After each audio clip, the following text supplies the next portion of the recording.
Frankenstein, or the modern Prometheus. Mary Wollstonecraft Shelley. Letter 1. To Mrs. Seville, England, St. Petersburg, December 11, 17. You will rejoice to hear that no disaster has accompanied the commencement of an enterprise which you have regarded with such evil forebodings. I arrived here yesterday, and my first task is to assure my dear sister of my welfare and increasing confidence in the success of my undertaking. I am already far north of London, and as I walk in the streets of Petersburg, I feel a cold northern breeze play upon my cheeks, which braces my nerves and fills me with delight. Do you understand this feeling? This breeze, which has traveled from the regions towards which I am advancing, gives me a foretaste of those icy climes. Inspirited by this wind of promise, my daydreams become more fervent and vivid. I try in vain to be persuaded that the pole is the seat of frost and desolation. It ever presents itself to my imagination as the region of beauty and delight. There, Margaret, the sun is forever visible, its broad disk just skirting the horizon and diffusing a perpetual splendor. There, for with your leave, my sister, I will put some trust in preceding navigators. Their snow and frost are banished, and, sailing over a calm sea, we may be wafted to a land surpassing in wonders and in beauty every region hitherto discovered on the habitable globe. Its productions and features may be without example, as the phenomena of the heavenly bodies undoubtedly are in those undiscovered solitudes. What may not be expected in a country of eternal light? I may there discover the wondrous power which attracts the needle and may regulate 1,000 celestial observations that require only this voyage to render their seeming eccentricities consistent forever. I shall satiate my ardent curiosity with the sight of a part of the world never before visited, and may tread a land never before imprinted by the foot of man. These are my enticements, and they are sufficient to conquer all fear of danger or death and to induce me to commence this laborious voyage with the joy a child feels when he embarks in a little boat, with his holiday mates, on an expedition of discovery up his native river. But supposing all these conjectures to be false, you cannot contest the inestimable benefit which I shall confer on all mankind, to the last generation, by discovering a passage near the pole to those countries, to reach which at present so many months are requisite, or by ascertaining the secret of the magnet, which, if at all possible, can only be effected by an undertaking such as mine. These reflections have dispelled the agitation with which I began my letter, and I feel my heart glow with an enthusiasm which elevates me to heaven, for nothing contributes so much to tranquilize the mind as a steady purpose, a point on which the soul may fix its intellectual eye. This expedition has been the favorite dream of my early years. I have read with ardor the accounts of the various voyages which have been made in the prospect of arriving at the North Pacific Ocean through the seas which surround the pole. You may remember that a history of all the voyages made for purposes of discovery composed the whole of our good Uncle Thomas's library. My education was neglected, yet I was passionately fond of reading.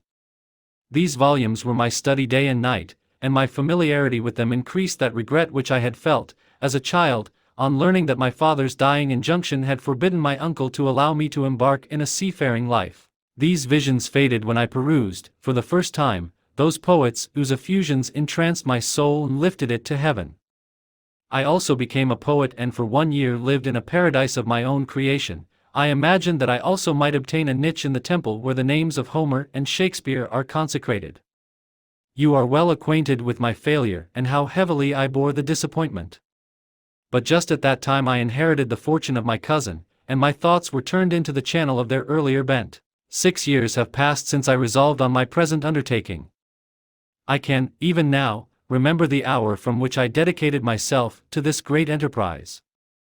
I commenced by inuring my body to hardship. I accompanied the whale fishers on several expeditions to the North Sea. I voluntarily endured cold, famine, thirst, and want of sleep.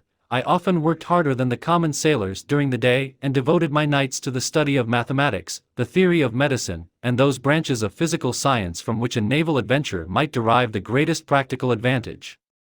Twice I actually hired myself as an undermate in a Greenland whaler, and acquitted myself to admiration.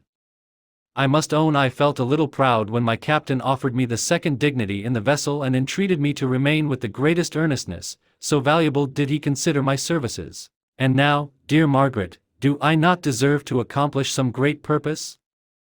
My life might have been passed in ease and luxury, but I preferred glory to every enticement that wealth placed in my path. Oh, that some encouraging voice would answer in the affirmative. My courage and my resolution is firm, but my hopes fluctuate, and my spirits are often depressed. I am about to proceed on a long and difficult voyage, the emergencies of which will demand all my fortitude. I am required not only to raise the spirits of others, but sometimes to sustain my own, when theirs are failing. This is the most favorable period for traveling in Russia. They fly quickly over the snow in their sledges, the motion is pleasant, and, in my opinion, far more agreeable than that of an English stagecoach. The cold is not excessive, if you are wrapped in furs, a dress which I have already adopted, for there is a great difference between walking the deck and remaining seated motionless for hours, when no exercise prevents the blood from actually freezing in your veins. I have no ambition to lose my life on the post road between St. Petersburg and Archangel. I shall depart for the latter town in a fortnight or 3 weeks, and my intention is to hire a ship there, which can easily be done by paying the insurance for the owner, and to engage as many sailors as I think necessary among those who are accustomed to the whale fishing. I do not intend to sail until the month of June, and when shall I return? Ah, dear sister, how can I answer this question? If I succeed, many, many months, perhaps years, will pass before you and I may meet. If I fail, you will see me again soon, or never. Farewell, my dear, excellent Margaret. Heaven shower down blessings on you, and save me, that I may again and again testify my gratitude for all your love and kindness. Your affectionate brother, R. Walton. Letter 2. To Mrs. Saville, England. Archangel, March 28, 17. How slowly the time passes here, encompassed as I am by frost and snow. Yet a second step is taken towards my enterprise. I have hired a vessel and am occupied in collecting my sailors. Those whom I have already engaged appear to be men on whom I can depend and are certainly possessed of dauntless courage. But I have one want which I have never yet been able to satisfy, and the absence of the object of which I now feel as a most severe evil. I have no friend, Margaret. When I am glowing with the enthusiasm of success, there will be none to participate my joy. If I am assailed by disappointment, no one will endeavor to sustain me in dejection. I shall commit my thoughts to paper, it is true, but that is a poor medium for the communication of feeling. I desire the company of a man who could sympathize with me, whose eyes would reply to mine. You may deem me romantic, my dear sister, but I bitterly feel the want of a friend. I have no one near me, gentle yet courageous, possessed of a cultivated as well as of a capacious mind, whose tastes are like my own, to approve or amend my plans. How would such a friend repair the faults of your poor brother? I am too ardent in execution and too impatient of difficulties, but it is a still greater evil to me that I am self-educated. For the first 14 years of my life I ran wild on a common and read nothing but our Uncle Thomas's books of voyages. At that age I became acquainted with the celebrated poets of our own country, but it was only when it had ceased to be in my power to derive its most important benefits from such a conviction that I perceived the necessity of becoming acquainted with more languages than that of my native country. Now I am 28 and am in reality more illiterate than many schoolboys of 15. It is true that I have thought more and that my daydreams are more extended and magnificent, but they want, as the painters call it, keeping, and I greatly need a friend who would have sense enough not to despise me as romantic and affection enough for me to endeavor to regulate my mind. Well, these are useless complaints. I shall certainly find no friend on the wide ocean, nor even here in Archangel, among merchants and seamen. Yet some feelings, unallied to the dross of human nature, beat even in these rugged bosoms. My lieutenant, for instance, is a man of wonderful courage and enterprise. He is madly desirous of glory, or rather, to word my phrase more characteristically, of advancement in his profession. He is an Englishman, and in the midst of national and professional prejudices, unsoftened by cultivation, retains some of the noblest endowments of humanity. I first became acquainted with him on board a whale vessel. Finding that he was unemployed in this city, I easily engaged him to assist in my enterprise. The master is a person of an excellent disposition and is remarkable in the ship for his gentleness and the mildness of his discipline. This circumstance, added to his well-known integrity and dauntless courage, made me very desirous to engage him. A youth passed in solitude, my best years spent under your gentle and feminine fosterage, has so refined the groundwork of my character that I cannot overcome an intense distaste to the usual brutality exercised on board ship. I have never believed it to be necessary, and when I heard of a mariner equally noted for his kindliness of heart and the respect and obedience paid to him by his crew, I felt myself peculiarly fortunate in being able to secure his services. I heard of him first in rather a romantic manner, from a lady who owes to him the happiness of her life. This, briefly, is his story. Some years ago he loved a young Russian lady of moderate fortune, and having amassed a considerable sum in prize money, the father of the girl consented to the match. He saw his mistress once before the destined ceremony, but she was bathed in tears, and throwing herself at his feet, entreated him to spare her, confessing at the same time that she loved another, but that he was poor, and that her father would never consent to the union. My generous friend reassured the suppliant, and on being informed of the name of her lover, instantly abandoned his pursuit. He had already bought a farm with his money, on which he had designed to pass the remainder of his life, but he bestowed the whole on his rival, together with the remains of his prize money to purchase stock, and then himself solicited the young woman's father to consent to her marriage with her lover. But the old man decidedly refused, thinking himself bound in honor to my friend, who, when he found the father inexorable, quitted his country, nor returned until he heard that his former mistress was married according to her inclinations. What a noble fellow, you will exclaim. He is so, but then he is wholly uneducated, he is as silent as a Turk, and a kind of ignorant carelessness attends him, which, while it renders his conduct the more astonishing, detracts from the interest and sympathy which otherwise he would command. Yet do not suppose, because I complain a little or because I can conceive a consolation for my toils which I may never know, that I am wavering in my resolutions. Those are as fixed as fate, and my voyage is only now delayed until the weather shall permit my embarkation. The winter has been dreadfully severe, but the spring promises well, and it is considered as a remarkably early season, so that perhaps I may sail sooner than I expected.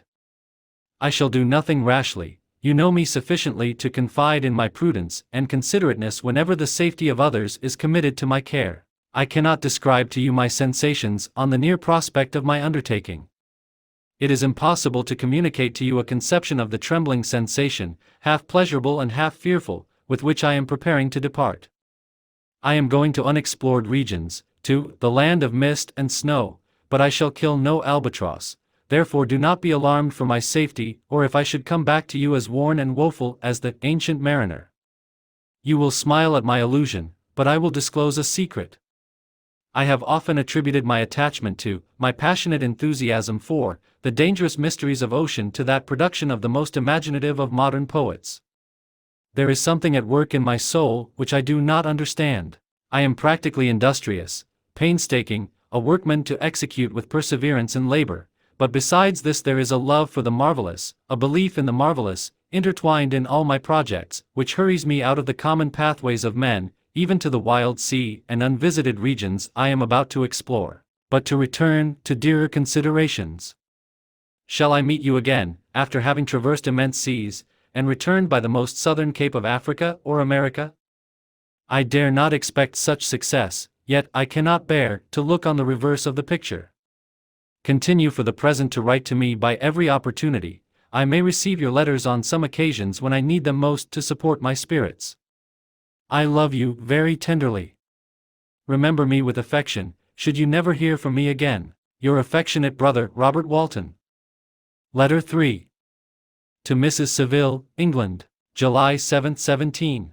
My dear sister. I write a few lines in haste to say that I am safe, and well advanced on my voyage. This letter will reach England by a merchantman now on its homeward voyage from Archangel, more fortunate than I, who may not see my native land, perhaps, for many years. I am, however, in good spirits. My men are bold and apparently firm of purpose, nor do the floating sheets of ice that continually pass us, indicating the dangers of the region towards which we are advancing, appear to dismay them.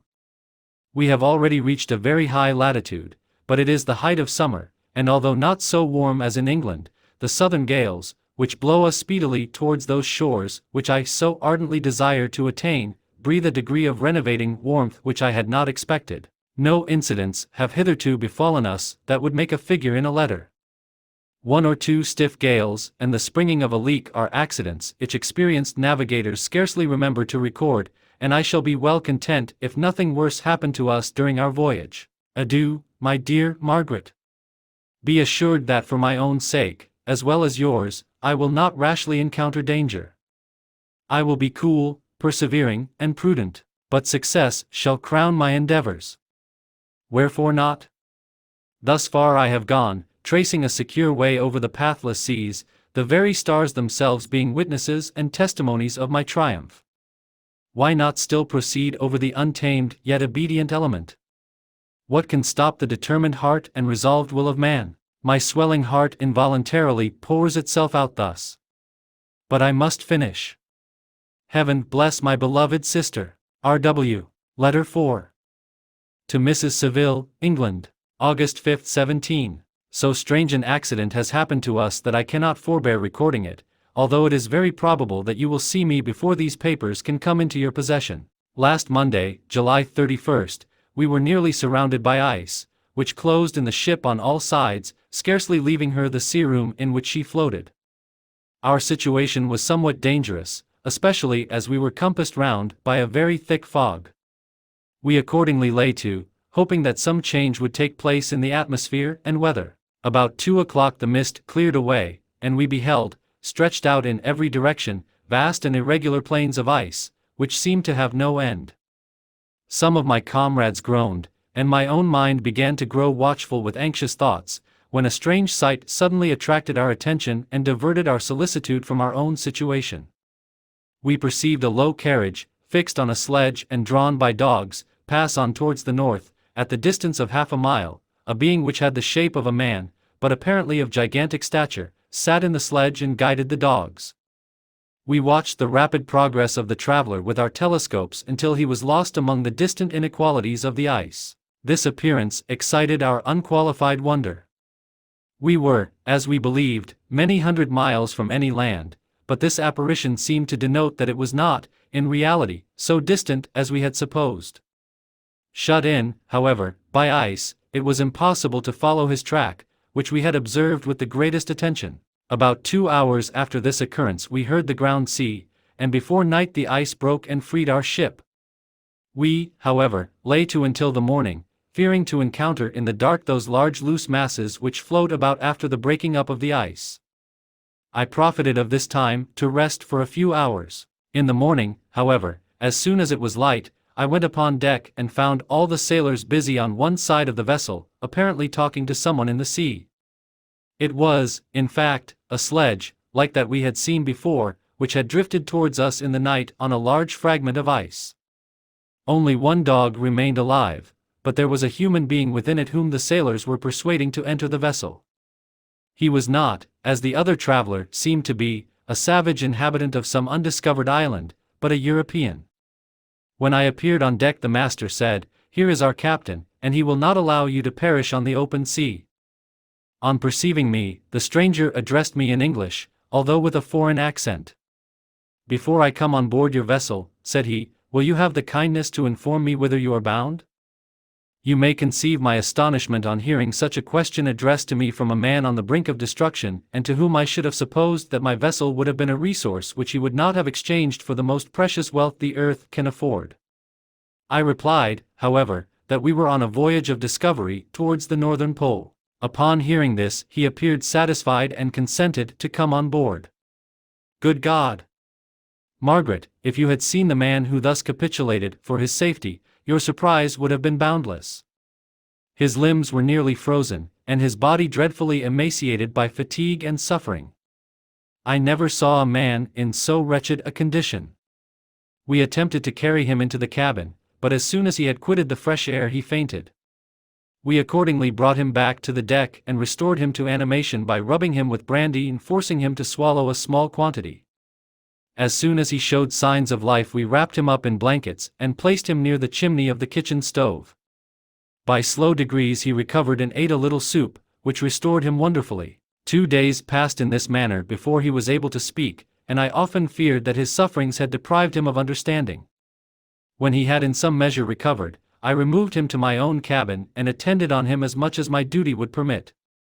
I never saw a more interesting creature. His eyes have generally an expression of wildness, and even madness, but there are moments when, if anyone performs an act of kindness towards him or does him any the most trifling service, his whole countenance is lighted up, as it were, with a beam of benevolence and sweetness that I never saw equaled.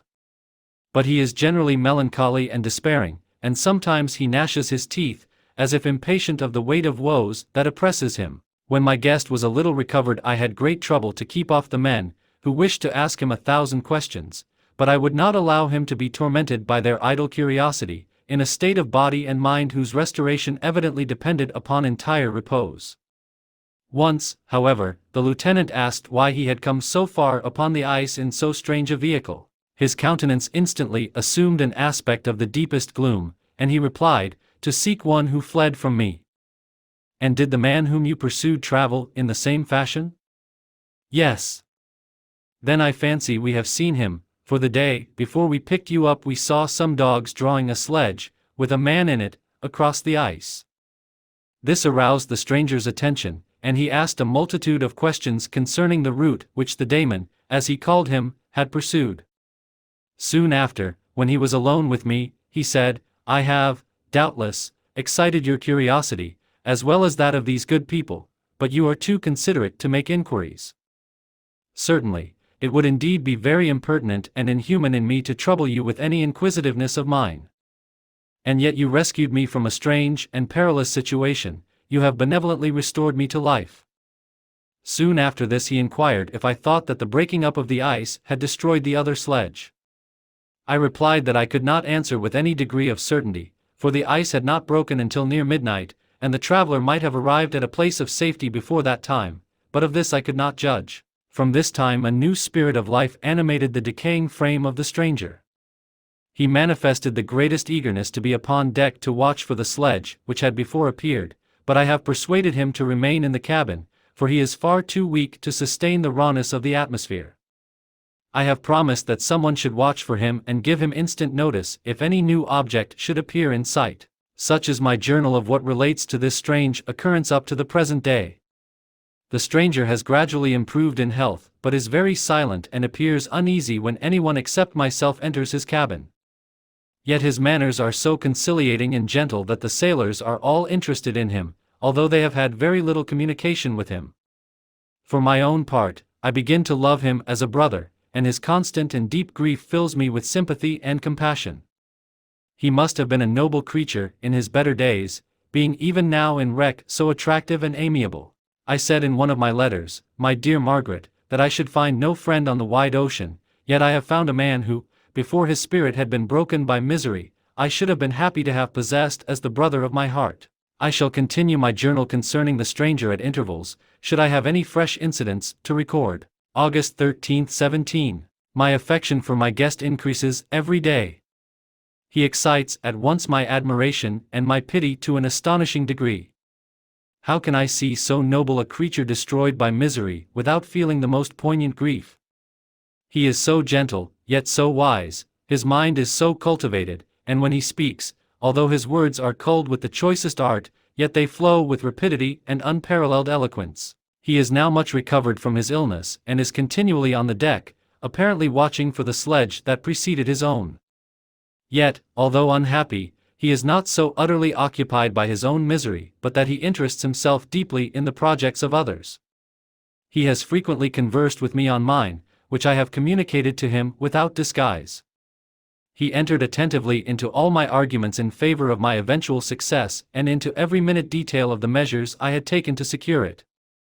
I was easily led by the sympathy which he evinced to use the language of my heart, to give utterance to the burning ardor of my soul and to say, with all the fervor that warmed me, how gladly I would sacrifice my fortune, my existence, my every hope, to the furtherance of my enterprise. One man's life or death were but a small price to pay for the acquirement of the knowledge which I sought, for the dominion I should acquire and transmit over the elemental foes of our race. As I spoke, a dark gloom spread over my listener's countenance.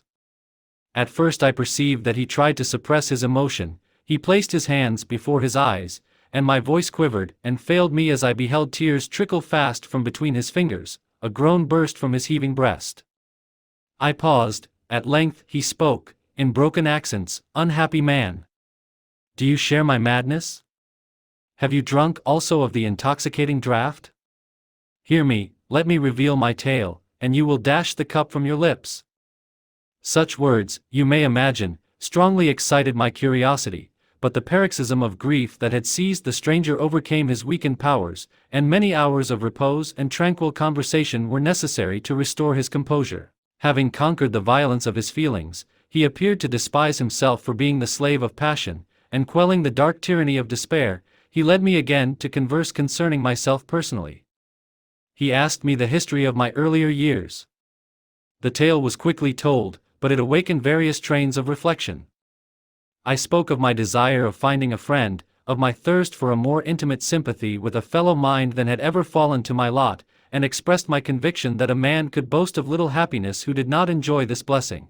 "I agree with you," replied the stranger, "we are unfashioned creatures, but half made up, if one wiser, better, dearer than ourselves, such a friend ought to be, do not lend his aid to perfectionate our weak and faulty natures.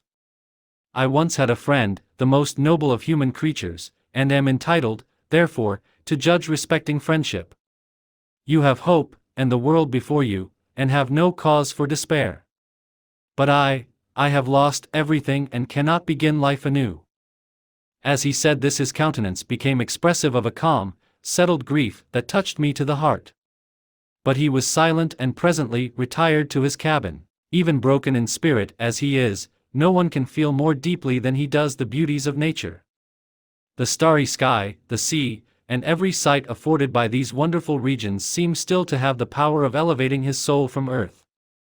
Such a man has a double existence. He may suffer misery and be overwhelmed by disappointments, yet when he has retired into himself, he will be like a celestial spirit that has a halo around him, within whose circle no grief or folly ventures. Will you smile at the enthusiasm I express concerning this divine wanderer?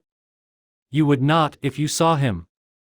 You have been tutored and refined by books and retirement from the world, and you are therefore somewhat fastidious, but this only renders you the more fit to appreciate the extraordinary merits of this wonderful man. Sometimes I have endeavored to discover what quality it is which he possesses that elevates him so immeasurably above any other person I ever knew. I believe it to be an intuitive discernment, a quick but never failing power of judgment, a penetration into the causes of things, unequaled for clearness and precision. Add to this a facility of expression and a voice whose varied intonations are soul-subduing music. August 19, 17. Yesterday the stranger said to me, "You may easily perceive, Captain Walton, that I have suffered great and unparalleled misfortunes. I had determined at one time that the memory of these evils should die with me, but you have won me to alter my determination. You seek for knowledge and wisdom, as I once did, and I ardently hope that the gratification of your wishes may not be a serpent to sting you, as mine has been. I do not know that the relation of my disasters will be useful to you, yet, when I reflect that you are pursuing the same course, exposing yourself to the same dangers which have rendered me what I am, I imagine that you may deduce an apt moral from my tale, one that may direct you if you succeed in your undertaking and console you in case of failure.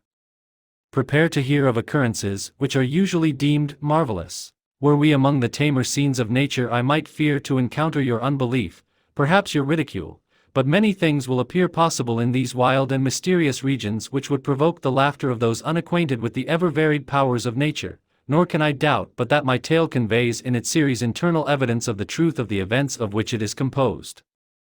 You may easily imagine that I was much gratified by the offered communication, yet I could not endure that he should renew his grief by a recital of his misfortunes.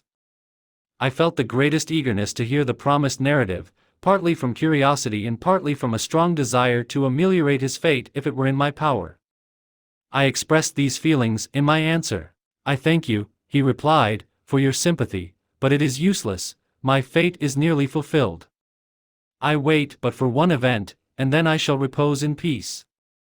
"I understand your feeling," continued he, perceiving that I wished to interrupt him, "but you are mistaken, my friend. If thus you will allow me to name you, nothing can alter my destiny. Listen to my history, and you will perceive how irrevocably it is determined."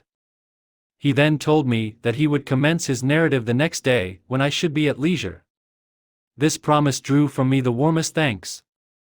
I have resolved every night, when I am not imperatively occupied by my duties, to record, as nearly as possible in his own words, what he has related during the day.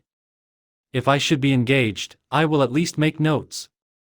This manuscript will doubtless afford you the greatest pleasure, but to me, who know him, and who hear it from his own lips, with what interest and sympathy shall I read it in some future day? Even now, as I commence my task, his full-toned voice swells in my ears, his lustrous eyes dwell on me with all their melancholy sweetness, I see his thin hand raised in animation, while the lineaments of his face are irradiated by the soul within. Strange and harrowing must be his story, frightful the storm which embraced the gallant vessel on its course and wrecked it, thus. Chapter 1. I am by birth a Genevese, and my family is one of the most distinguished of that republic. My ancestors had been for many years councillors and syndics, and my father had filled several public situations with honor and reputation. He was respected by all who knew him for his integrity and indefatigable attention to public business. He passed his younger days perpetually occupied by the affairs of his country. A variety of circumstances had prevented his marrying early, nor was it until the decline of life that he became a husband and the father of a family. As the circumstances of his marriage illustrate his character, I cannot refrain from relating them. One of his most intimate friends was a merchant who, from a flourishing state, fell, through numerous mischances, into poverty. This man, whose name was Beaufort, was of a proud and unbending disposition and could not bear to live in poverty and oblivion in the same country where he had formerly been distinguished for his rank and magnificence. Having paid his debts, therefore, in the most honorable manner, he retreated with his daughter to the town of Lucerne, where he lived unknown and in wretchedness. My father loved Beaufort with the truest friendship and was deeply grieved by his retreat in these unfortunate circumstances. He bitterly deplored the false pride which led his friend to a conduct so little worthy of the affection that united them. He lost no time in endeavoring to seek him out, with the hope of persuading him to begin the world again through his credit and assistance. Beaufort had taken effectual measures to conceal himself, and it was 10 months before my father discovered his abode. Overjoyed at this discovery, he hastened to the house, which was situated in a mean street near the Rus.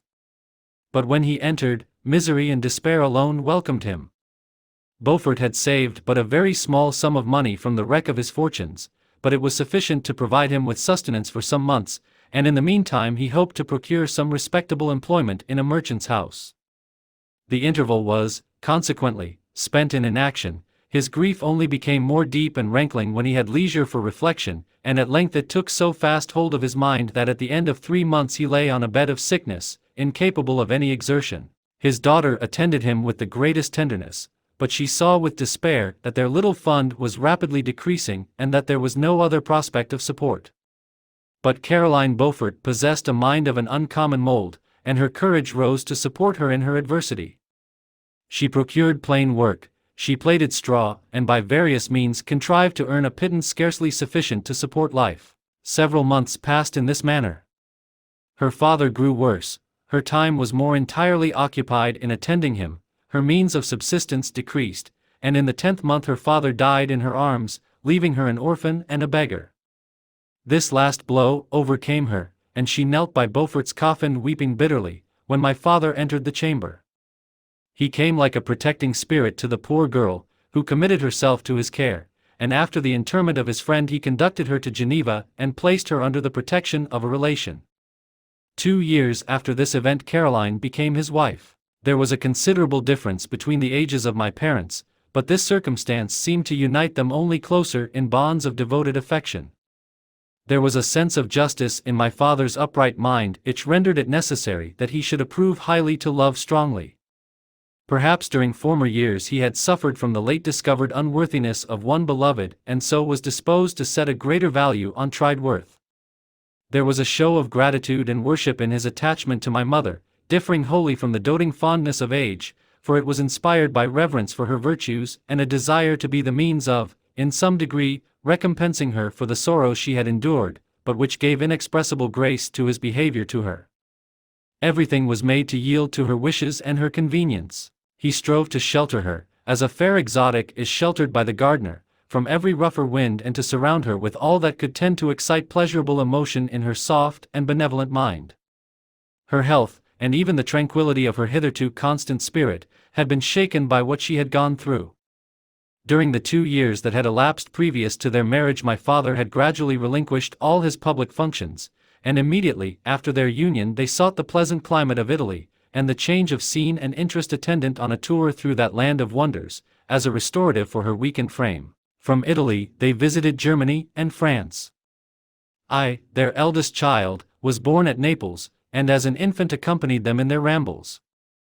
I remained for several years their only child. Much as they were attached to each other, they seemed to draw inexhaustible stores of affection from a very mine of love to bestow them upon me. My mother's tender caresses and my father's smile of benevolent pleasure while regarding me are my first recollections. I was their plaything and their idol, and something better, their child, the innocent and helpless creature bestowed on them by heaven, whom to bring up to good, and whose future lot it was in their hands to direct to happiness or misery, according as they fulfilled their duties towards me. With this deep consciousness of what they owed towards the being to which they had given life, added to the active spirit of tenderness that animated both, it may be imagined that while during every hour of my infant life I received a lesson of patience, of charity, and of self-control, I was so guided by a silken cord that all seemed but one train of enjoyment to me. For a long time I was their only care. My mother had much desired to have a daughter, but I continued their single offspring. When I was about 5 years old, while making an excursion beyond the frontiers of Italy, they passed a week on the shores of the Lake of Como. Their benevolent disposition often made them enter the cottages of the poor. This, to my mother, was more than a duty, it was a necessity, a passion, remembering what she had suffered, and how she had been relieved, for her to act in her turn the guardian angel to the afflicted. During one of their walks a poor cot in the foldings of a veil attracted their notice as being singularly disconsolate, while the number of half-clothed children gathered about it spoke of penury in its worst shape. One day, when my father had gone by himself to Milan, my mother, accompanied by me, visited this abode. She found a peasant and his wife, hard-working, bent down by care and labor, distributing a scanty meal to 5 hungry babes. Among these there was one which attracted my mother far above all the rest. She appeared of a different stock. The 4 others were dark-eyed, hardy little vagrants. This child was thin and very fair. Her hair was the brightest living gold, and despite the poverty of her clothing, seemed to set a crown of distinction on her head. Her brow was clear and ample, her blue eyes cloudless, and her lips and the molding of her face so expressive of sensibility and sweetness that none could behold her without looking on her as of a distinct species, a being heaven-sent, and bearing a celestial stamp in all her features. The peasant woman, perceiving that my mother fixed eyes of wonder and admiration on this lovely girl, eagerly communicated her history. She was not her child, but the daughter of a Milanese nobleman. Her mother was a German and had died on giving her birth. The infant had been placed with these good people to nurse. They were better off then. They had not been long married, and their eldest child was but just born. The father of their charge was one of those Italians nursed in the memory of the antique glory of Italy, one among the Schiavi Ognier Fermenti, who exerted himself to obtain the liberty of his country. He became the victim of its weakness. Whether he had died or still lingered in the dungeons of Austria was not known. His property was confiscated, his child became an orphan and a beggar. She continued with her foster parents and bloomed in their rude abode, fairer than a garden rose among dark-leaved brambles. When my father returned from Milan, he found playing with me in the hall of our villa a child fairer than pictured cherub, a creature who seemed to shed radiance from her looks and whose form and motions were lighter than the chamois of the hills. The apparition was soon explained. With his permission my mother prevailed on her rustic guardians to yield their charge to her. They were fond of the sweet orphan. Her presence had seemed a blessing to them, but it would be unfair to her to keep her in poverty and want when Providence afforded her such powerful protection. They consulted their village priest, and the result was that Elizabeth Lavenza became the inmate of my parents' house, my more than sister, the beautiful and adored companion of all my occupations and my pleasures. Everyone loved Elizabeth. The passionate and almost reverential attachment with which all regarded her became, while I shared it, my pride and my delight. On the evening previous to her being brought to my home, my mother had said playfully, "I have a pretty present for my Victor, tomorrow he shall have it."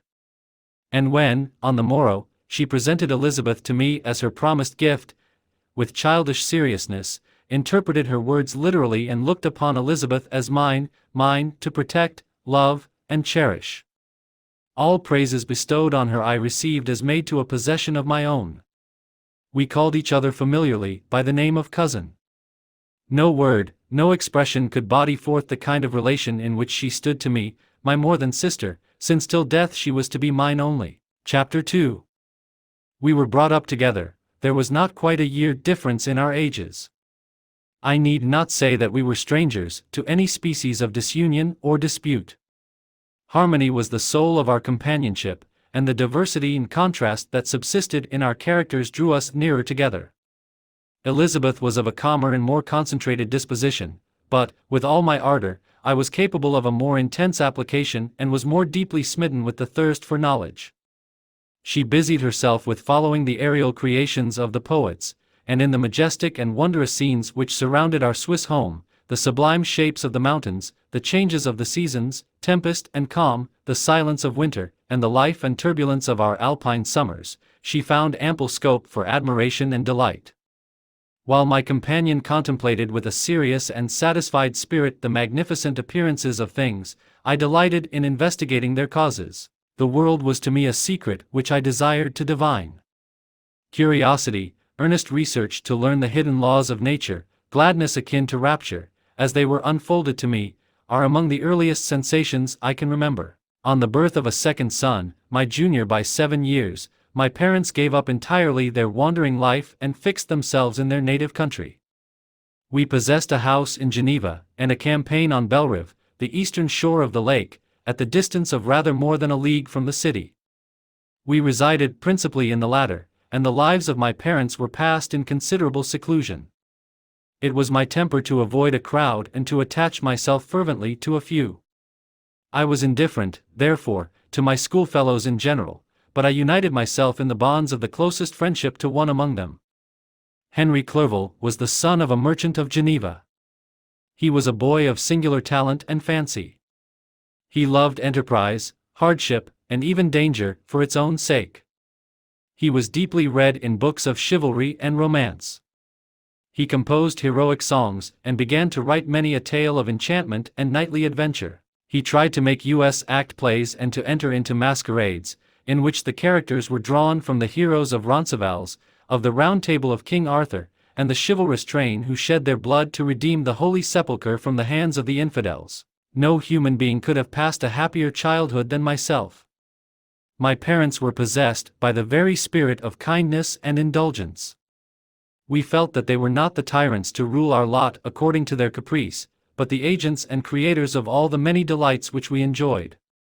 When I mingled with other families I distinctly discerned how peculiarly fortunate my lot was, and gratitude assisted the development of filial love. My temper was sometimes violent, and my passions vehement, but by some law in my temperature they were turned not towards childish pursuits, but to an eager desire to learn, and not to learn all things indiscriminately. I confess that neither the structure of languages, nor the code of governments, nor the politics of various states possessed attractions for me.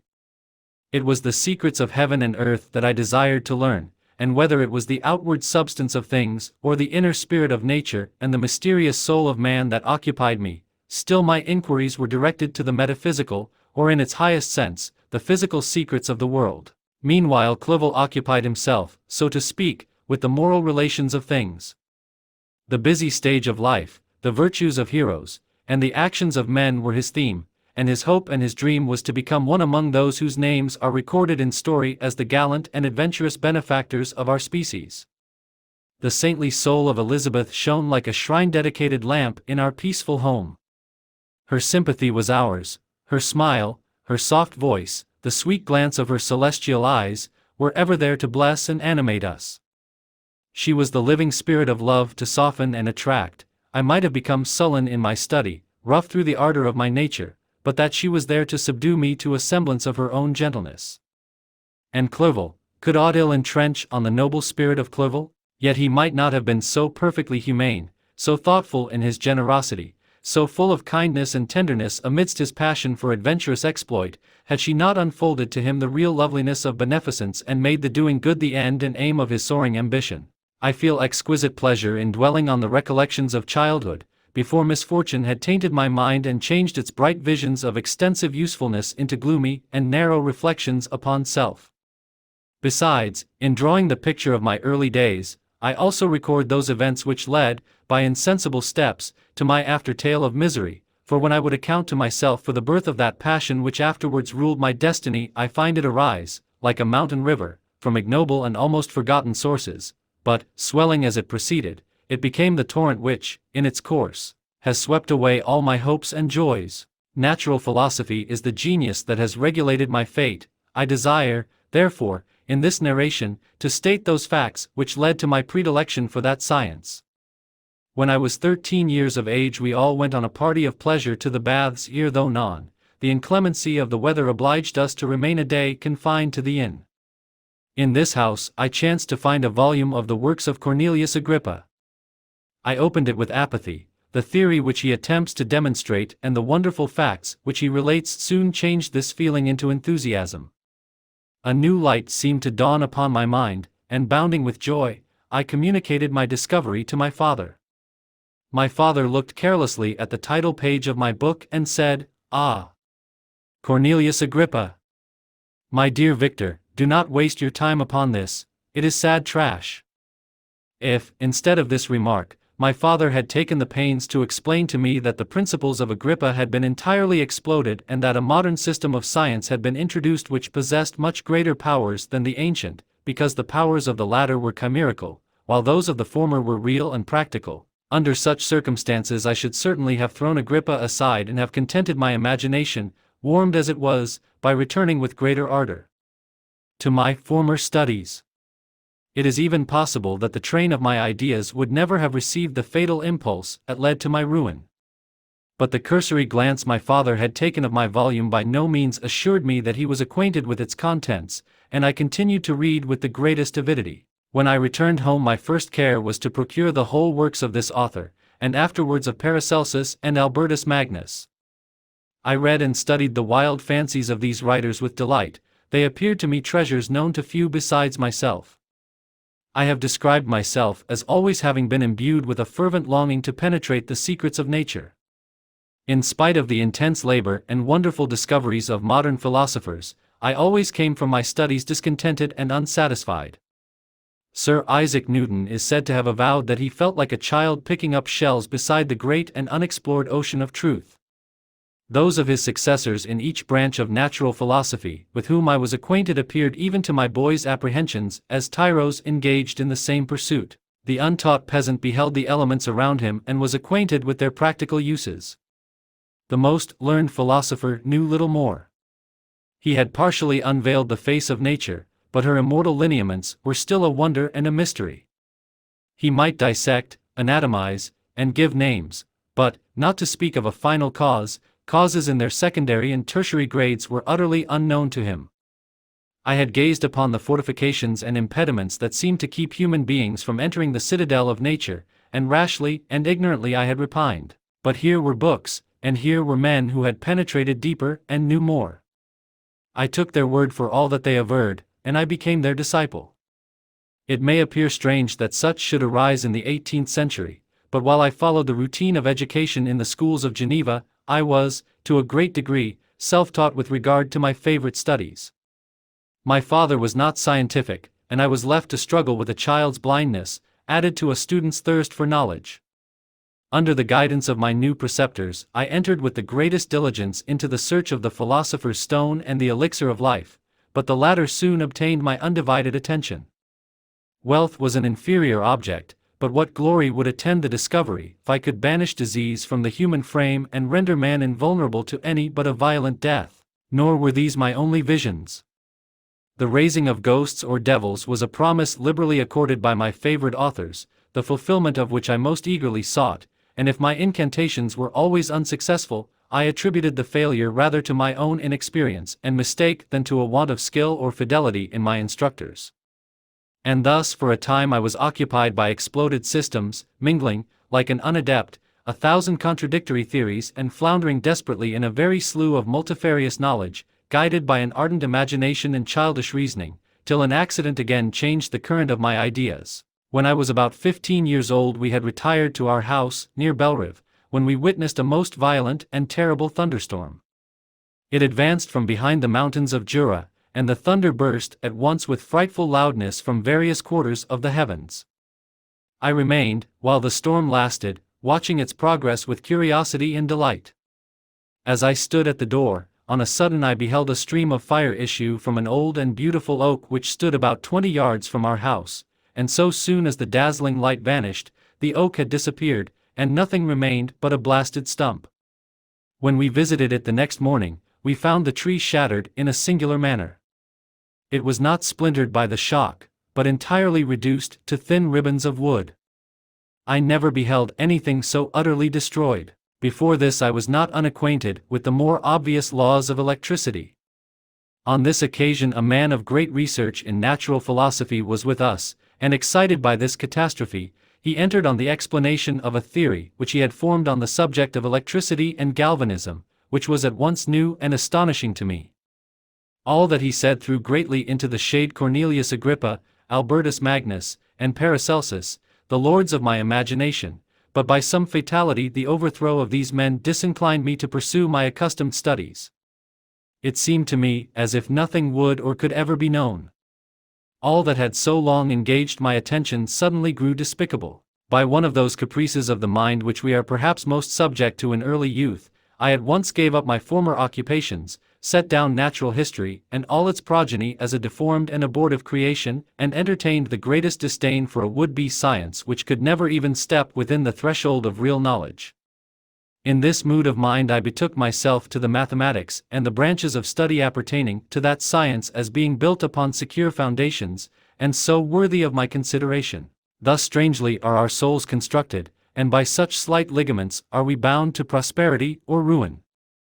When I look back, it seems to me as if this almost miraculous change of inclination and will was the immediate suggestion of the guardian angel of my life, the last effort made by the spirit of preservation to avert the storm that was even then hanging in the stars and ready to envelop me. Her victory was announced by an unusual tranquility and gladness of soul which followed the relinquishing of my ancient and latterly tormenting studies. It was thus that I was to be taught to associate evil with their prosecution, happiness with their disregard. It was a strong effort of the spirit of good, but it was ineffectual. Destiny was too potent, and her immutable laws had decreed my utter and terrible destruction. Chapter 3. When I had attained the age of 17 my parents resolved that I should become a student at the University of Ingolstadt. I had hitherto attended the schools of Geneva, but my father thought it necessary for the completion of my education that I should be made acquainted with other customs than those of my native country. My departure was therefore fixed at an early date, but before the day resolved upon could arrive, the first misfortune of my life occurred, an omen, as it were, of my future misery. Elizabeth had caught the scarlet fever, her illness was severe, and she was in the greatest danger. During her illness many arguments had been urged to persuade my mother to refrain from attending upon her. She had at first yielded to our entreaties, but when she heard that the life of her favorite was menaced, she could no longer control her anxiety. She attended her sickbed, her watchful attentions triumphed over the malignity of the distemper. Elizabeth was saved, but the consequences of this imprudence were fatal to her preserver. On the third day my mother sickened, her fever was accompanied by the most alarming symptoms, and the looks of her medical attendants prognosticated the worst event. On her deathbed the fortitude and benignity of this best of women did not desert her. She joined the hands of Elizabeth and myself. "My children," she said, "my firmest hopes of future happiness were placed on the prospect of your union. This expectation will now be the consolation of your father. Elizabeth, my love, you must supply my place to my younger children. Alas! I regret that I am taken from you, and, happy and beloved as I have been, is it not hard to quit you all? But these are not thoughts befitting me. I will endeavor to resign myself cheerfully to death and will indulge a hope of meeting you in another world." She died calmly, and her countenance expressed affection even in death. I need not describe the feelings of those whose dearest ties are rent by that most irreparable evil, the void that presents itself to the soul, and the despair that is exhibited on the countenance. It is so long before the mind can persuade itself that she whom we saw every day, and whose very existence appeared a part of our own, can have departed forever, that the brightness of a beloved eye can have been extinguished, and the sound of a voice so familiar and dear to the ear can be hushed, never more to be heard. These are the reflections of the first days, but when the lapse of time proves the reality of the evil, then the actual bitterness of grief commences. Yet from whom has not that rude hand rent away some dear connection? And why should I describe a sorrow which all have felt, and must feel? The time at length arrives when grief is rather an indulgence than a necessity, and the smile that plays upon the lips, although it may be deemed a sacrilege, is not banished. My mother was dead, but we had still duties which we ought to perform. We must continue our course with the rest and learn to think ourselves fortunate whilst one remains whom the spoiler has not seized. My departure for Ingolstadt, which had been deferred by these events, was now again determined upon. I obtained from my father a respite of some weeks. It appeared to me sacrilege so soon to leave the repose, akin to death, of the house of mourning and to rush into the thick of life. I was new to sorrow, but it did not the less alarm me. I was unwilling to quit the sight of those that remained to me, and above all, I desired to see my sweet Elizabeth in some degree consoled. She indeed veiled her grief and strove to act the comforter to us all. She looked steadily on life and assumed its duties with courage and zeal. She devoted herself to those whom she had been taught to call her uncle and cousins.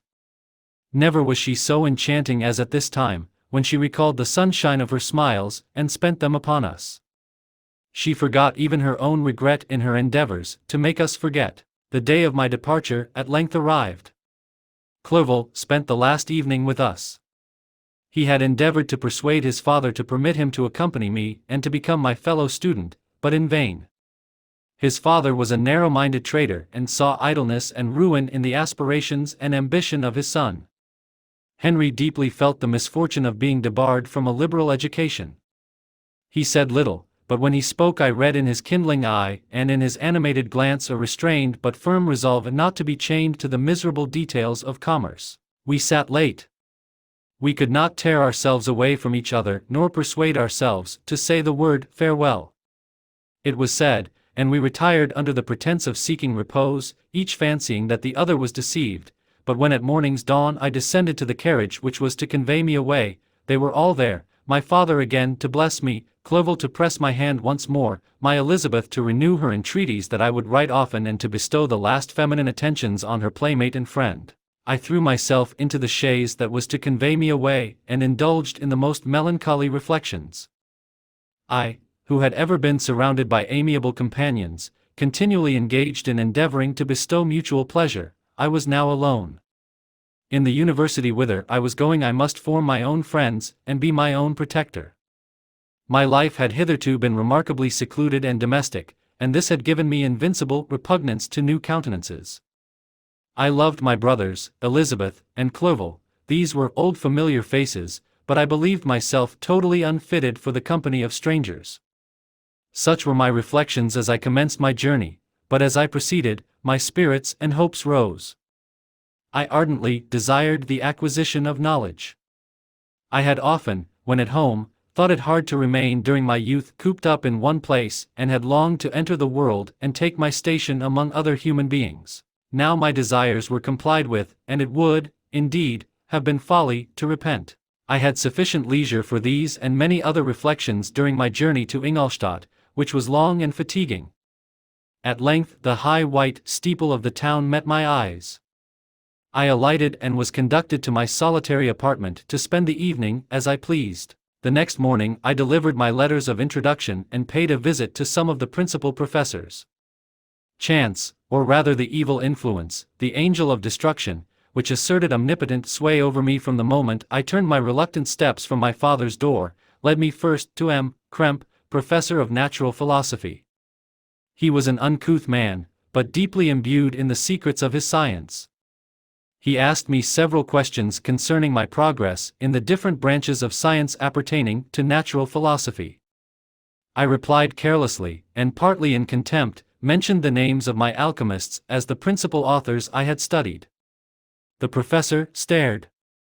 "Have you," he said, really spent your time in studying such nonsense? I replied in the affirmative. Every minute, continued M. Kremp with warmth, every instant that you have wasted on those books is utterly and entirely lost. You have burdened your memory with exploded systems and useless names. Good God! In what desert land have you lived, where no one was kind enough to inform you that these fancies which you have so greedily imbibed are 1,000 years old and as musty as they are ancient? I little expected, in this enlightened and scientific age, to find a disciple of Albertus Magnus and Paracelsus. My dear sir, you must begin your studies entirely anew. So saying, he stepped aside and wrote down a list of several books treating of natural philosophy which he desired me to procure, and dismissed me after mentioning that in the beginning of the following week he intended to commence a course of lectures upon natural philosophy in its general relations, and that M. Waldman, a fellow professor, would lecture upon chemistry the alternate days that he omitted.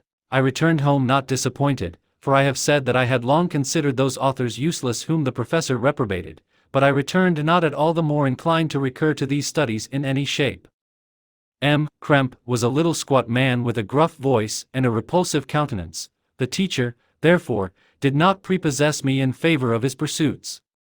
In rather a too philosophical and connected a strain, perhaps, I have given an account of the conclusions I had come to concerning them in my early years. As a child I had not been content with the results promised by the modern professors of natural science. With a confusion of ideas only to be accounted for by my extreme youth and my want of a guide on such matters, I had retrod the steps of knowledge along the paths of time and exchanged the discoveries of recent inquirers for the dreams of forgotten alchemists. Besides, I had a contempt for the uses of modern natural philosophy. It was very different when the masters of the science sought immortality and power. Such views, although futile, were grand, but now the scene was changed. The ambition of the inquirer seemed to limit itself to the annihilation of those visions on which my interest in science was chiefly founded. I was required to exchange chimeras of boundless grandeur for realities of little worth. Such were my reflections during the first 2 or 3 days of my residence at Ingolstadt, which were chiefly spent in becoming acquainted with the localities and the principal residents in my new abode. But as the ensuing week commenced, I thought of the information which M. Kremp had given me concerning the lectures. And although I could not consent to go and hear that little conceited fellow deliver sentences out of a pulpit, I recollected what he had said of M. Waldman, whom I had never seen, as he had hitherto been out of town. Partly from curiosity and partly from idleness, I went into the lecturing room, which M. Waldman entered shortly after. This professor was very unlike his colleague. He appeared about 50 years of age, but with an aspect expressive of the greatest benevolence. A few gray hairs covered his temples, but those at the back of his head were nearly black. His person was short but remarkably erect and his voice the sweetest I had ever heard. He began his lecture by a recapitulation of the history of chemistry and the various improvements made by different men of learning, pronouncing with fervor the names of the most distinguished discoverers. He then took a cursory view of the present state of the science and explained many of its elementary terms. After having made a few preparatory experiments, he concluded with a panegyric upon modern chemistry, the terms of which I shall never forget. The ancient teachers of this science, said he, promised impossibilities and performed nothing. The modern masters promise very little. They know that metals cannot be transmuted and that the elixir of life is a chimera, but these philosophers, whose hands seem only made to dabble in dirt, and their eyes to pore over the microscope or crucible, have indeed performed miracles. They penetrate into the recesses of nature and show how she works in her hiding places. They ascend into the heavens. They have discovered how the blood circulates, and the nature of the air we breathe. They have acquired new and almost unlimited powers. They can command the thunders of heaven, mimic the earthquake, and even mock the invisible world with its own shadows. Such were the professor's words, rather let me say such the words of the fate, announced to destroy me. As he went on I felt as if my soul were grappling with a palpable enemy. One by one the various keys were touched which formed the mechanism of my being. Chord after chord was sounded, and soon my mind was filled with one thought, one conception, one purpose. So much has been done, exclaimed the soul of Frankenstein, more, far more, will I achieve. Treading in the steps already marked, I will pioneer a new way, explore unknown powers, and unfold to the world the deepest mysteries of creation. I closed not my eyes that night. My internal being was in a state of insurrection and turmoil. I felt that order would thence arise, but I had no power to produce it. By degrees, after the morning's dawn, sleep came. I awoke, and my yesternight's thoughts were as a dream. There only remained a resolution to return to my ancient studies and to devote myself to a science for which I believed myself to possess a natural talent. On the same day, I paid M. Waldman a visit. His manners in private were even more mild and attractive than in public, for there was a certain dignity in his mien during his lecture which in his own house was replaced by the greatest affability and kindness. I gave him pretty nearly the same account of my former pursuits as I had given to his fellow professor. He heard with attention the little narration concerning my studies and smiled at the names of Cornelius Agrippa and Paracelsus, but without the contempt that M. Krempe had exhibited. He said that these were men to whose indefatigable zeal modern philosophers are indebted for most of the foundations of their knowledge. They had left to us, as an easier task, to give new names and arrange in connected classifications the facts which they in a great degree had been the instruments of bringing to light. The labors of men of genius, however erroneously directed, scarcely ever fail in ultimately turning to the solid advantage of mankind. I listened to his statement, which was delivered without any presumption or affectation, and then added that his lecture had removed my prejudices against modern chemists. I expressed myself in measured terms, with the modesty and deference due from a youth to his instructor, without letting escape. Inexperience in life would have made me ashamed any of the enthusiasm which stimulated my intended labors. I requested his advice concerning the books I ought to procure. I am happy, said M. Waldman, to have gained a disciple, and if your application equals your ability, I have no doubt of your success. Chemistry is that branch of natural philosophy in which the greatest improvements have been and may be made. It is on that account that I have made it my peculiar study, but at the same time, I have not neglected the other branches of science. A man would make but a very sorry chemist if he attended to that department of human knowledge alone. If your wish is to become really a man of science and not merely a petty experimentalist, I should advise you to apply to every branch of natural philosophy, including mathematics.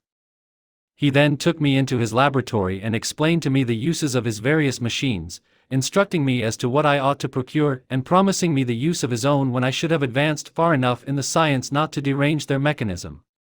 He also gave me the list of books which I had requested, and I took my leave. Thus ended a day memorable to me. It decided my future destiny. Chapter 4. From this day natural philosophy, and particularly chemistry, in the most comprehensive sense of the term, became nearly my sole occupation. I read with ardor those works, so full of genius and discrimination, which modern inquirers have written on these subjects. I attended the lectures and cultivated the acquaintance of the men of science of the university, and I found even in M. Krempe a great deal of sound sense and real information, combined, it is true, with a repulsive physiognomy and manners, but not on that account the less valuable. In M. Waldman I found a true friend. His gentleness was never tinged by dogmatism, and his instructions were given with an air of frankness and good nature that banished every idea of pedantry. In 1,000 ways he smoothed for me the path of knowledge and made the most abstruse inquiries clear and facile to my apprehension. My application was at first fluctuating and uncertain. It gained strength as I proceeded and soon became so ardent and eager that the stars often disappeared in the light of morning whilst I was yet engaged in my laboratory. As I applied so closely, it may be easily conceived that my progress was rapid. My ardor was indeed the astonishment of the students, and my proficiency that of the masters. Professor Krempe often asked me, with a sly smile, how Cornelius Agrippa went on, whilst M. Waldman expressed the most heartfelt exultation in my progress. 2 years passed in this manner, during which I paid no visit to Geneva, but was engaged, heart and soul, in the pursuit of some discoveries which I hoped to make. None but those who have experienced them can conceive of the enticements of science. In other studies you go as far as others have gone before you, and there is nothing more to know, but in a scientific pursuit there is continual food for discovery and wonder. A mind of moderate capacity which closely pursues one study must infallibly arrive at great proficiency in that study, and I, who continually sought the attainment of one object of pursuit and was solely wrapped up in this, improved so rapidly that at the end of 2 years I made some discoveries in the improvement of some chemical instruments, which procured me great esteem and admiration at the university. When I had arrived at this point and had become as well acquainted with the theory and practice of natural philosophy as depended on the lessons of any of the professors at Ingolstadt, my residence there being no longer conducive to my improvements, I thought of returning to my friends and my native town, when an incident happened that protracted my stay. One of the phenomena which had peculiarly attracted my attention was the structure of the human frame, and, indeed, any animal endued with life. Whence, I often asked myself, did the principle of life proceed? It was a bold question, and one which has ever been considered as a mystery, yet with how many things are we upon the brink of becoming acquainted, if cowardice or carelessness did not restrain our inquiries. I revolved these circumstances in my mind and determined thenceforth to apply myself more particularly to those branches of natural philosophy which relate to physiology. Unless I had been animated by an almost supernatural enthusiasm, my application to this study would have been irksome and almost intolerable. To examine the causes of life, we must first have recourse to death. I became acquainted with the science of anatomy, but this was not sufficient. I must also observe the natural decay and corruption of the human body. In my education my father had taken the greatest precautions that my mind should be impressed with no supernatural horrors. I do not ever remember to have trembled at a tale of superstition or to have feared the apparition of a spirit. Darkness had no effect upon my fancy, and a churchyard was to me merely the receptacle of bodies deprived of life, which, from being the seat of beauty and strength, had become food for the worm.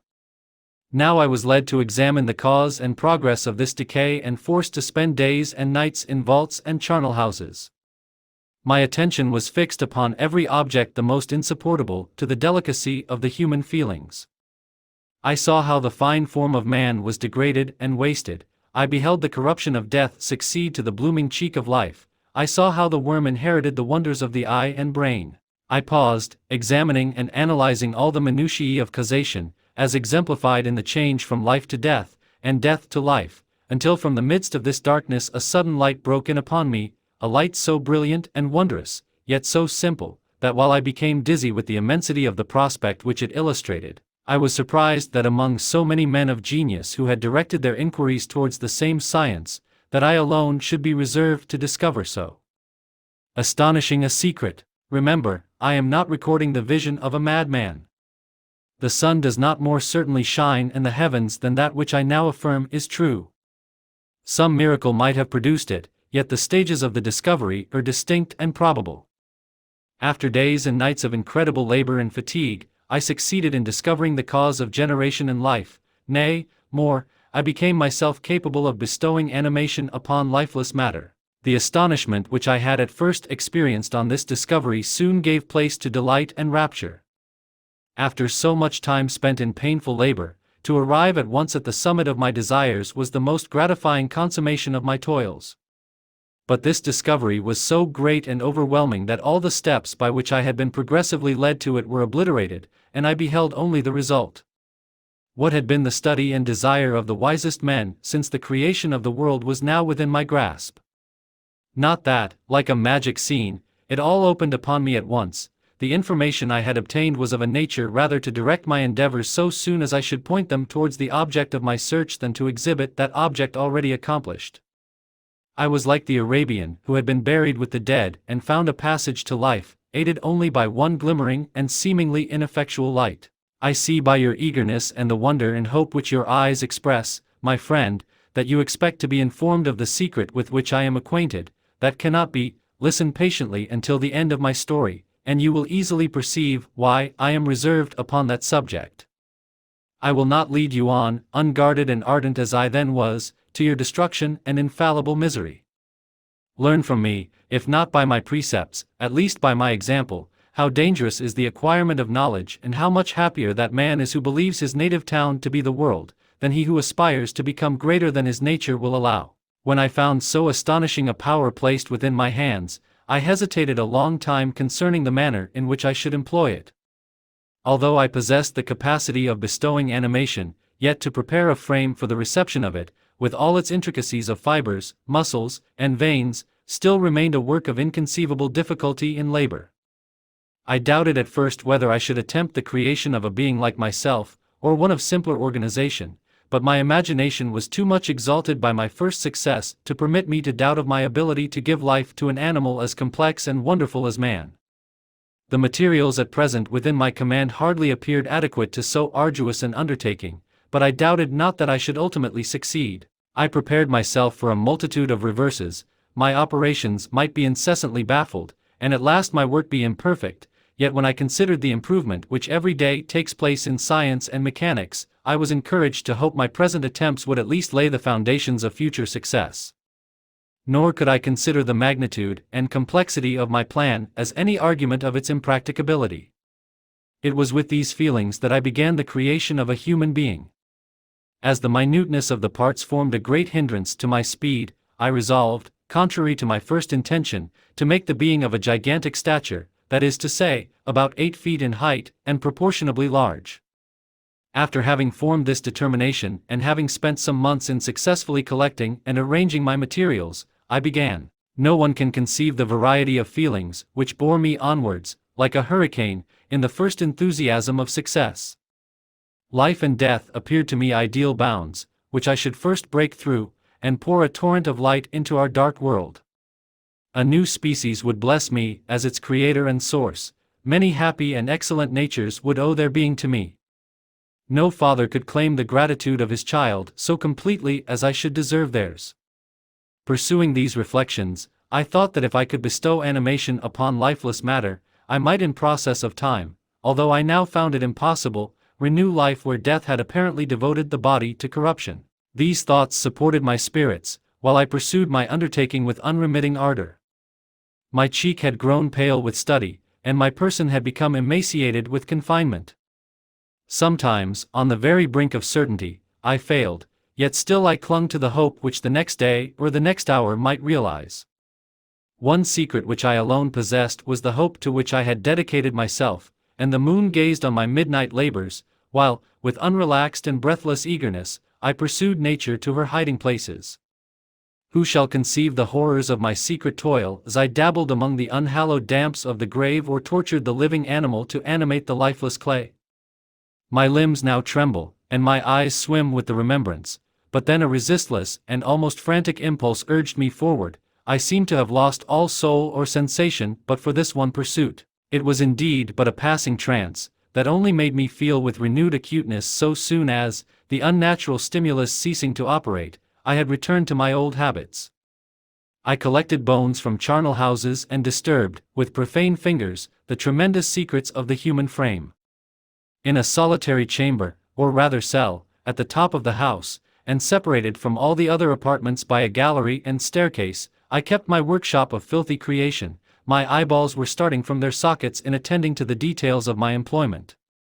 The dissecting room and the slaughterhouse furnished many of my materials, and often did my human nature turn with loathing from my occupation, whilst, still urged on by an eagerness which perpetually increased, I brought my work near to a conclusion. The summer months passed while I was thus engaged, heart and soul, in one pursuit. It was a most beautiful season. Never did the fields bestow a more plentiful harvest or the vines yield a more luxuriant vintage, but my eyes were insensible to the charms of nature.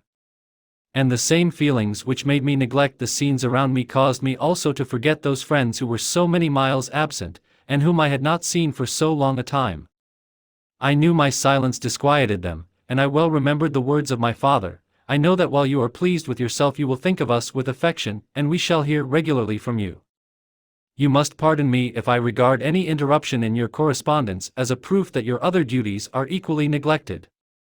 I knew well therefore what would be my father's feelings, but I could not tear my thoughts from my employment, loathsome in itself, but which had taken an irresistible hold of my imagination. I wished, as it were, to procrastinate all that related to my feelings of affection until the great object, which swallowed up every habit of my nature, should be completed. I then thought that my father would be unjust if he ascribed my neglect to vice or faultiness on my part, but I am now convinced that he was justified in conceiving that I should not be altogether free from blame.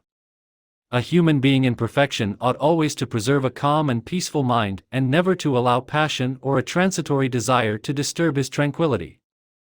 I do not think that the pursuit of knowledge is an exception to this rule. If the study to which you apply yourself has a tendency to weaken your affections and to destroy your taste for those simple pleasures in which no alloy can possibly mix, then that study is certainly unlawful, that is to say, not befitting the human mind.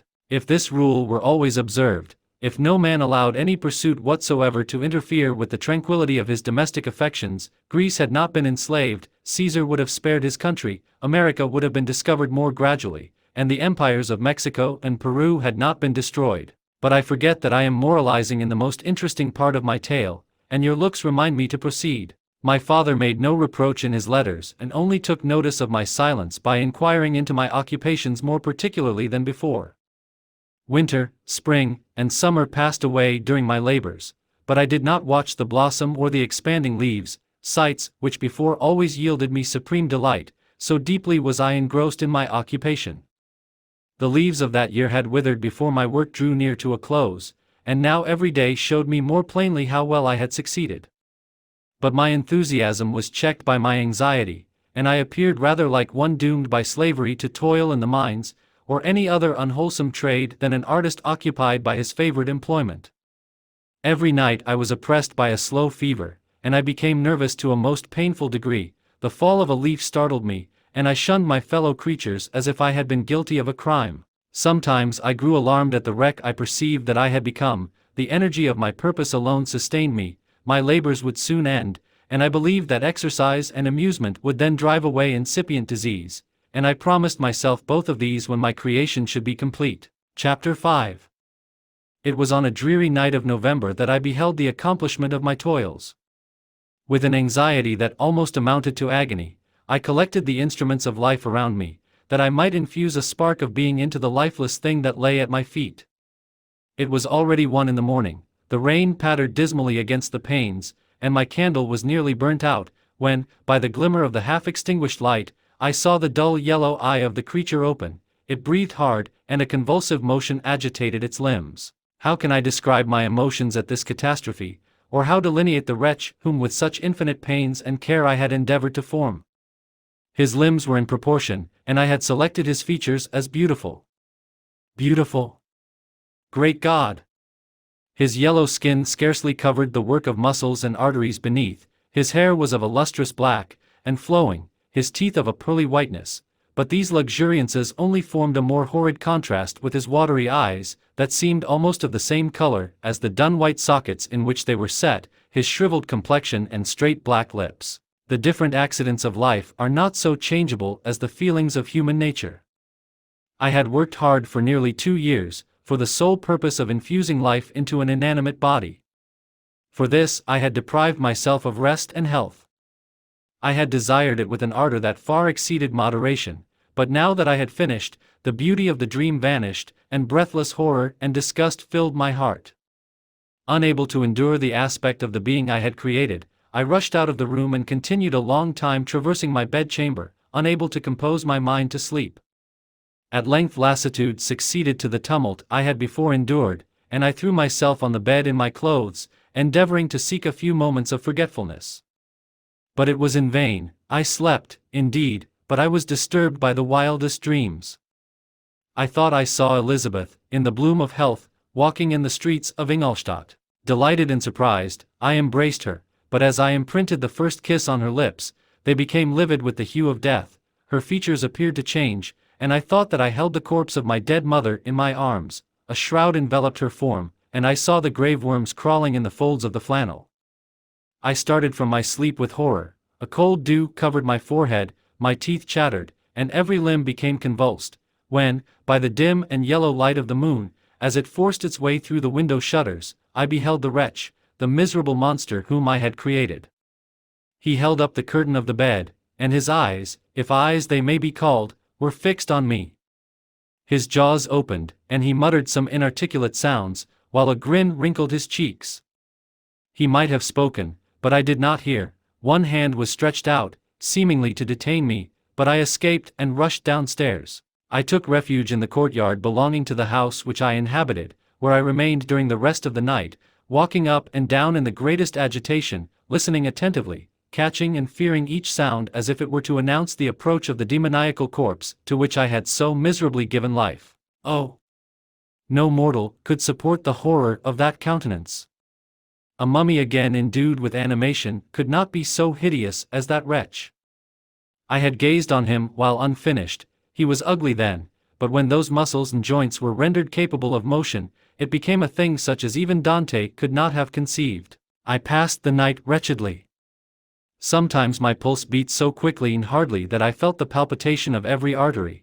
At others, I nearly sank to the ground through languor and extreme weakness. Mingled with this horror, I felt the bitterness of disappointment. Dreams that had been my food and pleasant rest for so long a space were now become a hell to me, and the change was so rapid, the overthrow so complete. Morning, dismal and wet, at length dawned and discovered to my sleepless and aching eyes the church of Ingolstadt, its white steeple and clock, which indicated the 6th hour. The porter opened the gates of the court, which had that night been my asylum, and I issued into the streets, pacing them with quick steps, as if I sought to avoid the wretch whom I feared every turning of the street would present to my view. I did not dare return to the apartment which I inhabited, but felt impelled to hurry on, although drenched by the rain which poured from a black and comfortless sky. I continued walking in this manner for some time, endeavoring by bodily exercise to ease the load that weighed upon my mind. I traversed the streets without any clear conception of where I was or what I was doing. My heart palpitated in the sickness of fear, and I hurried on with irregular steps, not daring to look about me. Like one who, on a lonely road, doth walk in fear and dread, and, having once turned round, walks on and turns no more his head, because he knows a frightful fiend doth close behind him tread, Coleridge's Ancient Mariner. Continuing thus, I came at length opposite to the inn at which the various diligences and carriages usually stopped. Here I paused, I knew not why, but I remained some minutes with my eyes fixed on a coach that was coming towards me from the other end of the street. As it drew nearer I observed that it was the Swiss diligence. It stopped just where I was standing, and on the door being opened, I perceived Henry Clerval, who, on seeing me, instantly sprung out. "My dear Frankenstein," exclaimed he, "how glad I am to see you! How fortunate that you should be here at the very moment of my alighting!" Nothing could equal my delight on seeing Clerval. His presence brought back to my thoughts my father, Elizabeth, and all those scenes of home so dear to my recollection. I grasped his hand, and in a moment forgot my horror and misfortune. I felt suddenly, and for the first time during many months, calm and serene joy. I welcomed my friend, therefore, in the most cordial manner, and we walked towards my college. Clerval continued talking for some time about our mutual friends and his own good fortune in being permitted to come to Ingolstadt. "You may easily believe," said he, "how great was the difficulty to persuade my father that all necessary knowledge was not comprised in the noble art of bookkeeping, and, indeed, I believe I left him incredulous to the last, for his constant answer to my unwearied entreaties was the same as that of the Dutch schoolmaster in the Vicar of Wakefield: 'I have 10,000 florins a year without Greek, I eat heartily without Greek.' But his affection for me at length overcame his dislike of learning, and he has permitted me to undertake a voyage of discovery to the land of knowledge. It gives me the greatest delight to see you, but tell me how you left my father, brothers, and Elizabeth." "Very well, and very happy, only a little uneasy that they hear from you so seldom. By the by, I mean to lecture you a little upon their account myself. But, my dear Frankenstein," continued he, stopping short and gazing full in my face, "I did not before remark how very ill you appear, so thin and pale, you look as if you had been watching for several nights."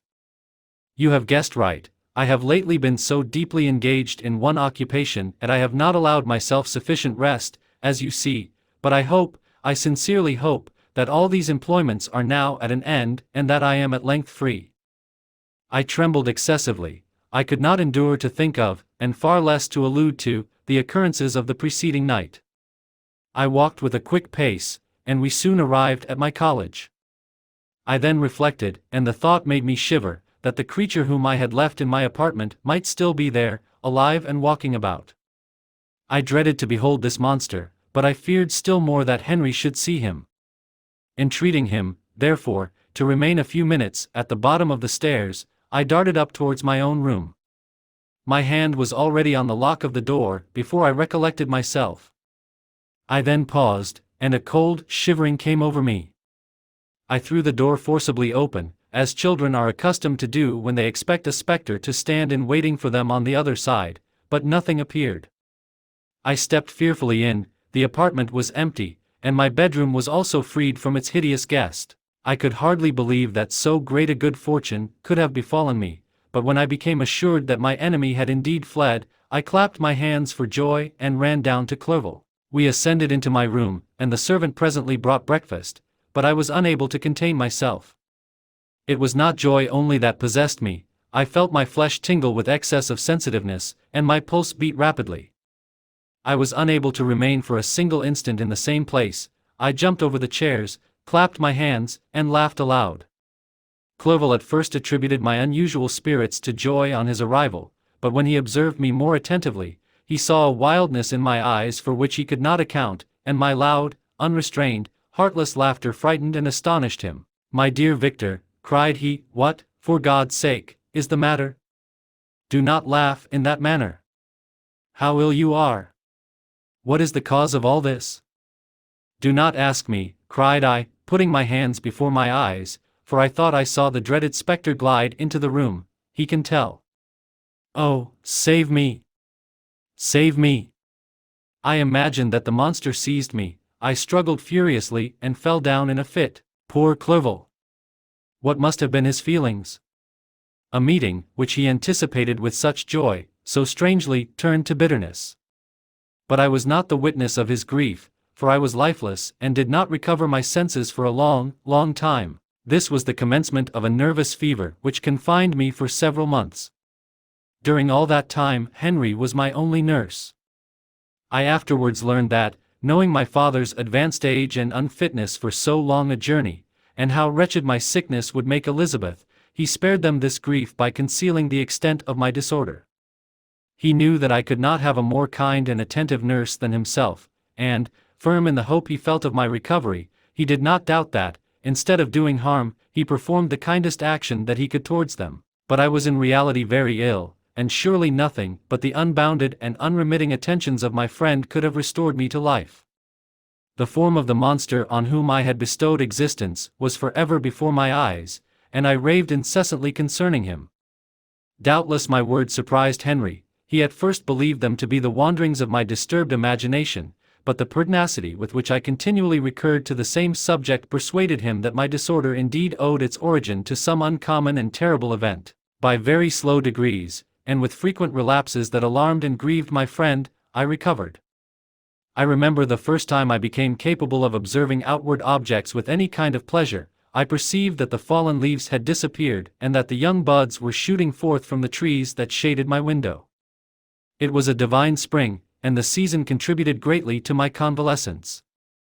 I felt also sentiments of joy and affection revive in my bosom. My gloom disappeared, and in a short time I became as cheerful as before I was attacked by the fatal passion.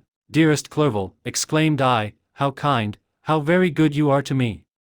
This whole winter, instead of being spent in study, as you promised yourself, has been consumed in my sick room. How shall I ever repay you? I feel the greatest remorse for the disappointment of which I have been the occasion, but you will forgive me.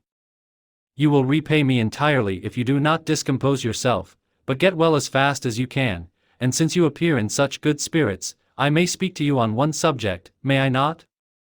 I trembled. One subject. What could it be? Could he allude to an object on whom I dared not even think? "Compose yourself," said Clerval, who observed my change of color. "I will not mention it if it agitates you, but your father and cousin would be very happy if they received a letter from you in your own handwriting. They hardly know how ill you have been and are uneasy at your long silence. Is that all, my dear Henry?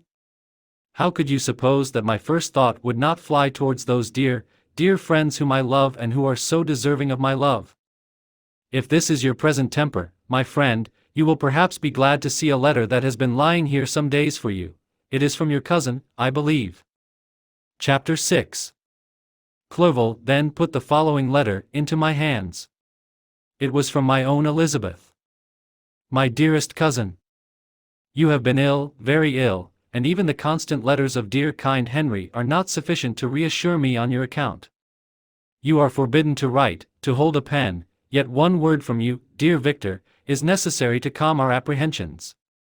For a long time I have thought that each post would bring this line, and my persuasions have restrained my uncle from undertaking a journey to Ingolstadt.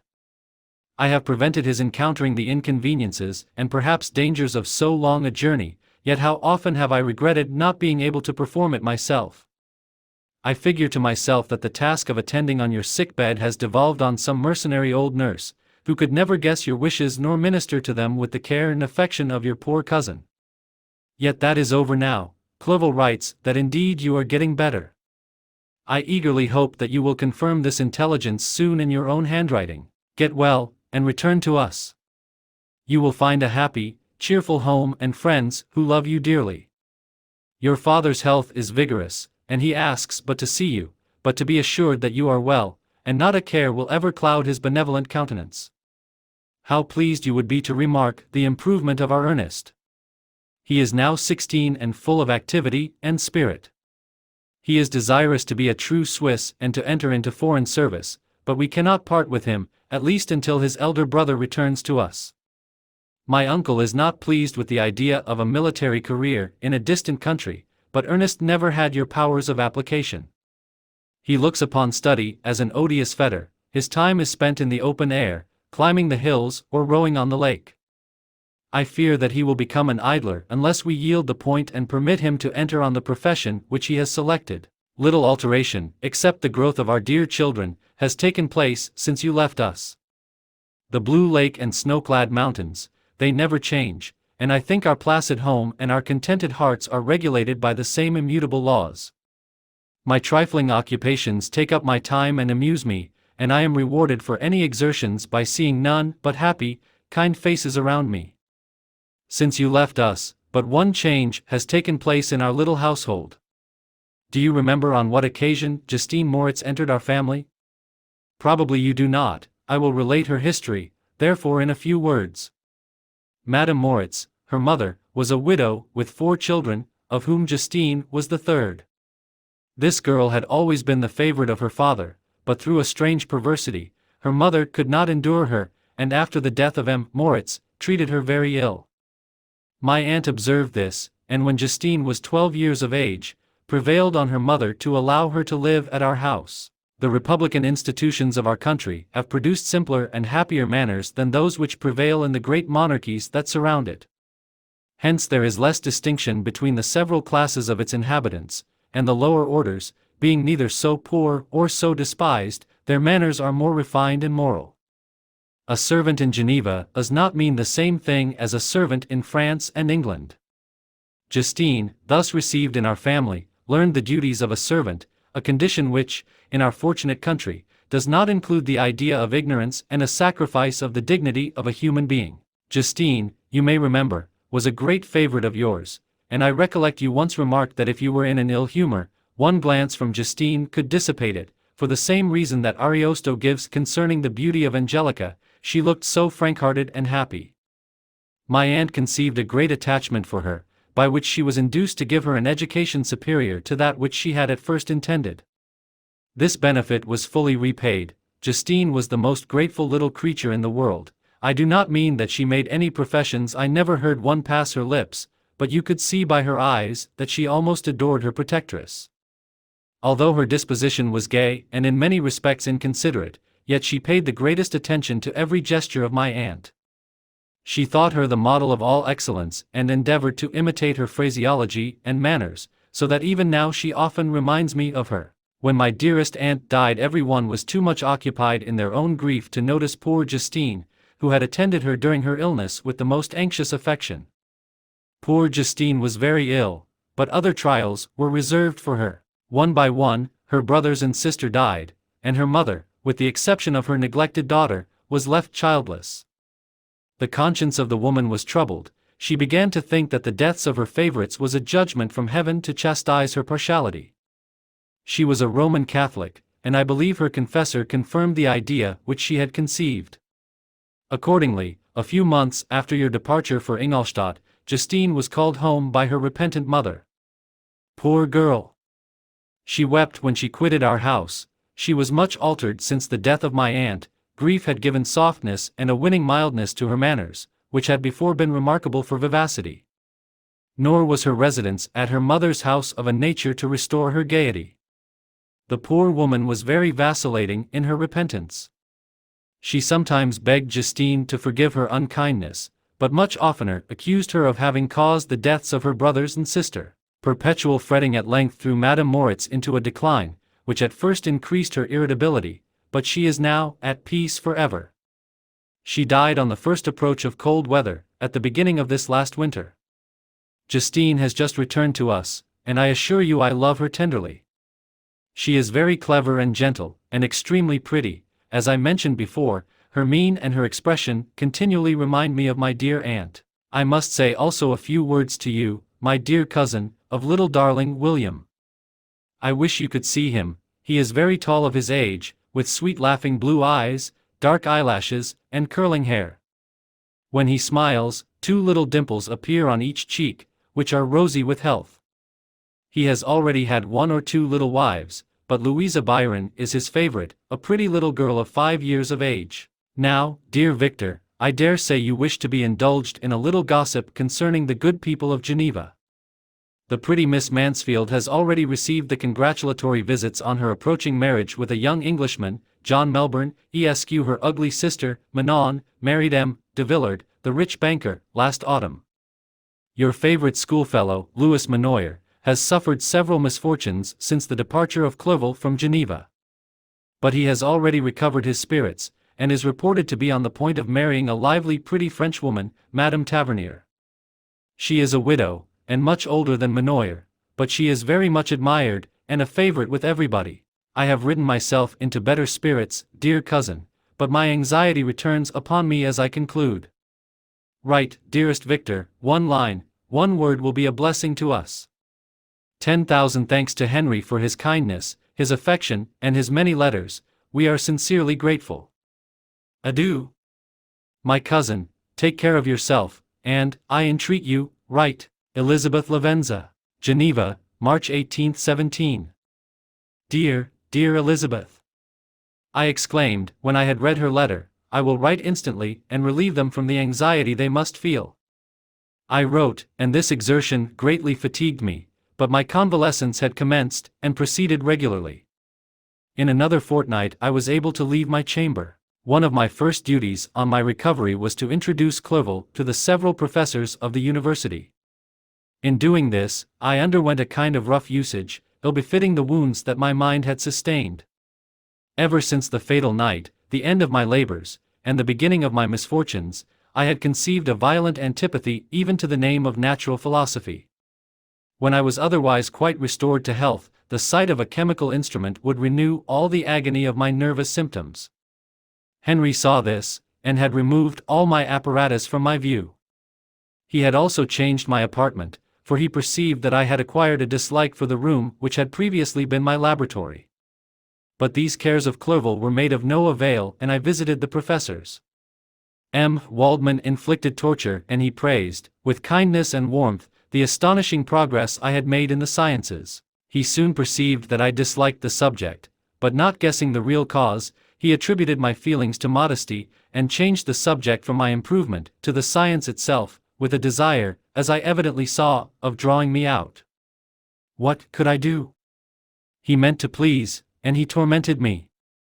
I felt as if he had placed carefully, one by one, in my view those instruments which were to be afterwards used in putting me to a slow and cruel death. I writhed under his words, yet dared not exhibit the pain I felt. Clerval, whose eyes and feelings were always quick in discerning the sensations of others, declined the subject, alleging, in excuse, his total ignorance, and the conversation took a more general turn. I thanked my friend from my heart, but I did not speak. I saw plainly that he was surprised, but he never attempted to draw my secret from me, and although I loved him with a mixture of affection and reverence that knew no bounds, yet I could never persuade myself to confide in him that event which was so often present to my recollection, but which I feared the detail to another would only impress more deeply. M. Krempe was not equally docile, and in my condition at that time, of almost insupportable sensitiveness, his harsh blunt encomiums gave me even more pain than the benevolent approbation of M. Waldman. D. and the fellow, cried he, why, M. Clerval, I assure you he has outstripped us all. I stare if you please, but it is nevertheless true. A youngster who, but a few years ago, believed in Cornelius Agrippa as firmly as in the gospel, has now set himself at the head of the university, and if he is not soon pulled down, we shall all be out of countenance. I, continued he, observing my face expressive of suffering, Frankenstein is modest, an excellent quality in a young man. Young men should be diffident of themselves, you know, Clerval. I was myself when young, but that wears out in a very short time. Kremp had now commenced an eulogy on himself, which happily turned the conversation from a subject that was so annoying to me. Clerval had never sympathized in my tastes for natural science, and his literary pursuits differed wholly from those which had occupied me. He came to the university with the design of making himself complete master of the Oriental languages, and thus he should open a field for the plan of life he had marked out for himself. Resolved to pursue no inglorious career, he turned his eyes toward the east, as affording scope for his spirit of enterprise. The Persian, Arabic, and Sanskrit languages engaged his attention, and I was easily induced to enter on the same studies. Idleness had ever been irksome to me, and now that I wished to fly from reflection, and hated my former studies, I felt great relief in being the fellow pupil with my friend, and found not only instruction but consolation in the works of the Orientalists. I did not, like him, attempt a critical knowledge of their dialects, for I did not contemplate making any other use of them than temporary amusement. I read merely to understand their meaning, and they well repaid my labors. Their melancholy is soothing, and their joy elevating, to a degree I never experienced in studying the authors of any other country. When you read their writings, life appears to consist in a warm sun and a garden of roses, in the smiles and frowns of a fair enemy, and the fire that consumes your own heart. How different from the manly and heroical poetry of Greece and Rome! Summer passed away in these occupations, and my return to Geneva was fixed for the latter end of autumn, but being delayed by several accidents, winter and snow arrived, the roads were deemed impassable, and my journey was retarded until the ensuing spring. I felt this delay very bitterly, for I longed to see my native town and my beloved friends. My return had only been delayed so long, from an unwillingness to leave Clerval in a strange place, before he had become acquainted with any of its inhabitants. The winter, however, was spent cheerfully, and although the spring was uncommonly late, when it came its beauty compensated for its dilatoriness. The month of May had already commenced, and I expected the letter daily which was to fix the date of my departure, when Henry proposed a pedestrian tour in the environs of Ingolstadt, that I might bid a personal farewell to the country I had so long inhabited. I acceded with pleasure to this proposition. I was fond of exercise, and Clerval had always been my favorite companion in the ramble of this nature that I had taken among the scenes of my native country. We passed a fortnight in these perambulations. My health and spirits had long been restored, and they gained additional strength from the salubrious air I breathed, the natural incidents of our progress, and the conversation of my friend. Study had before secluded me from the intercourse of my fellow creatures, and rendered me unsocial, but Clerval called forth the better feelings of my heart. He again taught me to love the aspect of nature, and the cheerful faces of children. Excellent friend! How sincerely you did love me, and endeavor to elevate my mind until it was on a level with your own. A selfish pursuit had cramped and narrowed me, until your gentleness and affection warmed and opened my senses. I became the same happy creature who, a few years ago, loved and beloved by all, had no sorrow or care. When happy, inanimate nature had the power of bestowing on me the most delightful sensations. A serene sky and verdant fields filled me with ecstasy. The present season was indeed divine. The flowers of spring bloomed in the hedges, while those of summer were already in bud. I was undisturbed by thoughts which during the preceding year had pressed upon me, notwithstanding my endeavors to throw them off, with an invincible burden. Henry rejoiced in my gaiety, and sincerely sympathized in my feelings. He exerted himself to amuse me, while he expressed the sensations that filled his soul. The resources of his mind on this occasion were truly astonishing. His conversation was full of imagination, and very often, in imitation of the Persian and Arabic writers, he invented tales of wonderful fancy and passion. At other times, he repeated my favorite poems, or drew me out into arguments, which he supported with great ingenuity. We returned to our college on a Sunday afternoon. The peasants were dancing, and everyone we met appeared gay and happy. My own spirits were high, and I bounded along with feelings of unbridled joy and hilarity. Chapter 7. On my return, I found the following letter from my father. My dear Victor, you have probably waited impatiently for a letter to fix the date of your return to us, and I was at first tempted to write only a few lines, merely mentioning the day on which I should expect you. But that would be a cruel kindness, and I dare not do it. What would be your surprise, my son, when you expected a happy and glad welcome, to behold, on the contrary, tears and wretchedness? And how, Victor, can I relate our misfortune? Absence cannot have rendered you callous to our joys and griefs, and how shall I inflict pain on my long-absent son? I wish to prepare you for the woeful news, but I know it is impossible. Even now your eye schemes over the page to seek the words which are to convey to you the horrible tidings. William is dead, that sweet child, whose smiles delighted and warmed my heart, who was so gentle, yet so gay.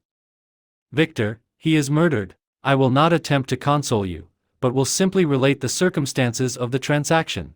Last Thursday, May 7th, I, my niece, and your 2 brothers, went to walk in Playback. The evening was warm and serene, and we prolonged our walk farther than usual. It was already dusk before we thought of returning, and then we discovered that William and Ernest, who had gone on before, were not to be found.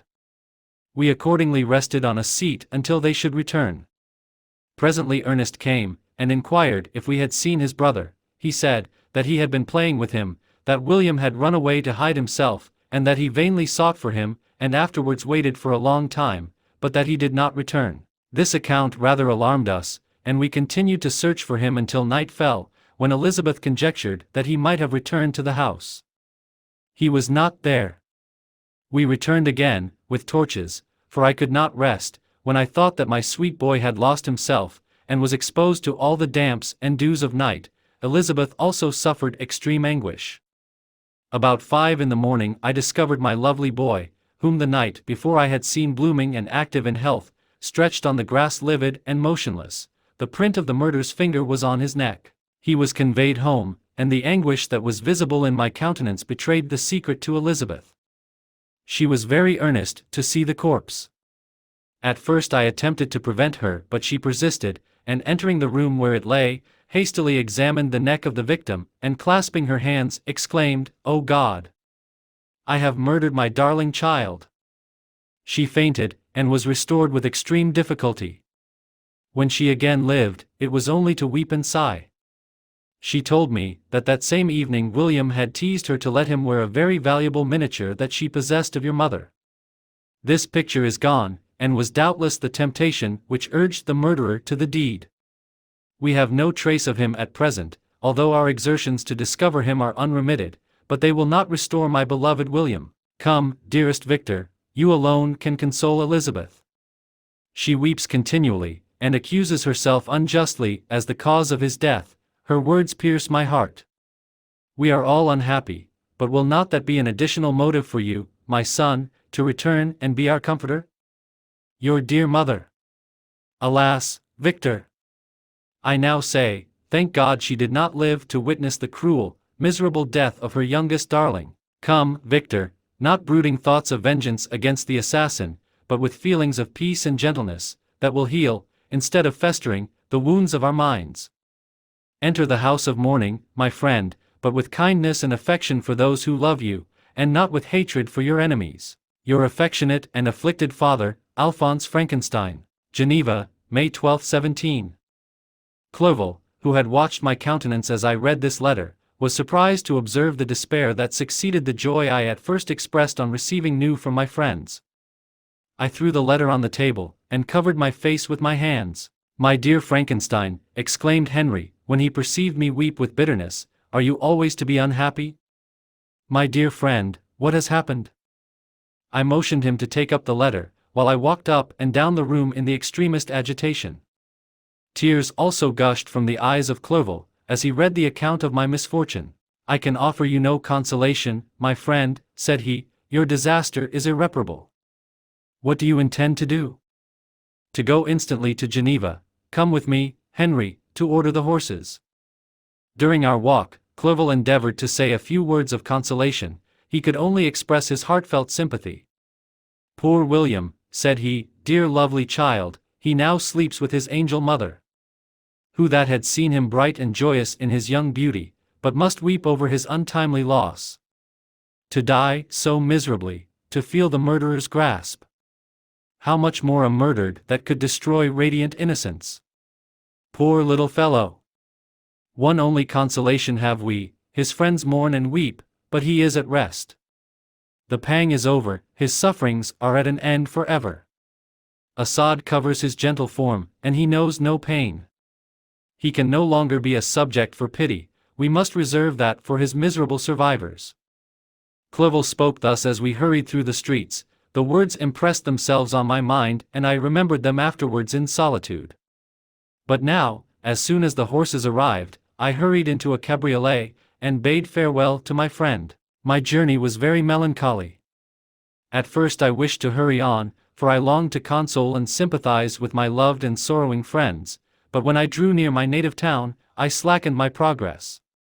I could hardly sustain the multitude of feelings that crowded into my mind.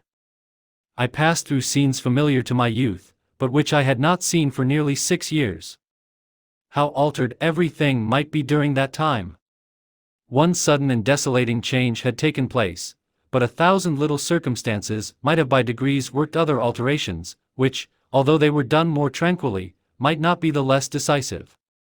Fear overcame me, I dared no advance, dreading 1,000 nameless evils that made me tremble, although I was unable to define them. I remained 2 days, at Lausanne, in this painful state of mind.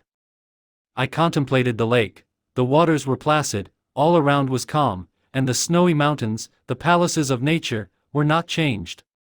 By degrees, the calm and heavenly scene restored me, and I continued my journey towards Geneva. The road ran by the side of the lake, which became narrower as I approached my native town. I discovered more distinctly the black sides of Jura, and the bright summit of Mont Blanc. I wept like a child. Dear mountains! My own beautiful lake! How do you welcome your wanderer? Your summits are clear, the sky and lake are blue and placid. Is this to prognosticate peace, or to mock at my unhappiness? I fear, my friend, that I shall render myself tedious by dwelling on these preliminary circumstances, but they were days of comparative happiness, and I think of them with pleasure. My country, my beloved country! Who but a native can tell the delight I took in again beholding thy streams, thy mountains, and, more than all, thy lovely lake? Yet, as I drew nearer home, grief and fear again overcame me. Night also closed around, and when I could hardly see the dark mountains, I felt still more gloomily. The picture appeared a vast and dim scene of evil, and I foresaw obscurely that I was destined to become the most wretched of human beings. Alas! I prophesied truly, and failed only in one single circumstance, that in all the misery I imagined and dreaded, I did not conceive the 100th part of the anguish I was destined to endure. It was completely dark when I arrived in the environs of Geneva. The gates of the town were already shut, and I was obliged to pass the night at Secherin, a village at the distance of half a league from the city. The sky was serene, and, as I was unable to rest, I resolved to visit the spot where my poor William had been murdered. As I could not pass through the town, I was obliged to cross the lake in a boat to arrive at Plainpalais. During this short voyage I saw the lightning playing on the summit of Mont Blanc in the most beautiful figures. The storm appeared to approach rapidly, and, on landing, I ascended a low hill, that I might observe its progress. It advanced, the heavens were clouded, and I soon felt the rain coming slowly in large drops, but its violence quickly increased. I quitted my seat, and walked on, although the darkness and storm increased every minute, and the thunder burst with a terrific crash over my head. It was echoed from Salive, the Jura, and the Alps of Savoy. Vivid flashes of lightning dazzled my eyes, illuminating the lake, making it appear like a vast sheet of fire. Then for an instant everything seemed of a pitchy darkness, until the eye recovered itself from the preceding flash. The storm, as is often the case in Switzerland, appeared at once in various parts of the heavens. The most violent storm hung exactly north of the town, over the part of the lake which lies between the promontory of Bellerive and the village of Copet. Another storm enlightened Jura with faint flashes, and another darkened and sometimes disclosed the mole, a peaked mountain to the east of the lake. While I watched the tempest, so beautiful yet terrific, I wandered on with a hasty step. This noble war in the sky elevated my spirits. I clasped my hands, and exclaimed aloud, "William, dear angel! This is thy funeral, this thy dirge." As I said these words, I perceived in the gloom a figure which stole from behind a clump of trees near me. I stood fixed, gazing intently. I could not be mistaken. A flash of lightning illuminated the object, and discovered its shape plainly to me, its gigantic stature, and the deformity of its aspect more hideous than belongs to humanity, instantly informed me that it was the wretch, the filthy Damon, to whom I had given life. What did he there? Could he be, I shuddered at the conception, the murderer of my brother? No sooner did that idea cross my imagination, than I became convinced of its truth. My teeth chattered, and I was forced to lean against a tree for support. The figure passed me quickly, and I lost it in the gloom. Nothing in human shape could have destroyed the fair child. He was the murderer. I could not doubt it. The mere presence of the idea was an irresistible proof of the fact. I thought of pursuing the devil, but it would have been in vain, for another flash discovered him to me hanging among the rocks of the nearly perpendicular ascent of Mont Saleve, a hill that bounds Plain Pellat on the south. He soon reached the summit and disappeared. I remained motionless. The thunder ceased, but the rain still continued, and the scene was enveloped in an impenetrable darkness. I revolved in my mind the events which I had until now sought to forget, the whole train of my progress toward the creation, the appearance of the works of my own hands at my bedside, its departure. 2 years had now nearly elapsed since the night on which he first received life, and was this his first crime? Alas! I had turned loose into the world a depraved wretch, whose delight was in carnage and misery. Had he not murdered my brother? No one can conceive the anguish I suffered during the remainder of the night, which I spent, cold and wet, in the open air. But I did not feel the inconvenience of the weather. My imagination was busy in scenes of evil and despair. I considered the being whom I had cast among mankind, and endowed with the will and power to effect purposes of horror, such as the deed which he had now done, nearly in the light of my own vampire, my own spirit let loose from the grave, and forced to destroy all that was dear to me. Day dawned, and I directed my steps towards the town. The gates were open, and I hastened to my father's house. My first thought was to discover what I knew of the murderer, and cause instant pursuit to be made. But I paused when I reflected on the story that I had to tell. A being whom I myself had formed, and endued with life, had met me at midnight among the precipices of an inaccessible mountain. I remembered also the nervous fever with which I had been seized just at the time that I dated my creation, and which would give an air of delirium to a tale otherwise so utterly improbable. I well knew that if any other had communicated such a relation to me, I should have looked upon it as the ravings of insanity. Besides, the strange nature of the animal would elude all pursuit, even if I were so far credited as to persuade my relatives to commence it. And then of what use would be pursuit? Who could arrest a creature capable of scaling the overhanging sides of Mont Saleve? These reflections determined me, and I resolved to remain silent. It was about 5 in the morning when I entered my father's house. I told the servants not to disturb the family, and went into the library to attend their usual hour of rising. 6 years had elapsed, passed in a dream but for one indelible trace, and I stood in the same place where I had last embraced my father before my departure for Ingolstadt. Beloved and venerable parent! He still remained to me. I gazed on the picture of my mother, which stood over the mantelpiece. It was an historical subject, painted at my father's desire, and represented Caroline Beaufort in an agony of despair, kneeling by the coffin of her dead father.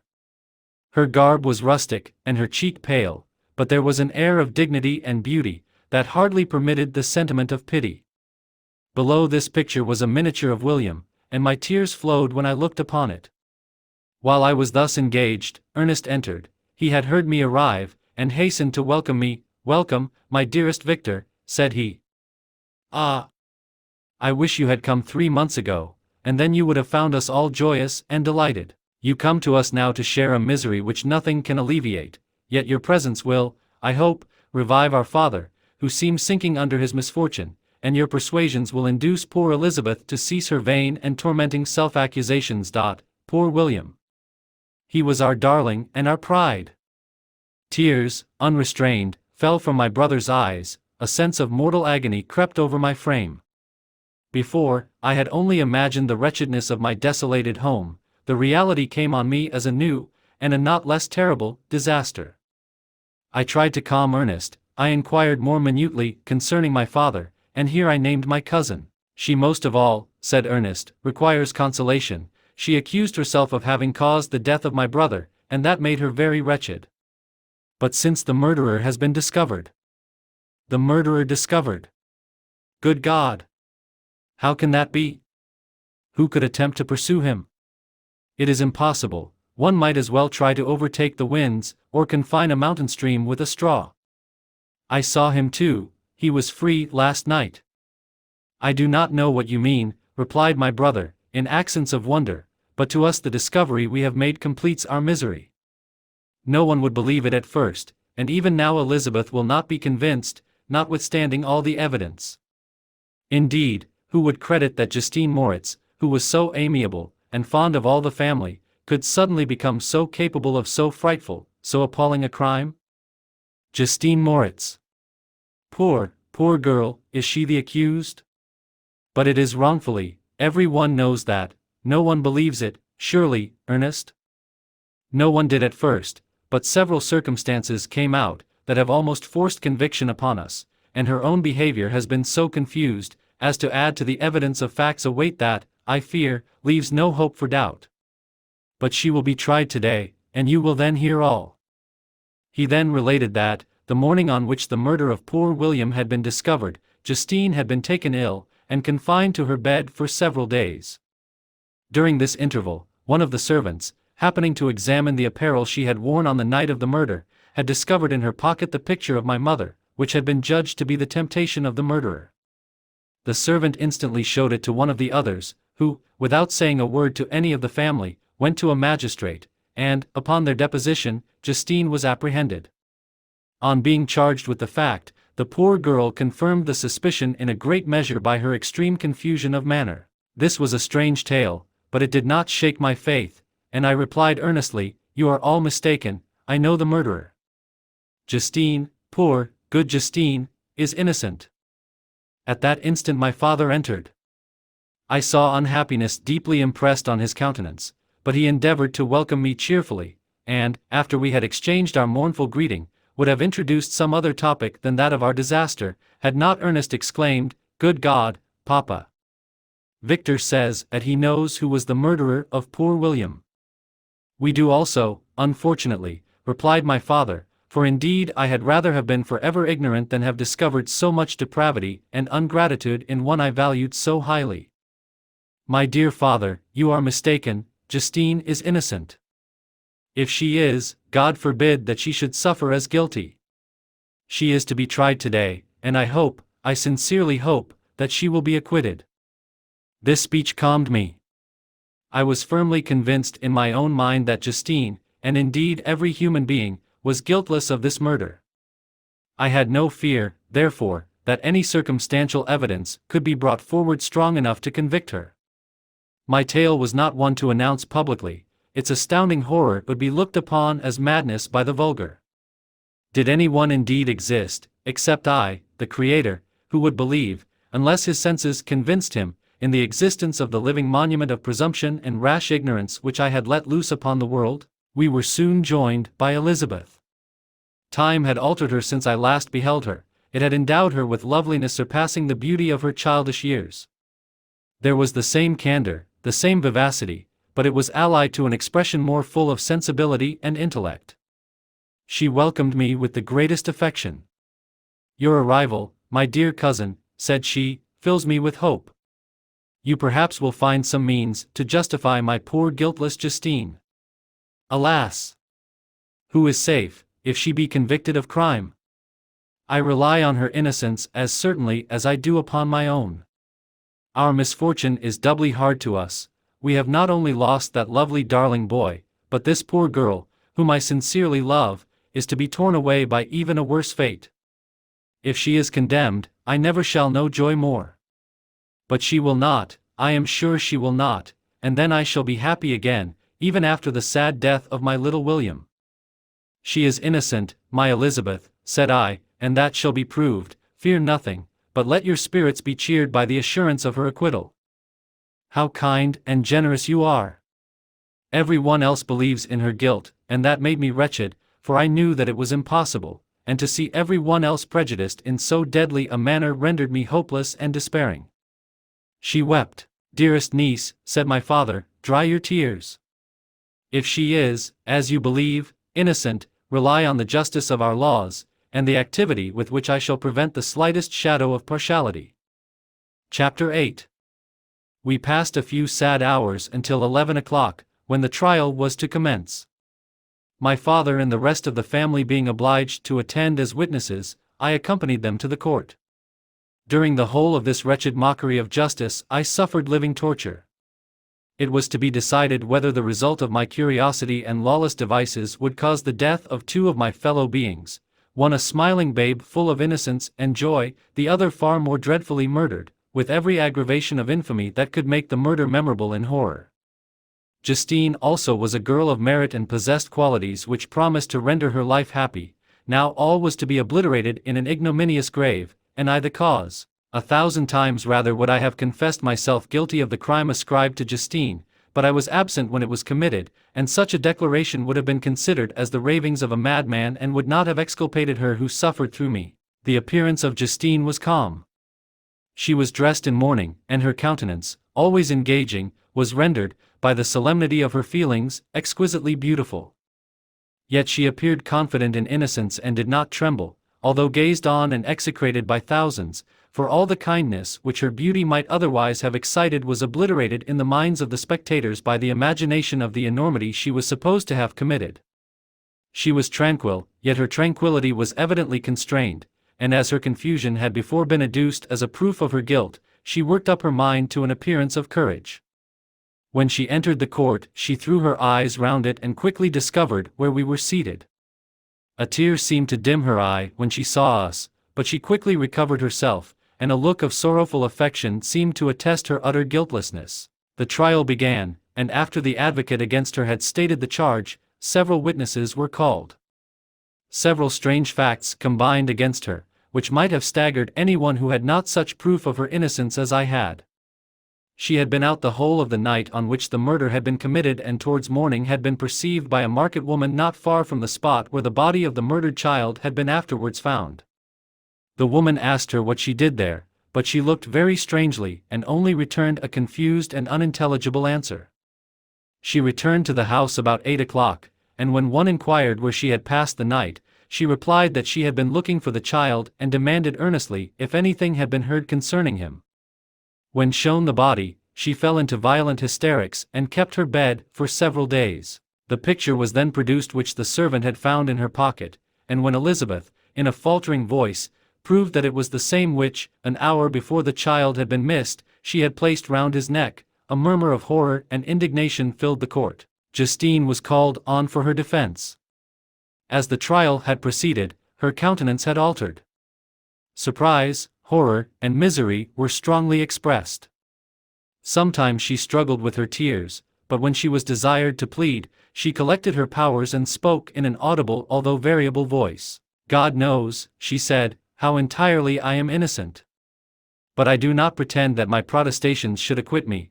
I rest my innocence on a plain and simple explanation of the facts which have been adduced against me, and I hope the character I have always borne will incline my judges to a favorable interpretation where any circumstance appears doubtful or suspicious. She then related that, by the permission of Elizabeth, she had passed the evening of the night on which the murder had been committed at the house of an aunt at Chain, a village situated at about a league from Geneva. On her return, at about 9 o'clock, she met a man who asked her if she had seen anything of the child who was lost. She was alarmed by this account and passed several hours in looking for him, when the gates of Geneva were shut, and she was forced to remain several hours of the night in a barn belonging to a cottage, being unwilling to call up the inhabitants, to whom she was well known. Most of the night she spent here watching. Towards morning she believed that she slept for a few minutes. Some steps disturbed her, and she awoke. It was dawn, and she quitted her asylum, that she might again endeavor to find my brother. If she had gone near the spot where his body lay, it was without her knowledge. That she had been bewildered when questioned by the market woman was not surprising, since she had passed a sleepless night and the fate of poor William was yet uncertain. Concerning the picture, she could give no account. I know, continued the unhappy victim, how heavily and fatally this one circumstance weighs against me, but I have no power of explaining it, and when I have expressed my utter ignorance, I am only left to conjecture concerning the probabilities by which it might have been placed in my pocket. But here also I am checked. I believe that I have no enemy on earth, and none surely would have been so wicked as to destroy me wantonly. Did the murderer place it there? I know of no opportunity afforded him for so doing, or, if I had, why should he have stolen the jewel, to part with it again so soon? I commit my cause to the justice of my judges, yet I see no room for hope. I beg permission to have a few witnesses examined concerning my character, and if their testimony shall not overweigh my supposed guilt, I must be condemned, although I would pledge my salvation on my innocence. Several witnesses were called who had known her for many years, and they spoke well of her, but fear and hatred of the crime of which they supposed her guilty rendered them timorous and unwilling to come forward. Elizabeth saw even this last resource, her excellent dispositions and irreproachable conduct, about to fail the accused, when, although violently agitated, she desired permission to address the court. I am, said she, the cousin of the unhappy child who was murdered, or rather his sister, for I was educated by and have lived with his parents ever since and even long before his birth. It may therefore be judged indecent in me to come forward on this occasion, but when I see a fellow creature about to perish through the cowardice of her pretended friends, I wish to be allowed to speak, that I may say what I know of her character. I am well acquainted with the accused. I have lived in the same house with her, at one time for 5 and at another for nearly 2 years. During all that period she appeared to me the most amiable and benevolent of human creatures. She nursed Madame Frankenstein, my aunt, in her last illness, with the greatest affection and care, and afterwards attended her own mother during a tedious illness, in a manner that excited the admiration of all who knew her, after which she again lived in my uncle's house, where she was beloved by all the family. She was warmly attached to the child who is now dead and acted towards him like a most affectionate mother. For my own part, I do not hesitate to say that, notwithstanding all the evidence produced against her, I believe and rely on her perfect innocence. She had no temptation for such an action. As to the bauble on which the chief proof rests, if she had earnestly desired it, I should have willingly given it to her, so much do I esteem and value her. A murmur of approbation followed Elizabeth's simple and powerful appeal, but it was excited by her generous interference, and not in favor of poor Justine, on whom the public indignation was turned with renewed violence, charging her with the blackest ingratitude. She herself wept as Elizabeth spoke, but she did not answer. My own agitation and anguish was extreme during the whole trial. I believed in her innocence, I knew it. Could the Damon who had, I did not for a minute doubt, murdered my brother also in his hellish sport have betrayed the innocent to death and ignominy? I could not sustain the horror of my situation, and when I perceived that the popular voice and the countenances of the judges had already condemned my unhappy victim, I rushed out of the court in agony. The tortures of the accused did not equal mine. She was sustained by innocence, but the fangs of remorse tore my bosom and would not forego their hold. I passed a night of unmingled wretchedness. In the morning I went to the court, my lips and throat were parched. I dared not ask the fatal question, but I was known, and the officer guessed the cause of my visit. The ballots had been thrown, they were all black, and Justine was condemned. I cannot pretend to describe what I then felt. I had before experienced sensations of horror, and I have endeavored to bestow upon them adequate expressions, but words cannot convey an idea of the heart-sickening despair that I then endured. The person to whom I addressed myself added that Justine had already confessed her guilt. That evidence, he observed, was hardly required in so glaring a case, but I am glad of it, and, indeed, none of our judges like to condemn a criminal upon circumstantial evidence, be it ever so decisive. This was strange and unexpected intelligence. What could it mean? Had my eyes deceived me? And was I really as mad as the whole world would believe me to be if I disclosed the object of my suspicions? I hastened to return home, and Elizabeth eagerly demanded the result. "My cousin," replied I, "it is decided as you may have expected. All judges had rather that 10 innocent should suffer than that 1 guilty should escape. But she has confessed." This was a dire blow to poor Elizabeth, who had relied with firmness upon Justine's innocence. "Alas," said she, "how shall I ever again believe in human goodness? Justine, whom I loved and esteemed as my sister, how could she put on those smiles of innocence only to betray? Her mild eyes seemed incapable of any severity or guile, and yet she has committed a murder." Soon after we heard that the poor victim had expressed a desire to see my cousin. My father wished her not to go but said that he left it to her own judgment and feelings to decide. "Yes," said Elizabeth, "I will go, although she is guilty, and you, Victor, shall accompany me. I cannot go alone." The idea of this visit was torture to me, yet I could not refuse. We entered the gloomy prison chamber and beheld Justine sitting on some straw at the farther end. Her hands were manacled, and her head rested on her knees. She rose on seeing us enter, and when we were left alone with her, she threw herself at the feet of Elizabeth, weeping bitterly.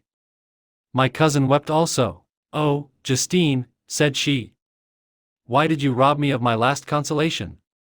I relied on your innocence, and although I was then very wretched, I was not so miserable as I am now. And do you also believe that I am so very, very wicked? Do you also join with my enemies to crush me, to condemn me as a murderer?" Her voice was suffocated with sobs. "Rise, my poor girl," said Elizabeth. "Why do you kneel, if you are innocent? I am not one of your enemies. I believed you guiltless, notwithstanding every evidence, until I heard that you had yourself declared your guilt. That report, you say, is false, and be assured, dear Justine, that nothing can shake my confidence in you for a moment, but your own confession. I did confess, but I confessed a lie.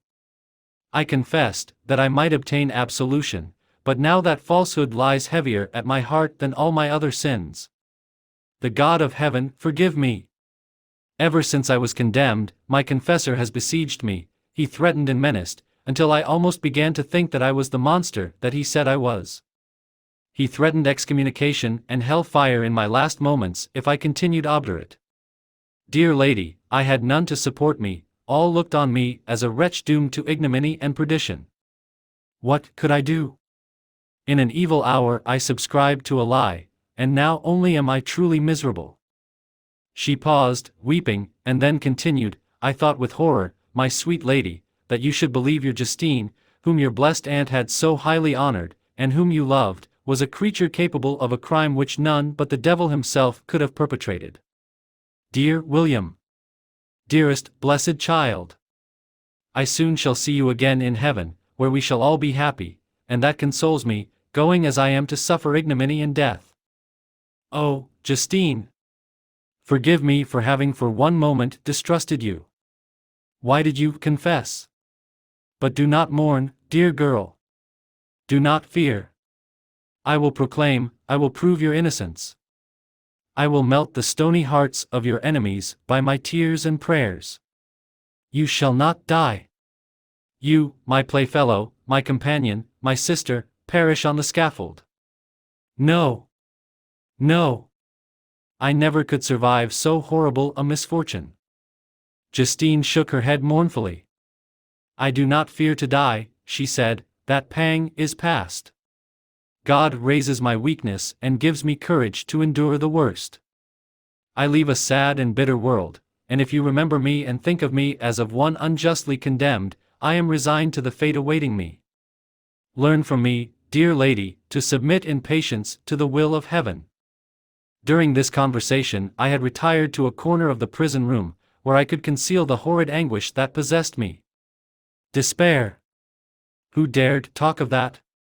The poor victim, who on the morrow was to pass the awful boundary between life and death, felt not, as I did, such deep and bitter agony. I gnashed my teeth and ground them together, uttering a groan that came from my inmost soul. Justine started. When she saw who it was, she approached me and said, "Dear sir, you are very kind to visit me. You, I hope, do not believe that I am guilty?" I could not answer. No, Justine, said Elizabeth, he is more convinced of your innocence than I was, for even when he heard that you had confessed, he did not credit it. I truly thank him. In these last moments I feel the sincerest gratitude towards those who think of me with kindness. How sweet is the affection of others to such a wretch as I am! It removes more than half my misfortune, and I feel as if I could die in peace now that my innocence is acknowledged by you, dear lady, and your cousin. Thus the poor sufferer tried to comfort others and herself. She indeed gained the resignation she desired. But I, the true murderer, felt the never-dying worm alive in my bosom, which allowed of no hope or consolation. Elizabeth also wept and was unhappy, but hers also was the misery of innocence, which, like a cloud that passes over the fair moon, for a while hides, but cannot tarnish its brightness. Anguish and despair had penetrated into the core of my heart. I bore a hell within me which nothing could extinguish. We stayed several hours with Justine, and it was with great difficulty that Elizabeth could tear herself away. I wish, cried she, that I were to die with you. I cannot live in this world of misery. Justine assumed an air of cheerfulness, while she with difficulty repressed her bitter tears.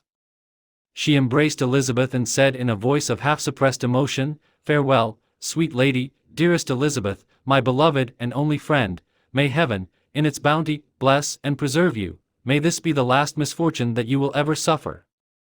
Live, and be happy, and make others so." And on the morrow Justine died. Elizabeth's heart-rending eloquence failed to move the judges from their settled conviction in the criminality of the saintly sufferer. My passionate and indignant appeals were lost upon them. And when I received their cold answers and heard the harsh, unfeeling reasoning of these men, my purposed avowal died away on my lips. Thus I might proclaim myself a madman, but not revoke the sentence passed upon my wretched victim. She perished on the scaffold as a murderess. From the tortures of my own heart, I turned to contemplate the deep and voiceless grief of my Elizabeth. This also was my doing. And my father's woe, and the desolation of that late so smiling home, all was the work of my thrice accursed hands. Ye weep, unhappy ones, but these are not your last tears. Again shall you raise the funeral wail, and the sound of your lamentations shall again and again be heard. Frankenstein, your son, your kinsman, your early, much-loved friend, he who would spend each vital drop of blood for your sakes, who has no thought nor sense of joy except as it is mirrored also in your dear countenances, who would fill the air with blessings and spend his life in serving you, he bids you weep, to shed countless tears, happy beyond his hopes, if thus inexorable fate be satisfied, and if the destruction pause before the peace of the grave have succeeded to your sad torments. Thus spoke my prophetic soul, as, torn by remorse, horror, and despair, I beheld those I loved spend vain sorrow upon the graves of William and Justine, the first hapless victims to my unhallowed arts. Chapter 9. Nothing is more painful to the human mind than, after the feelings have been worked up by a quick succession of events, the dead calmness of inaction and certainty which follows and deprives the soul both of hope and fear. Justine died, she rested, and I was alive. The blood flowed freely in my veins, but a weight of despair and remorse pressed on my heart which nothing could remove. Sleep fled from my eyes, I wandered like an evil spirit, for I had committed deeds of mischief beyond description horrible, and more, much more, I persuaded myself, was yet behind. Yet my heart overflowed with kindness and the love of virtue. I had begun life with benevolent intentions and thirsted for the moment when I should put them in practice and make myself useful to my fellow beings. Now all was blasted. Instead of that serenity of conscience which allowed me to look back upon the past with self-satisfaction, and from thence to gather promise of new hopes, I was seized by remorse and the sense of guilt, which hurried me away to a hell of intense torture such as no language can describe. This state of mind preyed upon my health, which had perhaps never entirely recovered from the first shock it had sustained. I shunned the face of man, all sound of joy or complacency was torture to me, solitude was my only consolation, deep, dark, death-like solitude. My father observed with pain the alteration perceptible in my disposition and habits and endeavored by arguments deduced from the feelings of his serene conscience and guiltless life to inspire me with fortitude and awaken in me the courage to dispel the dark cloud which brooded over me. "Do you think, Victor," said he, "that I do not suffer also? No one could love a child more than I loved your brother." Tears came into his eyes as he spoke. "But is it not a duty to the survivors that we should refrain from augmenting their unhappiness by an appearance of immoderate grief? It is also a duty owed to yourself, for excessive sorrow prevents improvement or enjoyment, or even the discharge of daily usefulness, without which no man is fit for society." This advice, although good, was totally inapplicable to my case. I should have been the first to hide my grief and console my friends if remorse had not mingled its bitterness, and terror its alarm, with my other sensations. Now I could only answer my father with a look of despair and endeavor to hide myself from his view. About this time we retired to our house at Belrive. This change was particularly agreeable to me. The shutting of the gates regularly at 10 o'clock and the impossibility of remaining on the lake after that hour had rendered our residence within the walls of Geneva very irksome to me. I was now free. Often, after the rest of the family had retired for the night, I took the boat and passed many hours upon the water.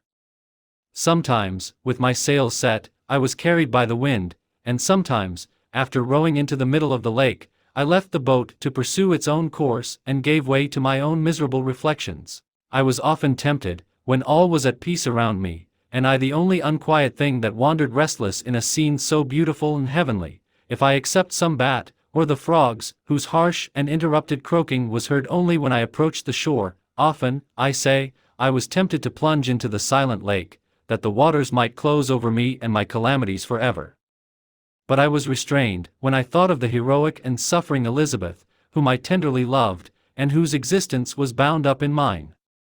I thought also of my father and surviving brother. Should I by my base desertion leave them exposed and unprotected to the malice of the fiend whom I had let loose among them? At these moments I wept bitterly and wished that peace would revisit my mind only that I might afford them consolation and happiness. But that could not be. Remorse extinguished every hope.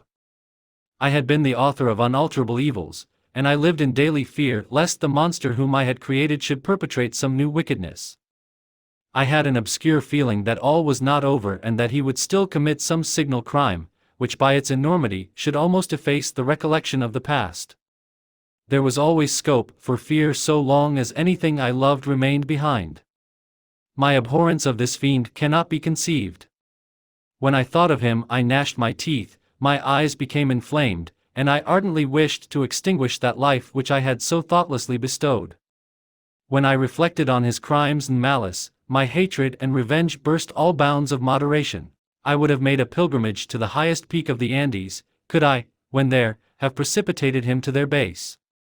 I wished to see him again, that I might wreak the utmost extent of abhorrence on his head and avenge the deaths of William and Justine. Our house was the house of mourning. My father's health was deeply shaken by the horror of the recent events. Elizabeth was sad and desponding. She no longer took delight in her ordinary occupations. All pleasure seemed to her sacrilege toward the dead. Eternal woe and tears she then thought was the just tribute she should pay to innocence so blasted and destroyed. She was no longer that happy creature who in earlier youth wandered with me on the banks of the lake and talked with ecstasy of our future prospects. The first of those sorrows which are sent to wean us from the earth had visited her, and its dimming influence quenched her dearest smiles. When I reflect, my dear cousin, said she, on the miserable death of Justine Moritz, I no longer see the world and its works as they before appeared to me. Before, I looked upon the accounts of vice and injustice that I read in books or heard from others as tales of ancient days or imaginary evils. At least they were remote and more familiar to reason than to the imagination. But now misery has come home, and men appear to me as monsters thirsting for each other's blood. Yet I am certainly unjust. Everybody believed that poor girl to be guilty, and if she could have committed the crime for which she suffered, assuredly she would have been the most depraved of human creatures.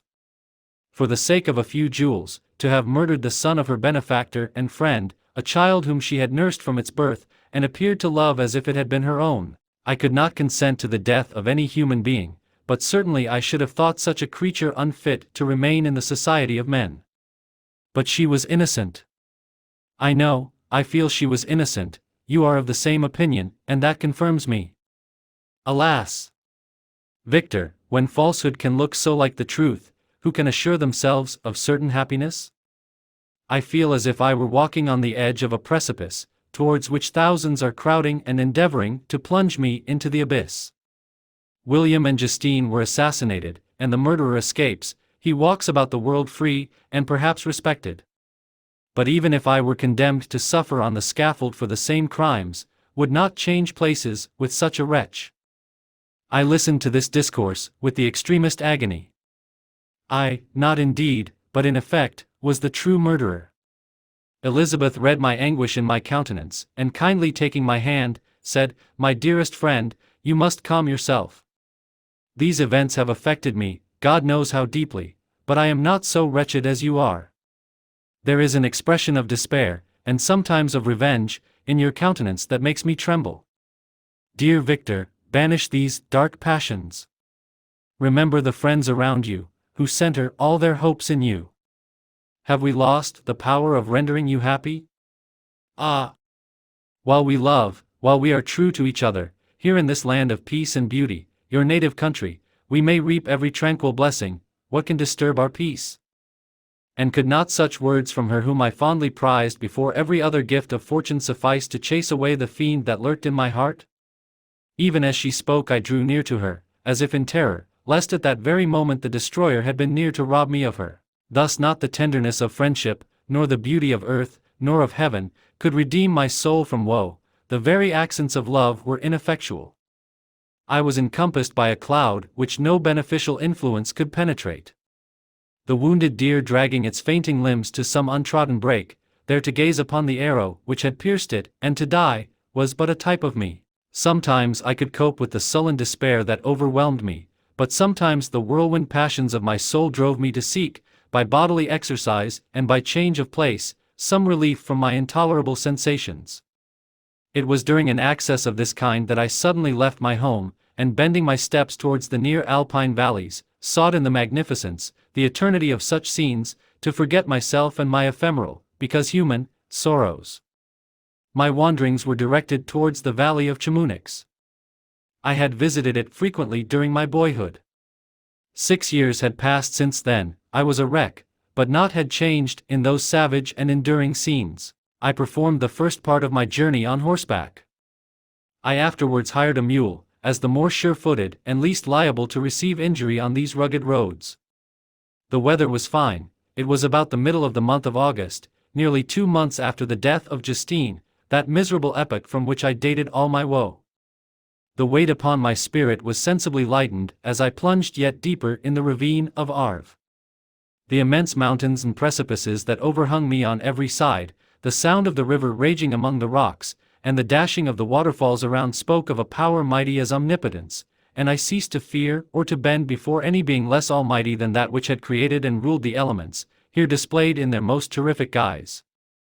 Still, as I ascended higher, the valley assumed a more magnificent and astonishing character. Ruined castles hanging on the precipices of piny mountains, the impetuous Arve, and cottages every here and there peeping forth from among the trees formed a scene of singular beauty. But it was augmented and rendered sublime by the mighty Alps, whose white and shining pyramids and domes towered above all, as belonging to another earth, the habitations of another race of beings. I passed the bridge of Pelissier, where the ravine, which the river forms, opened before me, and I began to ascend the mountain that overhangs it. Soon after, I entered the valley of Chamonix. This valley is more wonderful and sublime, but not so beautiful and picturesque as that of Servox, through which I had just passed. The high and snowy mountains were its immediate boundaries, but I saw no more ruined castles and fertile fields. Immense glaciers approached the road. I heard the rumbling thunder of the falling avalanche and marked the smoke of its passage. Mont Blanc, the supreme and magnificent Mont Blanc, raised itself from the surrounding aiguilles, and its tremendous dome overlooked the valley. A tingling long-lost sense of pleasure often came across me during this journey. Some turn in the road, some new object suddenly perceived and recognized, reminded me of days gone by, and were associated with the light-hearted gaiety of boyhood. The very winds whispered in soothing accents, and maternal nature bade me weep no more. Then again the kindly influence ceased to act. I found myself fettered again to grief and indulging in all the misery of reflection.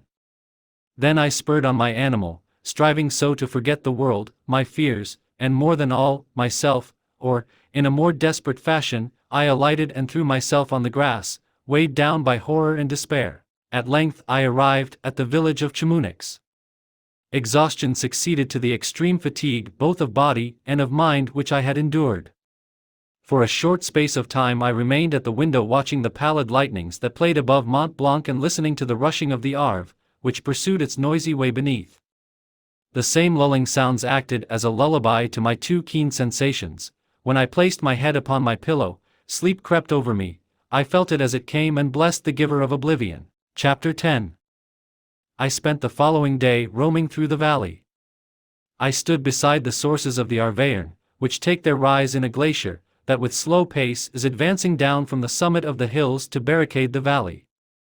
The abrupt sides of vast mountains were before me, the icy wall of the glacier overhung me, a few shattered pines were scattered around, and the solemn silence of this glorious presence chamber of imperial nature was broken only by the brawling waves or the fall of some vast fragment, the thunder sound of the avalanche or the cracking, reverberated along the mountains, of the accumulated ice, which, through the silent working of immutable laws, was ever and anon rent and torn, as if it had been but a plaything in their hands. These sublime and magnificent scenes afforded me the greatest consolation that I was capable of receiving. They elevated me from all littleness of feeling, and although they did not remove my grief, they subdued and tranquilized it. In some degree, also, they diverted my mind from the thoughts over which it had brooded for the last month. I retired to rest at night, my slumbers, as it were, waited on and ministered to by the assemblance of grand shapes which I had contemplated during the day. They congregated round me, the unstained snowy mountain top, the glittering pinnacle, the pine woods, and ragged bare ravine, the eagle, soaring amidst the clouds, they all gathered round me and bade me be at peace. Where had they fled when the next morning I awoke? All of soul inspiriting fled with sleep, and dark melancholy clouded every thought. The rain was pouring in torrents, and thick mists hid the summits of the mountains, so that I even saw not the faces of those mighty friends. Still I would penetrate their misty veil and seek them in their cloudy retreats. What were rain and storm to me? My mule was brought to the door, and I resolved to ascend to the summit of Montanvert. I remembered the effect that the view of the tremendous and ever-moving glacier had produced upon my mind when I first saw it. It had then filled me with a sublime ecstasy that gave wings to the soul and allowed it to soar from the obscure world to light and joy. The sight of the awful and majestic in nature had indeed always the effect of solemnizing my mind and causing me to forget the passing cares of life. I determined to go without a guide, for I was well acquainted with the path, and the presence of another would destroy the solitary grandeur of the scene. The ascent is precipitous, but the path is cut into continual and short windings, which enable you to surmount the perpendicularity of the mountain. It is a scene terrifically desolate. In 1,000 spots the traces of the winter avalanche may be perceived, where trees lie broken and strewed on the ground, some entirely destroyed, others bent, leaning upon the jutting rocks of the mountain or transversely upon other trees. The path, as you ascend higher, is intersected by ravines of snow, down which stones continually roll from above. One of them is particularly dangerous, as the slightest sound, such as even speaking in a loud voice, produces a concussion of air sufficient to draw destruction upon the head of the speaker. The pines are not tall or luxuriant, but they are somber and add an air of severity to the scene. I looked on the valley beneath. Vast mists were rising from the rivers which ran through it and curling in thick wreaths around the opposite mountains, whose summits were hid in the uniform clouds, while rain poured from the dark sky and added to the melancholy impression I received from the objects around me. Alas! Why does man boast of sensibilities superior to those apparent in the brute? It only renders them more necessary beings. If our impulses were confined to hunger, thirst, and desire, we might be nearly free, but now we are moved by every wind that blows and a chance word or scene that word may convey to us. We rest, a dream has power to poison sleep. We rise, one wandering thought pollutes the day that we feel, conceive, or reason, laugh or weep, embrace fond woe, or cast our cares away.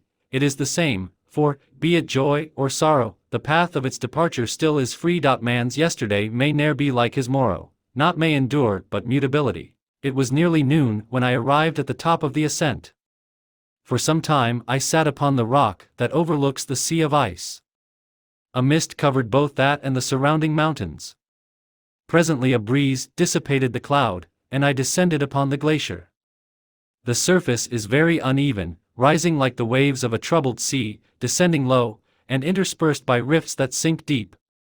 The field of ice is almost a league in width, but I spent nearly 2 hours in crossing it. The opposite mountain is a bare perpendicular rock.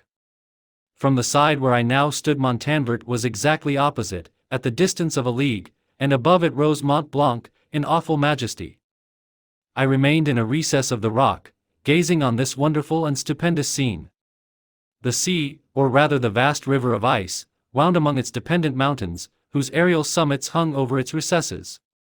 Their icy and glittering peaks shone in the sunlight over the clouds. My heart, which was before sorrowful, now swelled with something like joy. I exclaimed, "Wandering spirits, if indeed ye wander, and do not rest in your narrow beds, allow me this faint happiness, or take me, as your companion, away from the joys of life."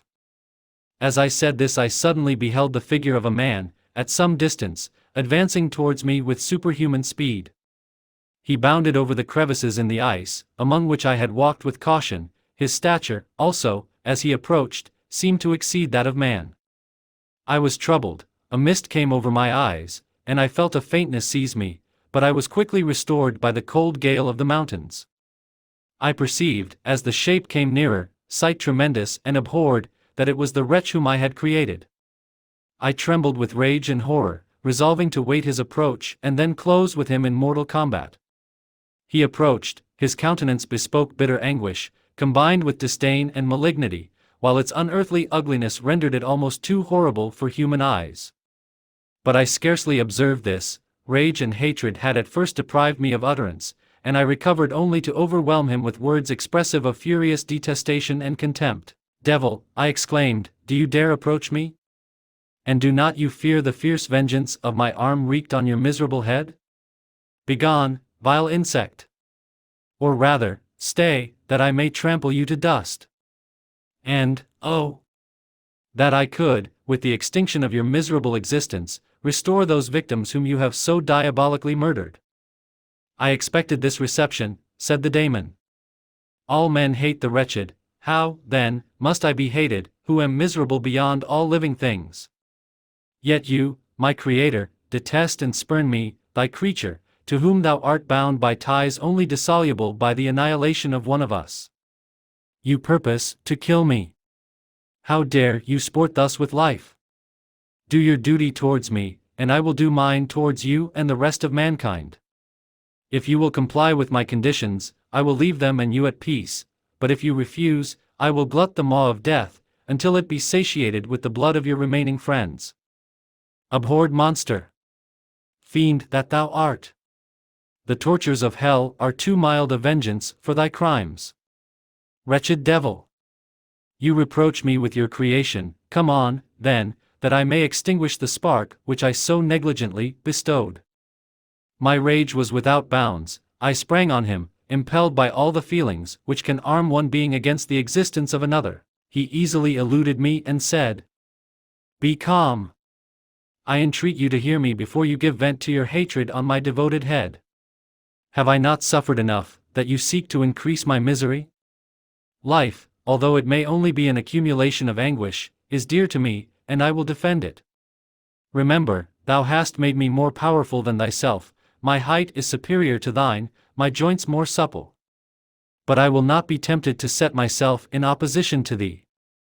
I am thy creature, and I will be even mild and docile to my natural lord and king if thou wilt also perform thy part, the which thou owest me. Oh, Frankenstein, be not equitable to every other and trample upon me alone, to whom thy justice, and even thy clemency in affection, is most due. Remember that I am thy creature. I ought to be thy Adam, but I am rather the fallen angel, whom thou drivest from joy for no misdeed.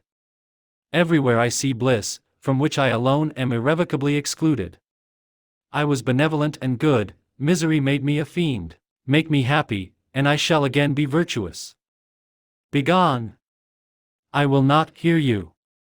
There can be no community between you and me, we are enemies.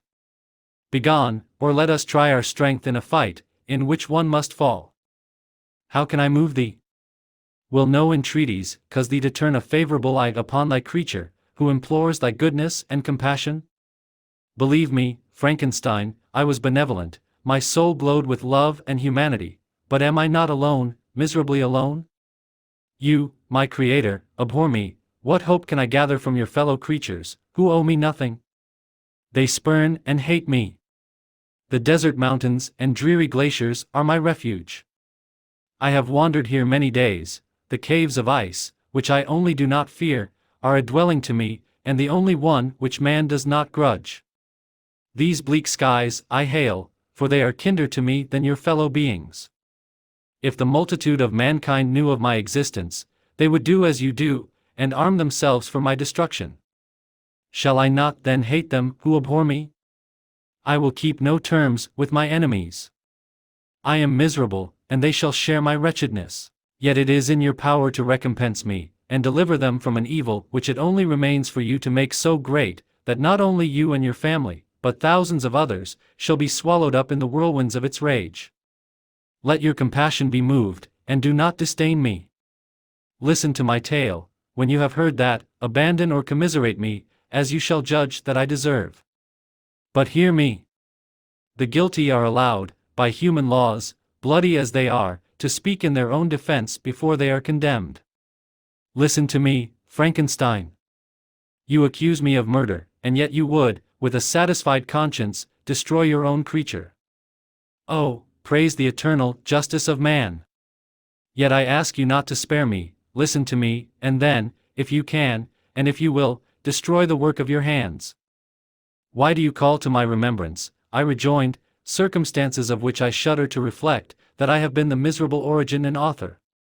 Cursed be the day, abhorred devil, in which you first saw light. Cursed, although I curse myself, be the hands that formed you. You have made me wretched beyond expression. You have left me no power to consider whether I am just to you or not. Begone! Relieve me from the sight of your detested form. Thus I relieve thee, my creator, he said, and placed his hated hands before my eyes, which I flung from me with violence. Thus I take from thee a sight which you abhor. Still thou canst listen to me and grant me thy compassion. By the virtues that I once possessed, I demand this from you. Hear my tale. It is long and strange, and the temperature of this place is not fitting to your fine sensations. Come to the hut upon the mountain. The sun is yet high in the heavens. Before it descends to hide itself behind your snowy precipices and illuminate another world, you will have heard my story and can decide. On you it rests, whether I quit forever the neighborhood of man and lead a harmless life, or become the scourge of your fellow creatures and the author of your own speedy ruin. As he said this, he led the way across the ice. I followed. My heart was full, and I did not answer him, but as I proceeded, weighed the various arguments that he had used and determined at least to listen to his tale. I was partly urged by curiosity, and compassion confirmed my resolution. I had hitherto supposed him to be the murderer of my brother, and I eagerly sought a confirmation or denial of this opinion. For the first time, also, I felt what the duties of a creator towards his creature were, and that I ought to render him happy before I complained of his wickedness. These motives urged me to comply with his demand. We crossed the ice, therefore, and ascended the opposite rock. The air was cold, and the rain again began to descend. We entered the hut, the fiend with an air of exultation, I with a heavy heart and depressed spirits. But I consented to listen, and seating myself by the fire which my odious companion had lighted, he thus began his tale. Chapter 11. It is with considerable difficulty that I remember the original era of my being. All the events of that period appear confused and indistinct. A strange multiplicity of sensations seized me, and I saw, felt, heard, and smelt at the same time, and it was, indeed, a long time before I learned to distinguish between the operations of my various senses. By degrees, I remember, a stronger light pressed upon my nerves, so that I was obliged to shut my eyes. Darkness then came over me and troubled me, but hardly had I felt this when, by opening my eyes, as I now suppose, the light poured in upon me again. I walked and, I believe, descended, but I presently found a great alteration in my sensations. Before, dark and opaque bodies had surrounded me, impervious to my touch or sight, but I now found that I could wander on at liberty, with no obstacles, which I could not either surmount or avoid. The light became more and more oppressive to me, and the heat wearying me as I walked, I sought a place where I could receive shade. This was the forest near Ingolstadt, and here I lay by the side of a brook resting from my fatigue, until I felt tormented by hunger and thirst. This roused me from my nearly dormant state, and I ate some berries which I found hanging on the trees or lying on the ground. I slaked my thirst at the brook, and then lying down, was overcome by sleep. It was dark when I awoke. I felt cold also, and half frightened, as it were, instinctively, finding myself so desolate. Before I had quitted your apartment, on a sensation of cold, I had covered myself with some clothes, but these were insufficient to secure me from the dews of night. I was a poor, helpless, miserable wretch, I knew, and could distinguish nothing, but feeling pain invade me on all sides, I sat down and wept. Soon a gentle light stole over the heavens and gave me a sensation of pleasure. I started up and beheld a radiant form rise from among the trees. The moon, I gazed with a kind of wonder. It moved slowly, but it enlightened my path, and I again went out in search of berries. I was still cold when under one of the trees I found a huge cloak, with which I covered myself, and sat down upon the ground. No distinct ideas occupied my mind, all was confused. I felt light, and hunger, and thirst, and darkness. Innumerable sounds rang in my ears, and on all sides various scents saluted me. The only object that I could distinguish was the bright moon, and I fixed my eyes on that with pleasure. Several changes of day and night passed, and the orb of night had greatly lessened, when I began to distinguish my sensations from each other. I gradually saw plainly the clear stream that supplied me with drink and the trees that shaded me with their foliage. I was delighted when I first discovered that a pleasant sound, which often saluted my ears, proceeded from the throats of the little winged animals who had often intercepted the light from my eyes. I began also to observe, with greater accuracy, the forms that surrounded me and to perceive the boundaries of the radiant roof of light which canopied me. Sometimes I tried to imitate the pleasant songs of the birds, but was unable. Sometimes I wished to express my sensations in my own mode, but the uncouth and inarticulate sounds which broke from me frightened me into silence again. The moon had disappeared from the night, and again, with a lessened form, showed itself, while I still remained in the forest. My sensations had by this time become distinct, and my mind received every day additional ideas. My eyes became accustomed to the light and to perceive objects in their right forms. I distinguished the insect from the herb, and by degrees, one herb from another.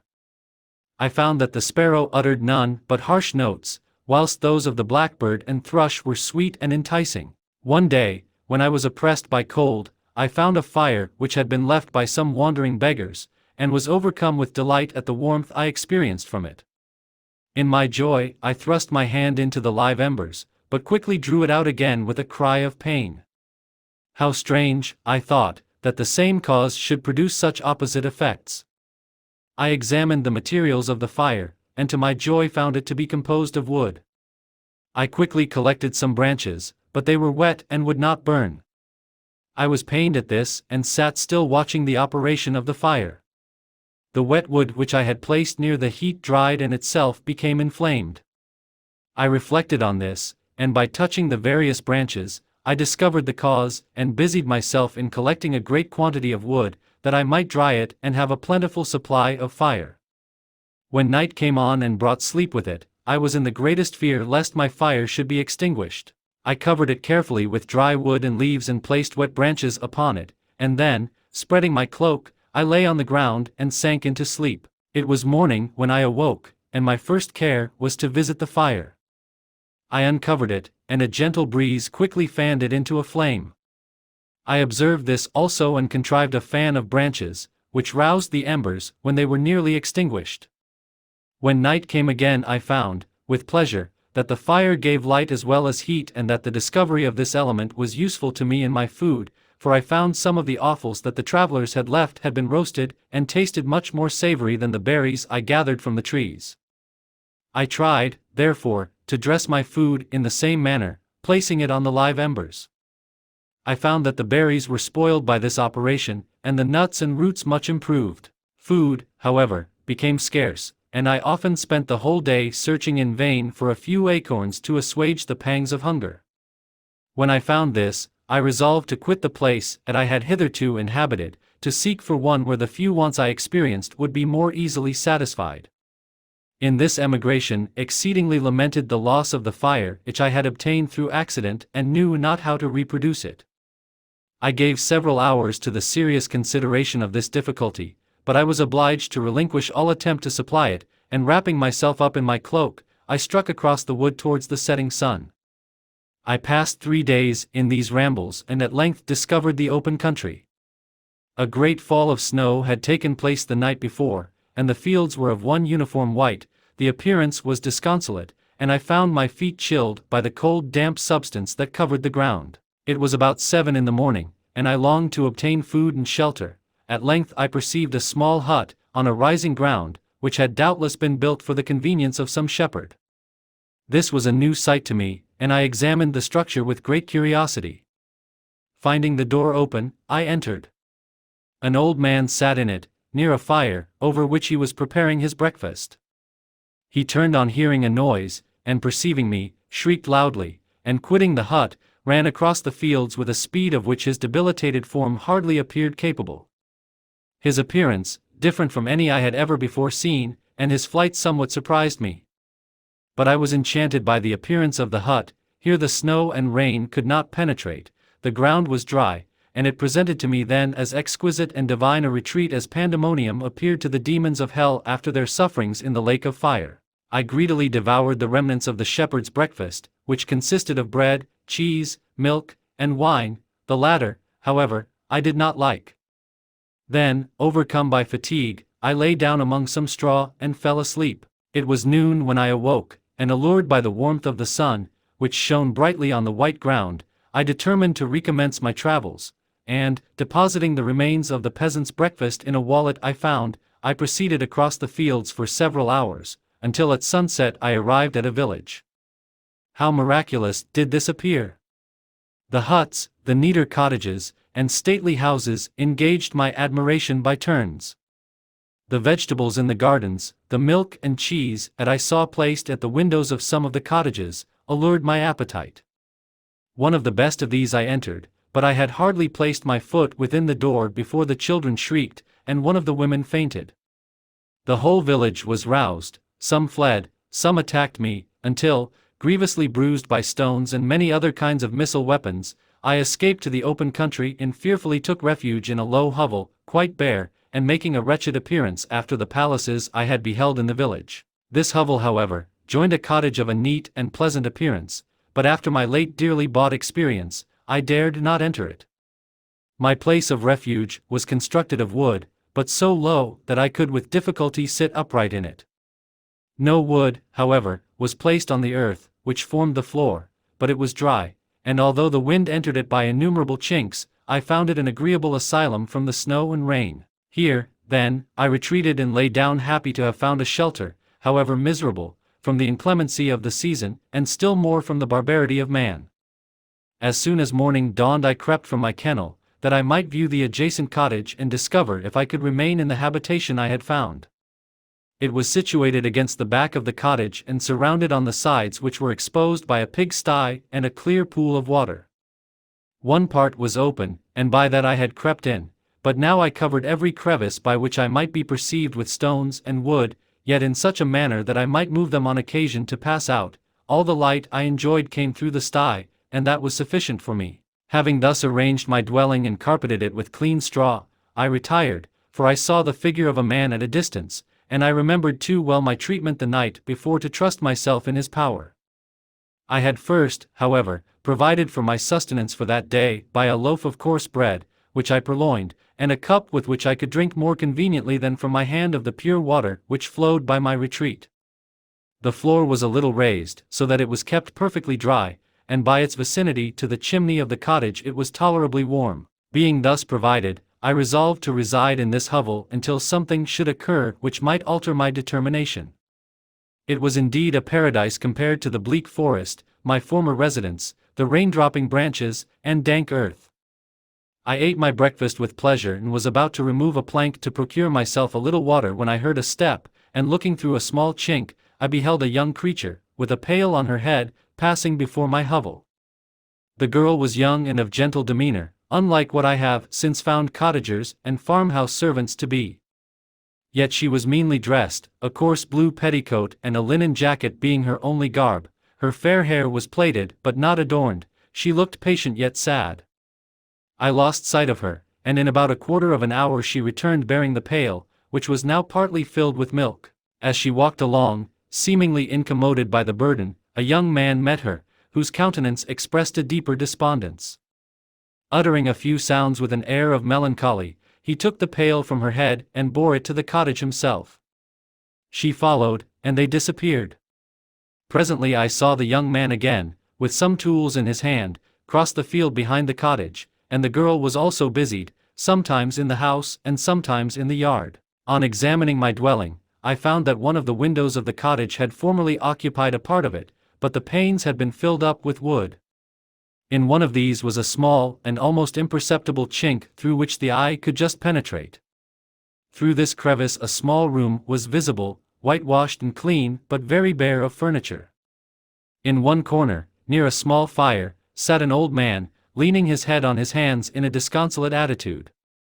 The young girl was occupied in arranging the cottage, but presently she took something out of a drawer, which employed her hands, and she sat down beside the old man, who, taking up an instrument, began to play and to produce sounds sweeter than the voice of the thrush or the nightingale. It was a lovely sight, even to me, poor wretch, who had never beheld aught beautiful before.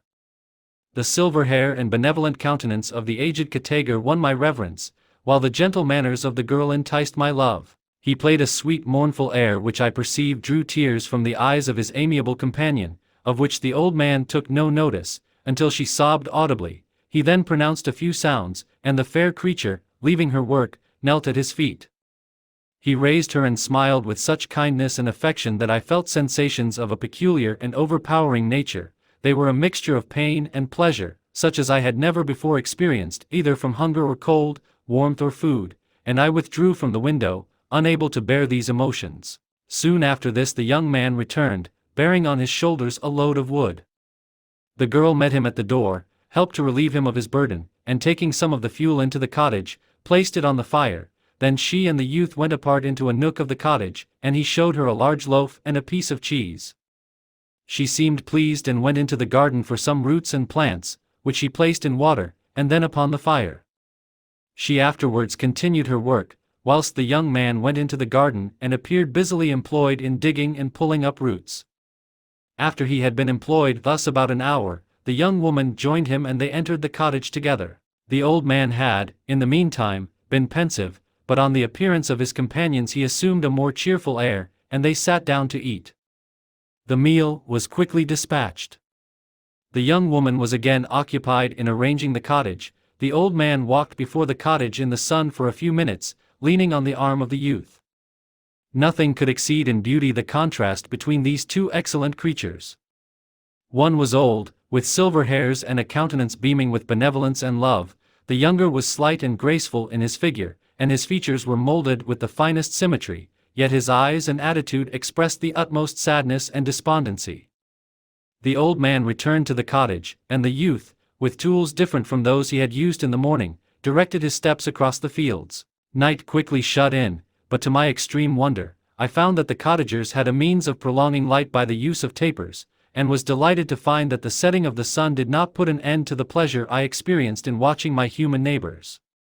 In the evening the young girl and her companion were employed in various occupations which I did not understand, and the old man again took up the instrument which produced the divine sounds that had enchanted me in the morning. So soon as he had finished, the youth began, not to play, but to utter sounds that were monotonous, and neither resembling the harmony of the old man's instrument or the songs of the birds. I since found that he read aloud, but at that time I knew nothing of the science of words or letters. The family, after having been thus occupied for a short time, extinguished their lights and retired, as I conjectured, to rest. Chapter 12. I lay on my straw, but I could not sleep. I thought of the occurrences of the day. What chiefly struck me was the gentle manners of these people, and I longed to join them, but dared not. I remembered too well the treatment I had suffered the night before from the barbarous villagers, and resolved, whatever course of conduct I might hereafter think it right to pursue, that for the present I would remain quietly in my hovel, watching and endeavoring to discover the motives which influenced their actions. The cottagers arose the next morning before the sun. The young woman arranged the cottage and prepared the food, and the youth departed after the first meal. This day was passed in the same routine as that which preceded it. The young man was constantly employed out of doors, and the girl in various laborious occupations within. The old man, whom I soon perceived to be blind, employed his leisure hours on his instrument or in contemplation. Nothing could exceed the love and respect which the younger cottagers exhibited towards their venerable companion. They performed towards him every little office of affection and duty with gentleness, and he rewarded them by his benevolent smiles. They were not entirely happy. The young man and his companion often went apart and appeared to weep. I saw no cause for their unhappiness, but I was deeply affected by it. If such lovely creatures were miserable, it was less strange that I, an imperfect and solitary being, should be wretched. Yet why were these gentle beings unhappy?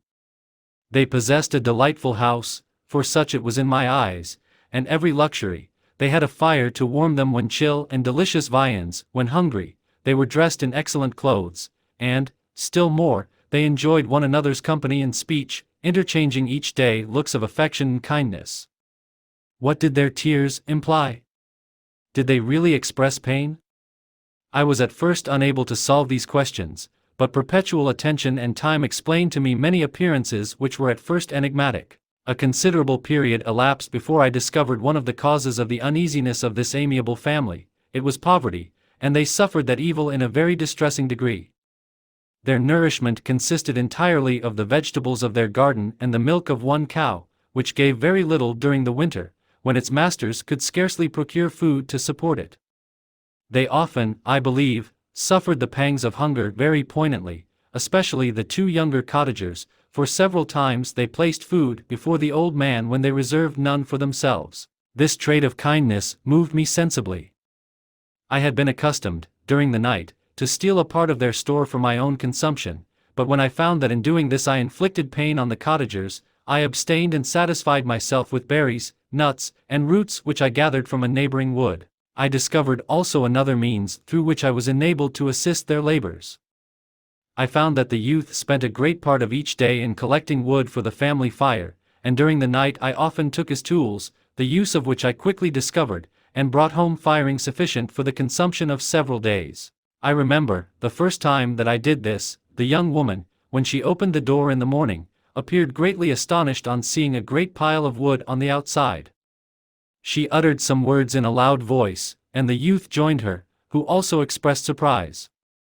I observed, with pleasure, that he did not go to the forest that day, but spent it in repairing the cottage and cultivating the garden. By degrees I made a discovery of still greater moment.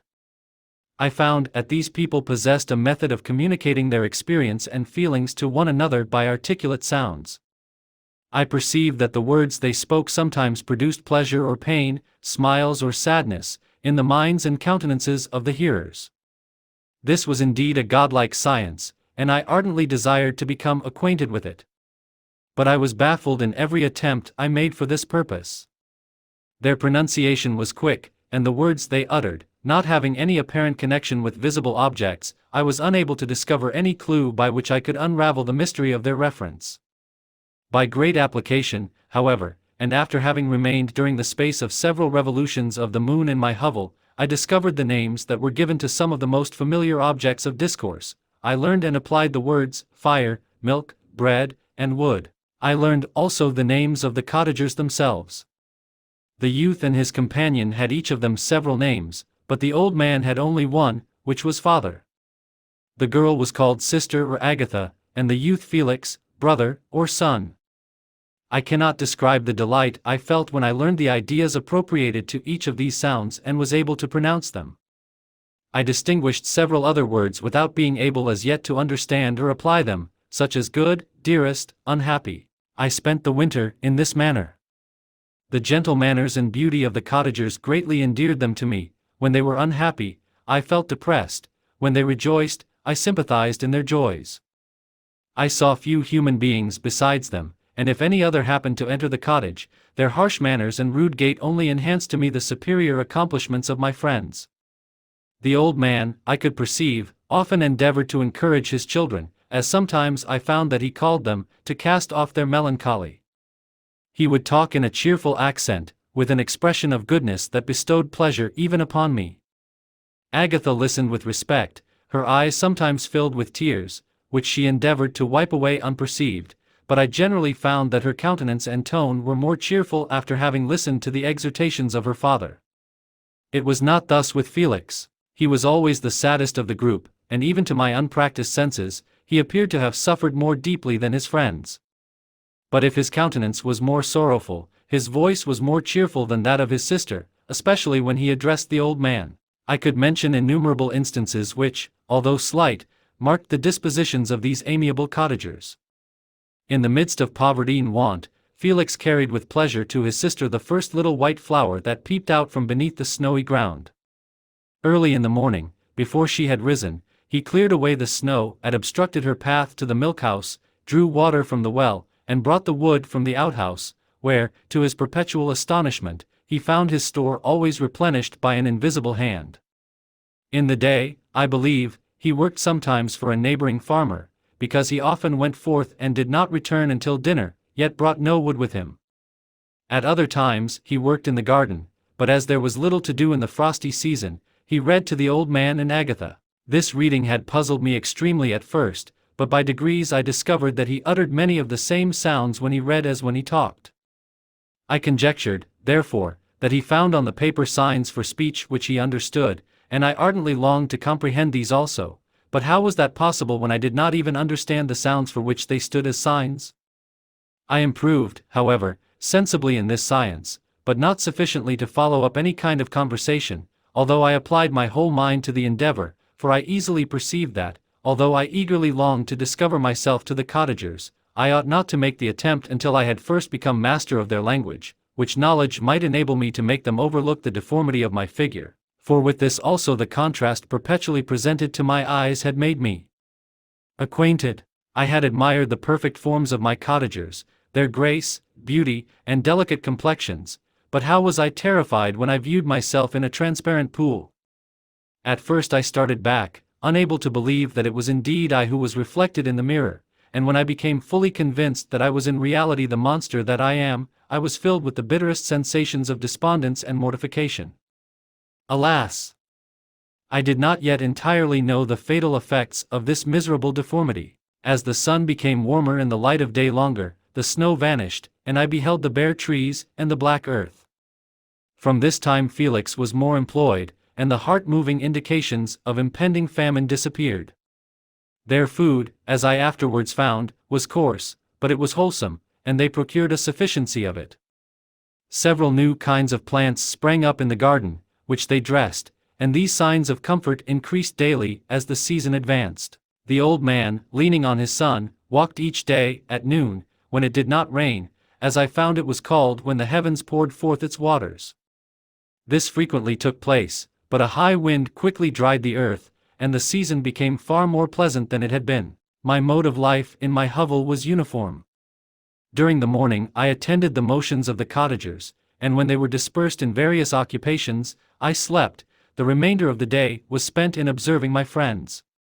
When they had retired to rest, if there was any moon or the night was starlight, I went into the woods and collected my own food and fuel for the cottage.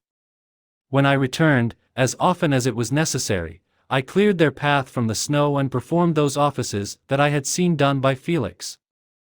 I afterwards found that these labors, performed by an invisible hand, greatly astonished them, and once or twice I heard them, on these occasions, utter the words good spirit, wonderful, but I did not then understand the signification of these terms. My thoughts now became more active, and I longed to discover the motives and feelings of these lovely creatures. I was inquisitive to know why Felix appeared so miserable and Agatha so sad.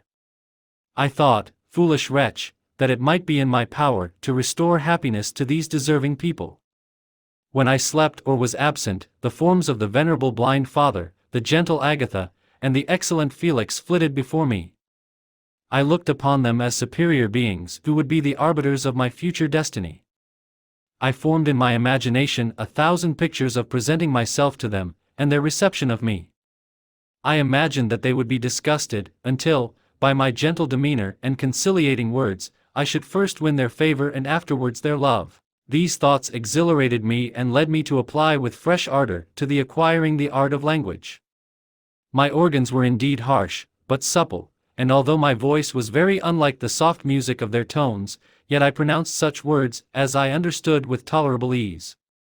It was as the ass and the lapdog, yet surely the gentle ass, whose intentions were affectionate, although his manners were rude, deserved better treatment than blows and execration. The pleasant showers and genial warmth of spring greatly altered the aspect of the earth. Men who before this change seemed to have been hid in caves dispersed themselves and were employed in various arts of cultivation. The birds sang in more cheerful notes, and the leaves began to bud forth on the trees. Happy, happy earth! Fit habitation for gods, which, so short a time before, was bleak, damp, and unwholesome. My spirits were elevated by the enchanting appearance of nature, the past was blotted from my memory, the present was tranquil, and the future gilded by bright rays of hope and anticipations of joy. Chapter 13. I now hasten to the more moving part of my story. I shall relate events that impressed me with feelings which, from what I had been, have made me what I am. Spring advanced rapidly, the weather became fine and the skies cloudless. It surprised me that what before was desert and gloomy should now bloom with the most beautiful flowers and verdure. My senses were gratified and refreshed by 1,000 scents of delight and 1,000 sights of beauty. It was on one of these days, when my cottagers periodically rested from labor, the old man played on his guitar, and the children listened to him, that I observed the countenance of Felix was melancholy beyond expression. He sighed frequently, and once his father paused in his music, and I conjectured by his manner that he inquired the cause of his son's sorrow. Felix replied in a cheerful accent, and the old man was recommencing his music when someone tapped at the door. It was a lady on horseback, accompanied by a countryman as a guide. The lady was dressed in a dark suit and covered with a thick black veil. Agatha asked a question, to which the stranger only replied by pronouncing, in a sweet accent, the name of Felix. Her voice was musical, but unlike that of either of my friends. On hearing this word, Felix came up hastily to the lady, who, when she saw him, threw up her veil, and I beheld a countenance of angelic beauty in expression.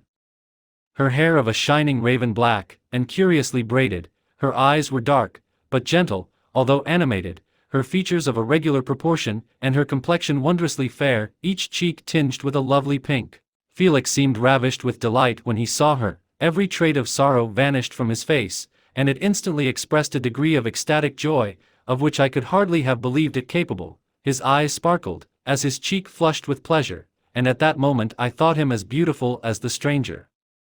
She appeared affected by different feelings. Wiping a few tears from her lovely eyes, she held out her hand to Felix, who kissed it rapturously and called her, as well as I could distinguish, his sweet Arabian. She did not appear to understand him, but smiled. He assisted her to dismount, and dismissing her guide, conducted her into the cottage. Some conversation took place between him and his father, and the young stranger knelt at the old man's feet and would have kissed his hand, but he raised her and embraced her affectionately. I soon perceived that although the stranger uttered articulate sounds, and appeared to have a language of her own, she was neither understood by nor herself understood the cottagers. They made many signs which I did not comprehend, but I saw that her presence diffused gladness through the cottage, dispelling their sorrow as the sun dissipates the morning mists. Felix seemed peculiarly happy, and with smiles of delight welcomed his Arabian. Agatha, the ever-gentle Agatha, kissed the hands of the lovely stranger, and pointing to her brother, made signs which appeared to me to mean that he had been sorrowful until she came. Some hours passed thus, while they, by their countenances, expressed joy, the cause of which I did not comprehend. Presently I found, by the frequent recurrence of some sound which the stranger repeated after them, that she was endeavoring to learn their language, and the idea instantly occurred to me that I should make use of the same instructions to the same end. The stranger learned about 20 words at the first lesson. Most of them, indeed, were those which I had before understood, but I profited by the others. As night came on, Agatha and the Arabian retired early. When they separated, Felix kissed the hand of the stranger and said, "Good night, sweet Safie." He sat up much longer, conversing with his father, and by the frequent repetition of her name I conjectured that their lovely guest was the subject of their conversation. I ardently desired to understand them, and bent every faculty towards that purpose, but found it utterly impossible. The next morning Felix went out to his work, and after the usual occupations of Agatha were finished, the Arabian sat at the feet of the old man, and taking his guitar, played some airs so entrancingly beautiful that they at once drew tears of sorrow and delight from my eyes. She sang, and her voice flowed in a rich cadence, swelling or dying away like a nightingale of the woods. When she had finished, she gave the guitar to Agatha, who at first declined it. She played a simple air, and her voice accompanied it in sweet accents, but unlike the wondrous strain of the stranger. The old man appeared enraptured and said some words which Agatha endeavored to explain to Safie, and by which he appeared to wish to express that she bestowed on him the greatest delight by her music. The days now passed as peaceably as before, with the sole alteration that joy had taken place of sadness in the countenances of my friends. Safie was always gay and happy. She and I improved rapidly in the knowledge of language, so that in 2 months I began to comprehend most of the words uttered by my protectors. In the meanwhile also the black ground was covered with herbage, and the green banks interspersed with innumerable flowers, sweet to the scent and the eyes, stars of pale radiance among the moonlight woods. The sun became warmer, the nights clear and balmy, and my nocturnal rambles were an extreme pleasure to me, although they were considerably shortened by the late setting and early rising of the sun, for I never ventured abroad during daylight, fearful of meeting with the same treatment I had formerly endured in the first village which I entered. My days were spent in close attention, that I might more speedily master the language, and I may boast that I improved more rapidly than the Arabian, who understood very little and conversed in broken accents, whilst I comprehended and could imitate almost every word that was spoken. While I improved in speech, I also learned the science of letters as it was taught to the stranger, and this opened before me a wide field for wonder and delight. The book from which Felix instructed Safie was Volney's Ruins of Empires. I should not have understood the purport of this book had not Felix, in reading it, given very minute explanations. He had chosen this work, he said, because the declamatory style was framed in imitation of the Eastern authors. Through this work I obtained a cursory knowledge of history and a view of the several empires at present existing in the world. It gave me an insight into the manners, governments, and religions of the different nations of the earth. I heard of the slothful Asiatics, of the stupendous genius and mental activity of the Grecians, of the wars and wonderful virtue of the early Romans, of their subsequent degenerating, of the decline of that mighty empire, of chivalry, Christianity, and kings. I heard of the discovery of the American hemisphere and wept with Safie over the hapless fate of its original inhabitants. These wonderful narrations inspired me with strange feelings. Was man, indeed, at once so powerful, so virtuous and magnificent, yet so vicious and base? He appeared at one time a mere scion of the evil principle and at another as all that can be conceived of noble and godlike. To be a great and virtuous man appeared the highest honor that can befall a sensitive being. To be base and vicious, as many on record have been, appeared the lowest degradation, a condition more abject than that of the blind mole or harmless worm. For a long time I could not conceive how one man could go forth to murder his fellow, or even why there were laws and governments, but when I heard details of vice and bloodshed, my wonder ceased and I turned away with disgust and loathing. Every conversation of the cottagers now opened new wonders to me. While I listened to the instructions which Felix bestowed upon the Arabian, the strange system of human society was explained to me. I heard of the division of property, of immense wealth and squalid poverty, of rank, descent, and noble blood. The words induced me to turn towards myself. I learned that the possessions most esteemed by your fellow creatures were high and unsullied descent united with riches. A man might be respected with only one of these advantages, but without either he was considered, except in very rare instances, as a vagabond and a slave, doomed to waste his powers for the profits of the chosen few. And what was I?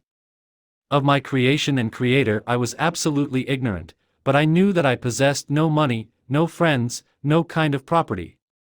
I was, besides, endued with a figure hideously deformed and loathsome. I was not even of the same nature as man. I was more agile than they and could subsist upon coarser diet. I bore the extremes of heat and cold with less injury to my frame, my stature far exceeded theirs. When I looked around I saw and heard of none like me. Was I, then, a monster, a blot upon the earth, from which all men fled and whom all men disowned? I cannot describe to you the agony at these reflections inflicted upon me. I tried to dispel them, but sorrow only increased with knowledge. Oh, that I had forever remained in my native wood, nor known nor felt beyond the sensations of hunger, thirst, and heat. Of what a strange nature is knowledge! It clings to the mind when it has once seized on it like a lichen on the rock.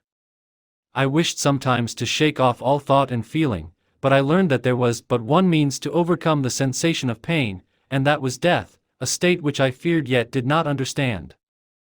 I admired virtue and good feelings and loved the gentle manners and amiable qualities of my cottagers, but I was shut out from intercourse with them, except through means which I obtained by stealth, when I was unseen and unknown, and which rather increased than satisfied the desire I had of becoming one among my fellows.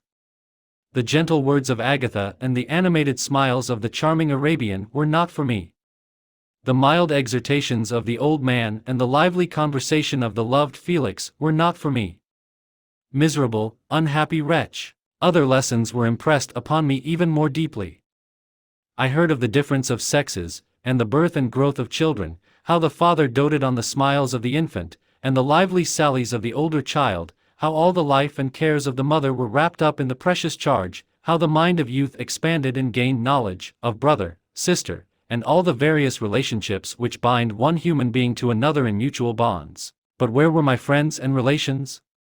No father had watched my infant days, no mother had blessed me with smiles and caresses, or if they had, all my past life was now a blot, a blind vacancy in which I distinguished nothing. From my earliest remembrance I had been as I then was in height and proportion. I had never yet seen a being resembling me or who claimed any intercourse with me. What was I? The question again recurred, to be answered only with groans. I will soon explain to what these feelings tended, but allow me now to return to the cottagers, whose story excited in me such various feelings of indignation, delight, and wonder, but which all terminated in additional love and reverence for my protectors, for so I loved, in an innocent, half-painful self-deceit, to call them. Chapter 14.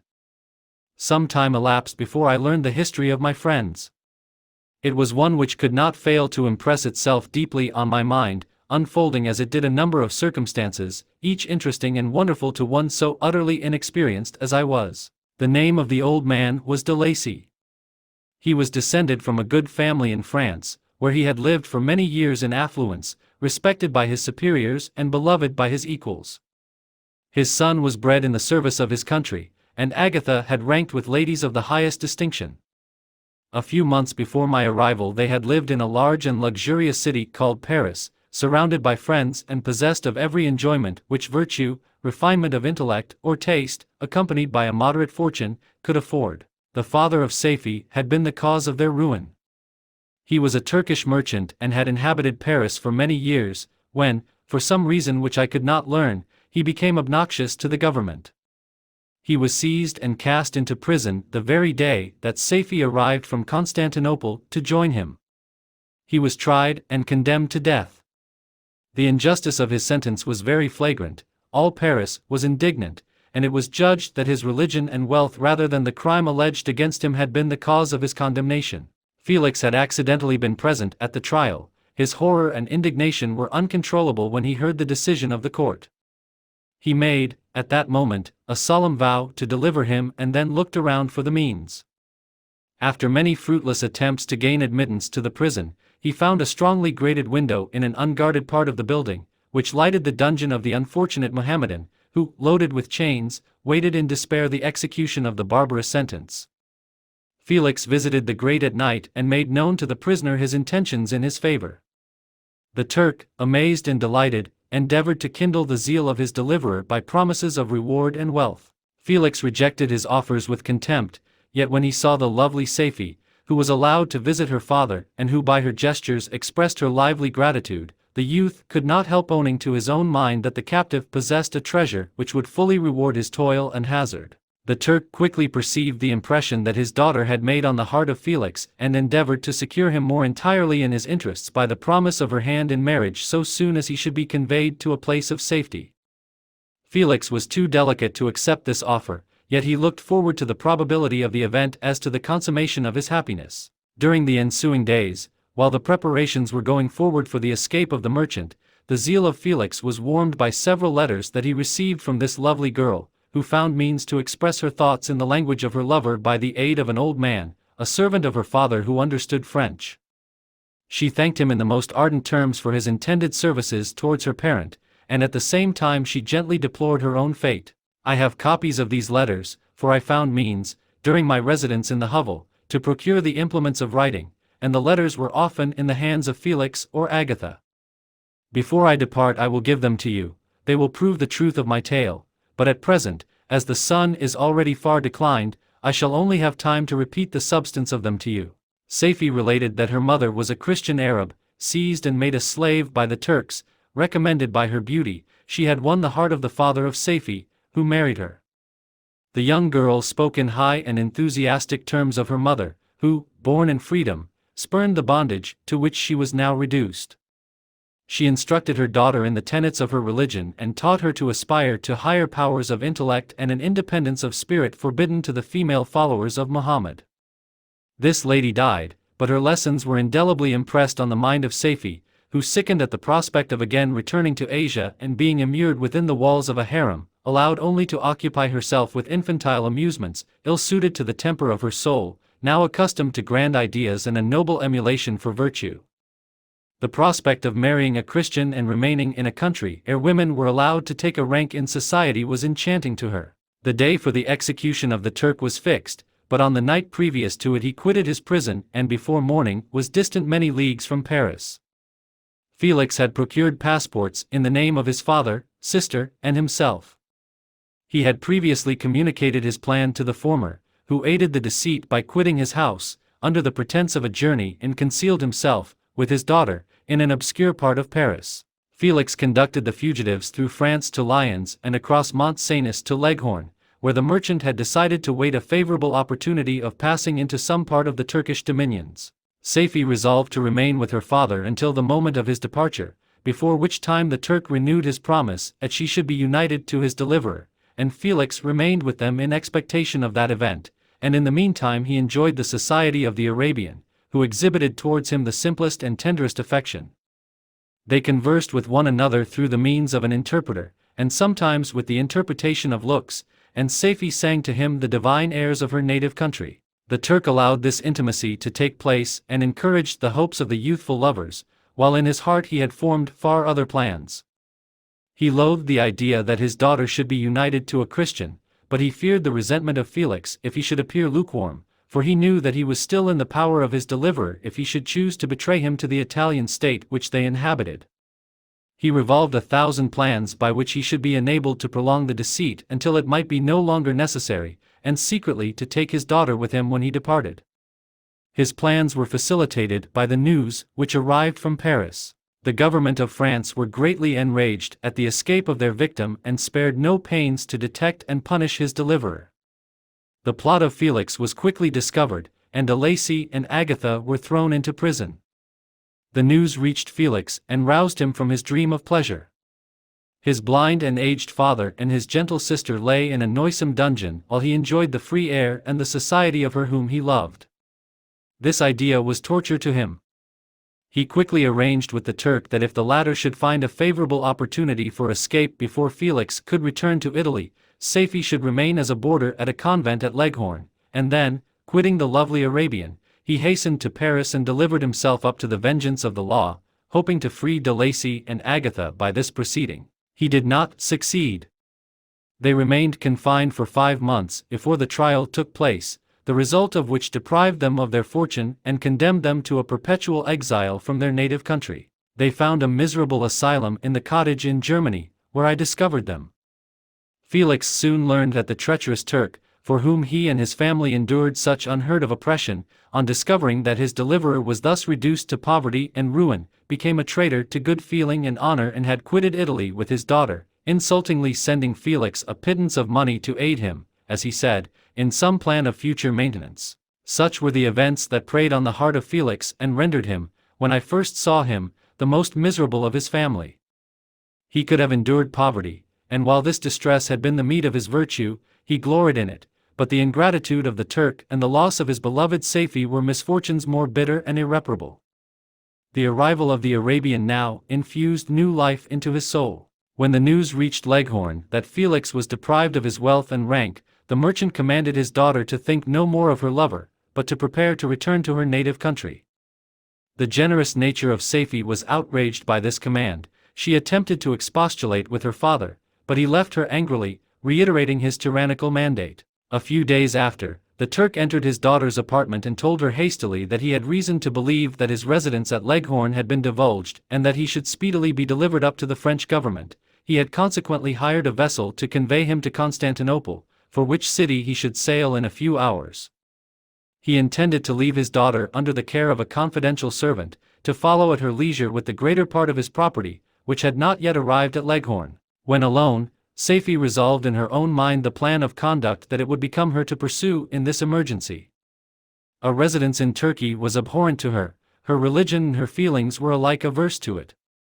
By some papers of her father, which fell into her hands, she heard of the exile of her lover and learnt the name of the spot where he then resided. She hesitated some time, but at length she formed her determination.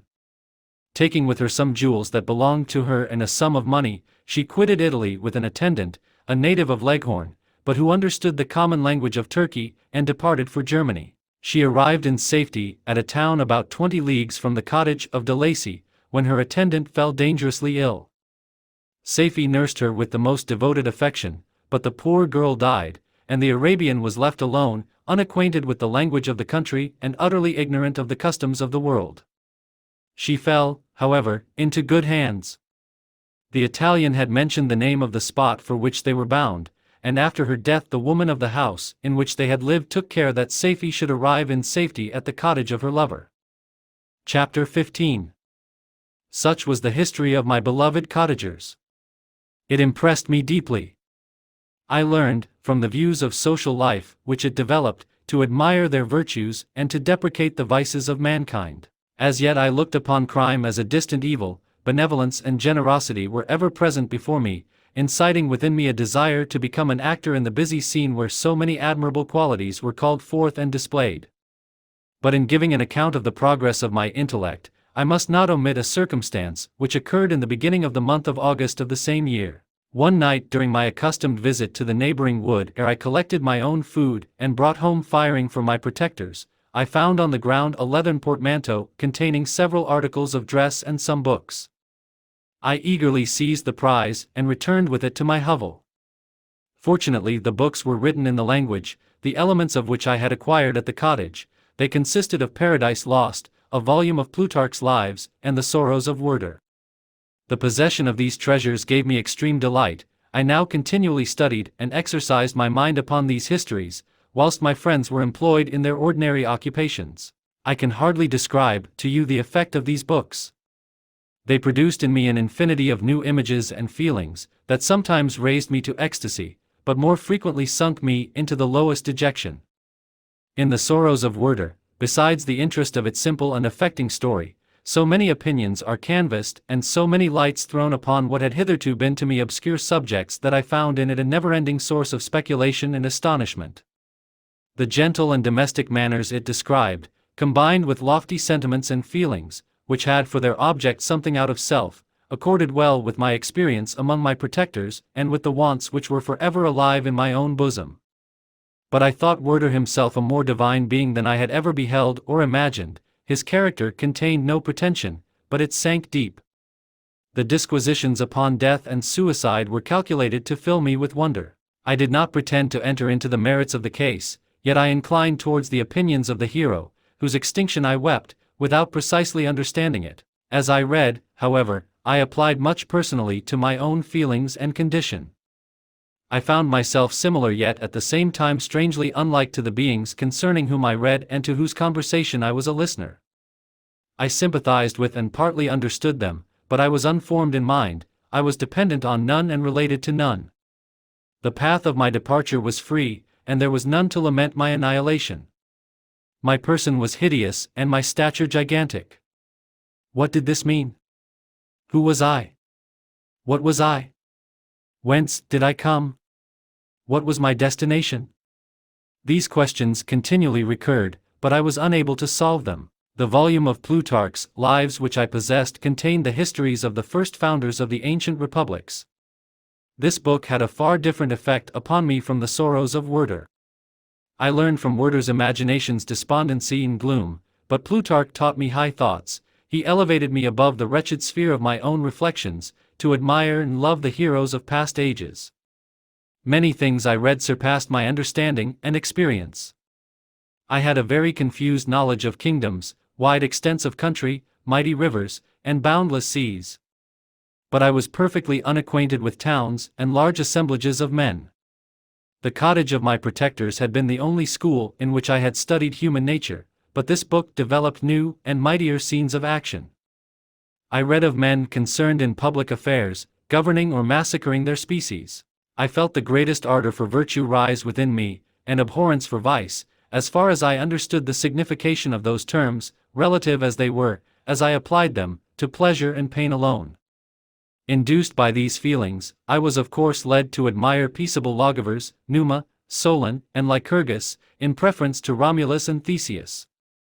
The patriarchal lives of my protectors caused these impressions to take a firm hold on my mind.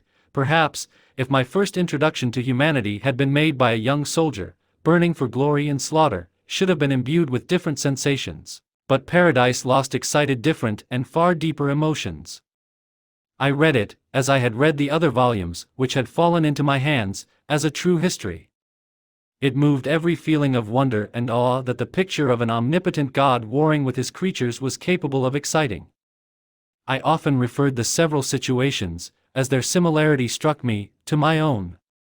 Like Adam, I was apparently united by no link to any other being in existence, but his state was far different from mine in every other respect. He had come forth from the hands of God a perfect creature, happy and prosperous, guarded by the especial care of his Creator. He was allowed to converse with and acquire knowledge from beings of a superior nature, but I was wretched, helpless, and alone.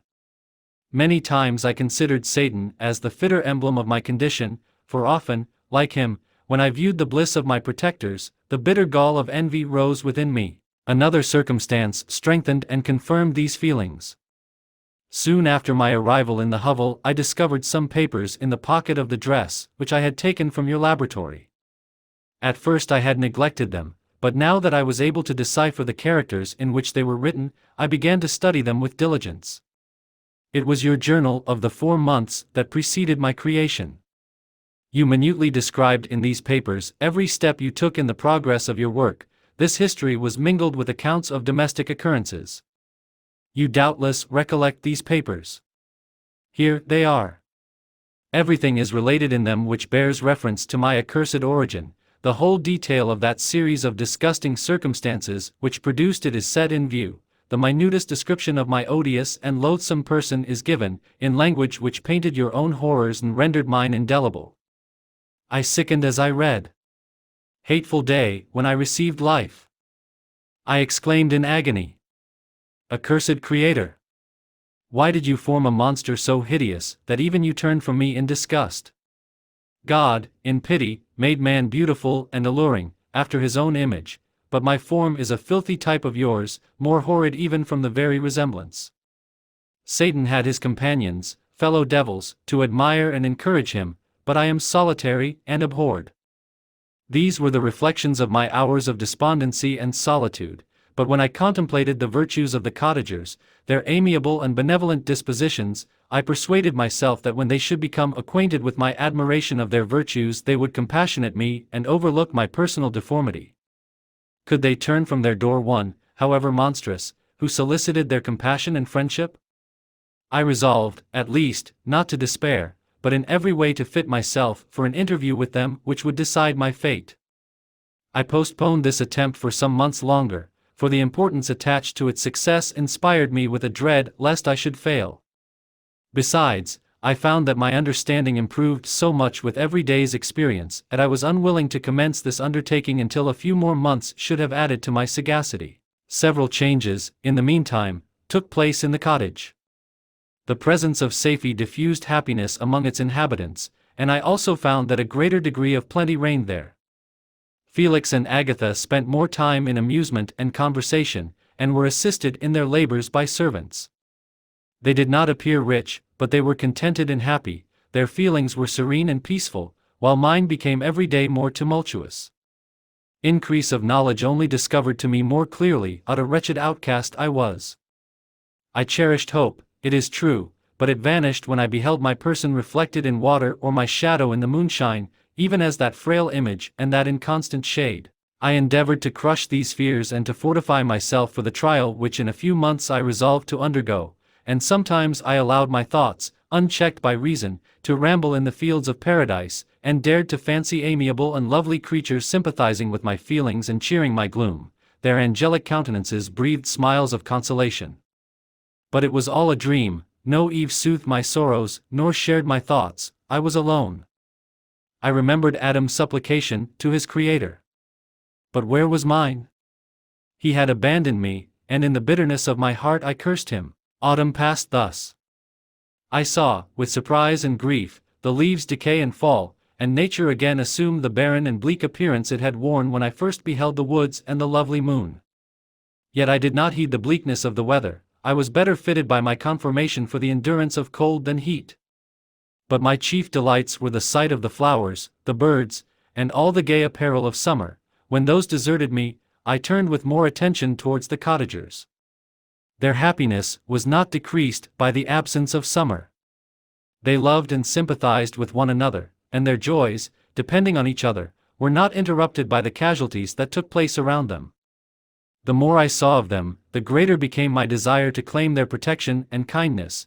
My heart yearned to be known and loved by these amiable creatures. To see their sweet looks directed towards me with affection was the utmost limit of my ambition. I dared not think that they would turn them from me with disdain and horror. The poor that stopped at their door were never driven away. I asked, it is true, for greater treasures than a little food or rest. I required kindness and sympathy, but I did not believe myself utterly unworthy of it. The winter advanced, and an entire revolution of the seasons had taken place since I awoke into life. My attention at this time was solely directed towards my plan of introducing myself into the cottage of my protectors. I revolved many projects, but that on which I finally fixed was to enter the dwelling when the blind old man should be alone. I had sagacity enough to discover that the unnatural hideousness of my person was the chief object of horror with those who had formerly beheld me. My voice, although harsh, had nothing terrible in it. I thought, therefore, that if in the absence of his children I could gain the goodwill and mediation of the old de Lacy, I might by his means be tolerated by my younger protectors. One day, when the sun shone on the red leaves that strewed the ground and diffused cheerfulness, although it denied warmth, Safie, Agatha, and Felix departed on a long country walk, and the old man, at his own desire, was left alone in the cottage. When his children had departed, he took up his guitar and played several mournful but sweet airs, more sweet and mournful than I had ever heard him play before.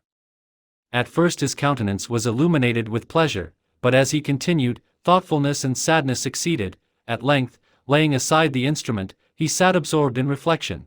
My heart beat quick. This was the hour and moment of trial, which would decide my hopes or realize my fears. The servants were gone to a neighboring fair. All was silent in and around the cottage. It was an excellent opportunity, yet, when I proceeded to execute my plan, my limbs failed me and I sank to the ground. Again I rose, and exerting all the firmness of which I was master, removed the planks which I had placed before my hovel to conceal my retreat. The fresh air revived me, and with renewed determination I approached the door of their cottage. I knocked. "Who is there?" said the old man. "Come in." I entered. "Pardon this intrusion," said I am a traveler in want of a little rest. You would greatly oblige me if you would allow me to remain a few minutes before the fire." "Enter," said de Lacy, and I will try in what manner I can to relieve your wants.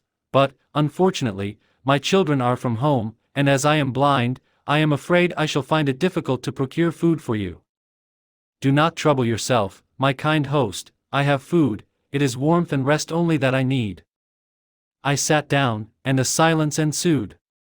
I knew that every minute was precious to me, yet I remained irresolute in what manner to commence the interview, when the old man addressed me. "By your language, stranger, I suppose you are my countryman. Are you French?" "No, but I was educated by a French family and understand that language only. I am now going to claim the protection of some friends, whom I sincerely love, and of whose favor I have some hopes." "Are they Germans?"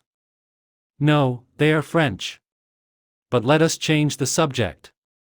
I am an unfortunate and deserted creature. I look around and I have no relation or friend upon earth. These amiable people to whom I go have never seen me, and know little of me.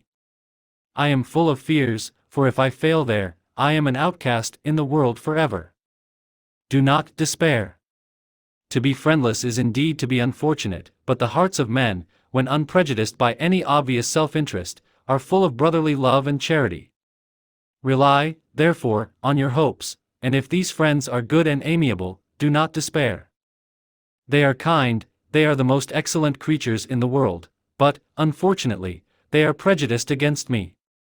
I have good dispositions, my life has been hitherto harmless and in some degree beneficial, but a fatal prejudice clouds their eyes, and where they ought to see a feeling and kind friend, they behold only a detestable monster. That is indeed unfortunate, but if you are really blameless, cannot you undeceive them? I am about to undertake that task, and it is on that account that I feel so many overwhelming terrors. I tenderly love these friends, I have, unknown to them, been for many months in the habits of daily kindness towards them, but they believe that I wish to injure them, and it is that prejudice which I wish to overcome. Where do these friends reside? Near this spot." The old man paused and then continued, "If you will unreservedly confide to me the particulars of your tale, I perhaps may be of use in undeceiving them.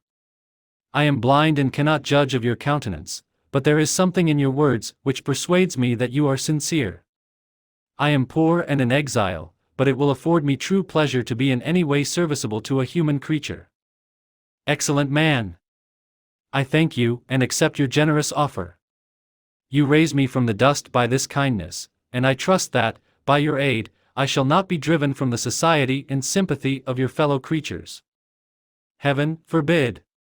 Even if you were really criminal, for that can only drive you to desperation, and not instigate you to virtue.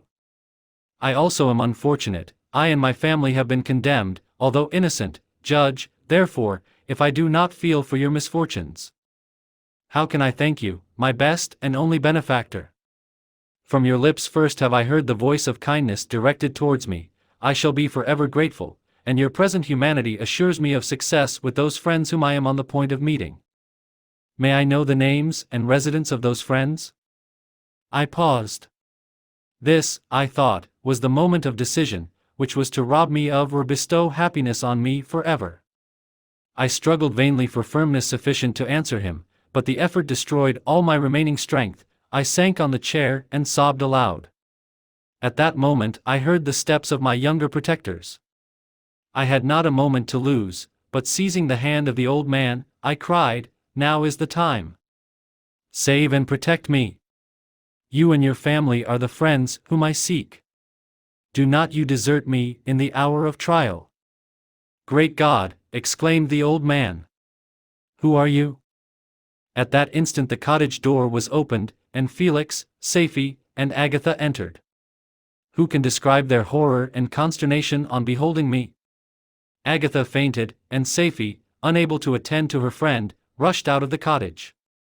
Felix darted forward, and with supernatural force tore me from his father, to whose knees I clung. In a transport of fury, he dashed me to the ground and struck me violently with a stick. I could have torn him limb from limb, as the lion rends the antelope. But my heart sank within me as with bitter sickness, and I refrained. I saw him on the point of repeating his blow, when, overcome by pain and anguish, I quitted the cottage, and in the general tumult escaped unperceived to my hovel. Chapter 16. Cursed, cursed Creator! Why did I live? Why, in that instant, did I not extinguish the spark of existence which you had so wantonly bestowed? I know not, despair had not yet taken possession of me, my feelings were those of rage and revenge. I could with pleasure have destroyed the cottage and its inhabitants and have glutted myself with their shrieks and misery. When night came I quitted my retreat and wandered in the wood, and now, no longer restrained by the fear of discovery, I gave vent to my anguish in fearful howlings. I was like a wild beast that had broken the toils, destroying the objects that obstructed me and ranging through the wood with a stag-like swiftness. Oh! What a miserable night I passed! The cold stars shone in mockery, and the bare trees waved their branches above me. Now and then the sweet voice of a bird burst forth amidst the universal stillness. All, save I, were at rest or in enjoyment. Like the arch-fiend, bore a hell within me, and finding myself unsympathized with, wished to tear up the trees, spread havoc and destruction around me, and then to have sat down and enjoyed the ruin. But this was a luxury of sensation that could not endure. I became fatigued with excess of bodily exertion and sank on the damp grass in the sick impotence of despair. There was none among the myriads of men that existed who would pity or assist me, and should I feel kindness towards my enemies? No, from that moment I declared everlasting war against the species, and more than all, against him who had formed me and sent me forth to this insupportable misery. The sun rose, I heard the voices of men and knew that it was impossible to return to my retreat during that day. Accordingly I hid myself in some thick underwood, determining to devote the ensuing hours to reflection on my situation. The pleasant sunshine and the pure air of day restored me to some degree of tranquility, and when I considered what had passed at the cottage, I could not help believing that I had been too hasty in my conclusions. I had certainly acted imprudently. It was apparent that my conversation had interested the father in my behalf, and I was a fool in having exposed my person to the horror of his children. I ought to have familiarized the old de Lacy to me, and by degrees to have discovered myself to the rest of his family, when they should have been prepared for my approach. But I did not believe my errors to be irretrievable, and after much consideration I resolved to return to the cottage, seek the old man, and by my representations win him to my party. These thoughts calmed me, and in the afternoon I sank into a profound sleep, but the fever of my blood did not allow me to be visited by peaceful dreams. The horrible scene of the preceding day was forever acting before my eyes. The females were flying and the enraged Felix tearing me from his father's feet. I awoke exhausted, and finding that it was already night, I crept forth from my hiding place, and went in search of food. When my hunger was appeased, I directed my steps towards the well-known path that conducted to the cottage. All there was at peace. I crept into my hovel and remained in silent expectation of the accustomed hour when the family arose. That hour passed, the sun mounted high in the heavens, but the cottagers did not appear. I trembled violently, apprehending some dreadful misfortune. The inside of the cottage was dark, and I heard no motion. I cannot describe the agony of this suspense. Presently 2 countrymen passed by, but pausing near the cottage, they entered into conversation, using violent gesticulations, but I did not understand what they said, as they spoke the language of the country, which differed from that of my protectors. Soon after, however, Felix approached with another man. I was surprised, as I knew that he had not quitted the cottage that morning, and waited anxiously to discover from his discourse the meaning of these unusual appearances. "Do you consider," said his companion to him, "that you will be obliged to pay 3 months' rent and to lose the produce of your garden?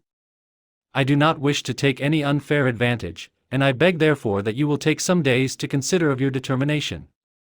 "It is utterly useless," replied Felix, "we can never again inhabit your cottage. The life of my father is in the greatest danger, owing to the dreadful circumstance that I have related. My wife and my sister will never recover from their horror. I entreat you not to reason with me any more. Take possession of your tenement and let me fly from this place." Felix trembled violently as he said this. He and his companion entered the cottage, in which they remained for a few minutes, and then departed. I never saw any of the family of de Lacy more. I continued for the remainder of the day in my hovel in a state of utter and stupid despair. My protectors had departed and had broken the only link that held me to the world. For the first time the feelings of revenge and hatred filled my bosom, and I did not strive to control them, but allowing myself to be borne away by the stream, I bent my mind towards injury and death. When I thought of my friends, of the mild voice of De Lacy, the gentle eyes of Agatha, and the exquisite beauty of the Arabian, these thoughts vanished, and a gush of tears somewhat soothed me.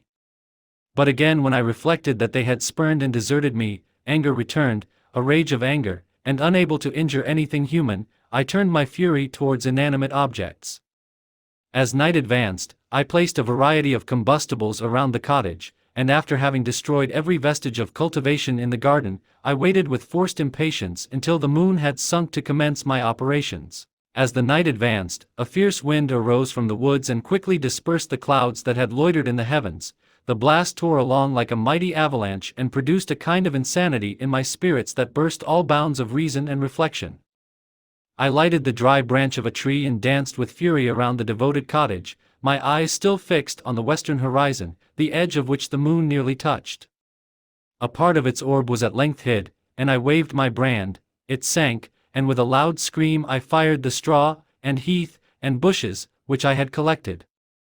The wind fanned the fire, and the cottage was quickly enveloped by the flames, which clung to it and licked it with their forked and destroying tongues. As soon as I was convinced that no assistance could save any part of the habitation, I quitted the scene and sought for refuge in the woods. And now, with the world before me, whither should I bend my steps? I resolved to fly far from the scene of my misfortunes, but to me, hated and despised, every country must be equally horrible. At length the thought of you crossed my mind. I learned from your papers that you were my father, my creator, and to whom could I apply with more fitness than to him who had given me life? Among the lessons that Felix had bestowed upon Safie, geography had not been omitted. I had learned from these the relative situations of the different countries of the earth. You had mentioned Geneva as the name of your native town, and towards this place I resolved to proceed. But how was I to direct myself? I knew that I must travel in a southwesterly direction to reach my destination, but the sun was my only guide. I did not know the names of the towns that I was to pass through, nor could I ask information from a single human being, but I did not despair. From you only could I hope for succor, although towards you I felt no sentiment but that of hatred. Unfeeling, heartless creator! You had endowed me with perceptions and passions, and then cast me abroad an object for the scorn and horror of mankind. But on you only had I any claim for pity and redress, and from you I determined to seek that justice which I vainly attempted to gain from any other being that wore the human form. My travels were long, and the sufferings I endured intense. It was late in autumn when I quitted the district where I had so long resided. I traveled only at night, fearful of encountering the visage of a human being. Nature decayed around me, and the sun became heatless, rain and snow poured around me, mighty rivers were frozen, the surface of the earth was hard and chill, and bare, and I found no shelter. Oh, earth! How often did I imprecate curses on the cause of my being! The mildness of my nature had fled, and all within me was turned to gall and bitterness. The nearer I approached to your habitation, the more deeply did I feel the spirit of revenge enkindled in my heart. Snow fell, and the waters were hardened, but I rested not. A few incidents now and then directed me, and I possessed a map of the country, but I often wandered wide from my path. The agony of my feelings allowed me no respite, no incident occurred from which my rage and misery could not extract its food, but a circumstance that happened when I arrived on the confines of Switzerland, when the sun had recovered its warmth and the earth again began to look green, confirmed in an especial manner the bitterness and horror of my feelings.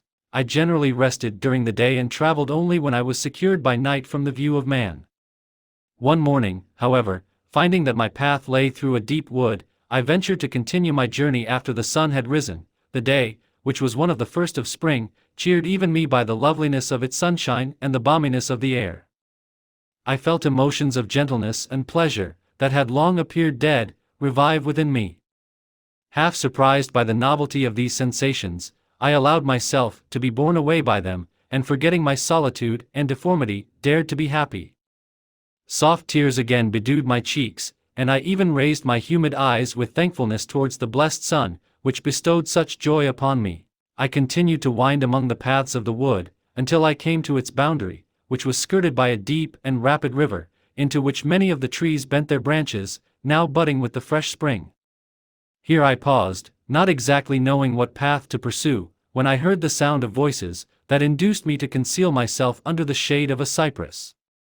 I was scarcely hid when a young girl came running towards the spot where I was concealed, laughing, as if she ran from someone in sport.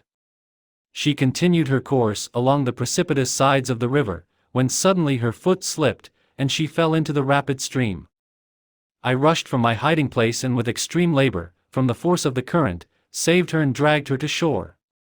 She was senseless, and I endeavored by every means in my power to restore animation, when I was suddenly interrupted by the approach of a rustic, who was probably the person from whom she had playfully fled. On seeing me, he darted towards me, and tearing the girl from my arms, hastened towards the deeper parts of the wood. I followed speedily, I hardly knew why, but when the man saw me draw near, he aimed a gun, which he carried, at my body and fired. I sank to the ground, and my injurer, with increased swiftness, escaped into the wood. This was then the reward of my benevolence. I had saved a human being from destruction, and as a recompense I now writhed under the miserable pain of a wound which shattered the flesh and bone. The feelings of kindness and gentleness, which I had entertained but a few moments before, gave place to hellish rage and gnashing of teeth. Inflamed by pain, I vowed eternal hatred and vengeance to all mankind. But the agony of my wound overcame me, my pulses paused, and I fainted. For some weeks I led a miserable life in the woods, endeavoring to cure the wound which I had received. The ball had entered my shoulder, and I knew not whether it had remained there or passed through. At any rate I had no means of extracting it. My sufferings were augmented also by the oppressive sense of the injustice and ingratitude of their infliction. My daily vows rose for revenge, a deep and deadly revenge, such as would alone compensate for the outrages and anguish I had endured. After some weeks my wound healed, and I continued my journey. The labors I endured were no longer to be alleviated by the bright sun or gentle breezes of spring. All joy was but a mockery which insulted my desolate state and made me feel more painfully that I was not made for the enjoyment of pleasure. But my toils now drew near a close, and in 2 months from this time I reached the environs of Geneva. It was evening when I arrived, and I retired to a hiding place among the fields that surround it to meditate in what manner I should apply to you. I was oppressed by fatigue and hunger, and far too unhappy to enjoy the gentle breezes of evening or the prospect of the sun setting behind the stupendous mountains of Jura. At this time a slight sleep relieved me from the pain of reflection, which was disturbed by the approach of a beautiful child, who came running into the recess I had chosen, with all the sportiveness of infancy. Suddenly, as I gazed on him, an idea seized me that this little creature was unprejudiced and had lived too short a time to have imbibed a horror of deformity. If, therefore, I could seize him and educate him as my companion and friend, I should not be so desolate in this peopled earth. Urged by this impulse, I seized on the boy as he passed and drew him towards me. As soon as he beheld my form, he placed his hands before his eyes and uttered a shrill scream. I drew his hand forcibly from his face and said, "Child, what is the meaning of this? I do not intend to hurt you, listen to me." He struggled violently. "Let me go," he cried, "monster! Ugly wretch! You wish to eat me and tear me to pieces. You are an ogre. Let me go, or I will tell my papa. Boy, you will never see your father again, you must come with me. Hideous monster! Let me go. My papa is a syndic, he is Frankenstein, he will punish you. You dare not keep me. Frankenstein! You belong then to my enemy, to him towards whom I have sworn eternal revenge. You shall be my first victim." The child still struggled and loaded me with epithets which carried despair to my heart. I grasped his throat to silence him, and in a moment he lay dead at my feet. I gazed on my victim, and my heart swelled with exultation and hellish triumph. Clapping my hands, I exclaimed, "I too can create desolation. My enemy is not invulnerable. This death will carry despair to him, and 1,000 other miseries shall torment and destroy him." As I fixed my eyes on the child, I saw something glittering on his breast. I took it. It was a portrait of a most lovely woman. In spite of my malignity, it softened and attracted me. For a few moments I gazed with delight on her dark eyes, fringed by deep lashes, and her lovely lips, but presently my rage returned. I remembered that I was forever deprived of the delights that such beautiful creatures could bestow, and that she whose resemblance I contemplated would, in regarding me, have changed that air of divine benignity to one expressive of disgust and affright. Can you wonder that such thoughts transported me with rage? I only wonder that at that moment, instead of venting my sensations in exclamations in agony, I did not rush among mankind and perish in the attempt to destroy them. While I was overcome by these feelings, I left the spot where I had committed the murder, and seeking a more secluded hiding place, I entered a barn which had appeared to me to be empty. A woman was sleeping on some straw. She was young, not indeed so beautiful as her whose portrait I held, but of an agreeable aspect and blooming in the loveliness of youth and health. Here, I thought, is one of those whose joy-imparting smiles are bestowed on all but me. And then I bent over her and whispered, "Awake, fairest, thy lover is near, he who would give his life but to obtain one look of affection from thine eyes, my beloved, awake." The sleeper stirred, a thrill of terror ran through me.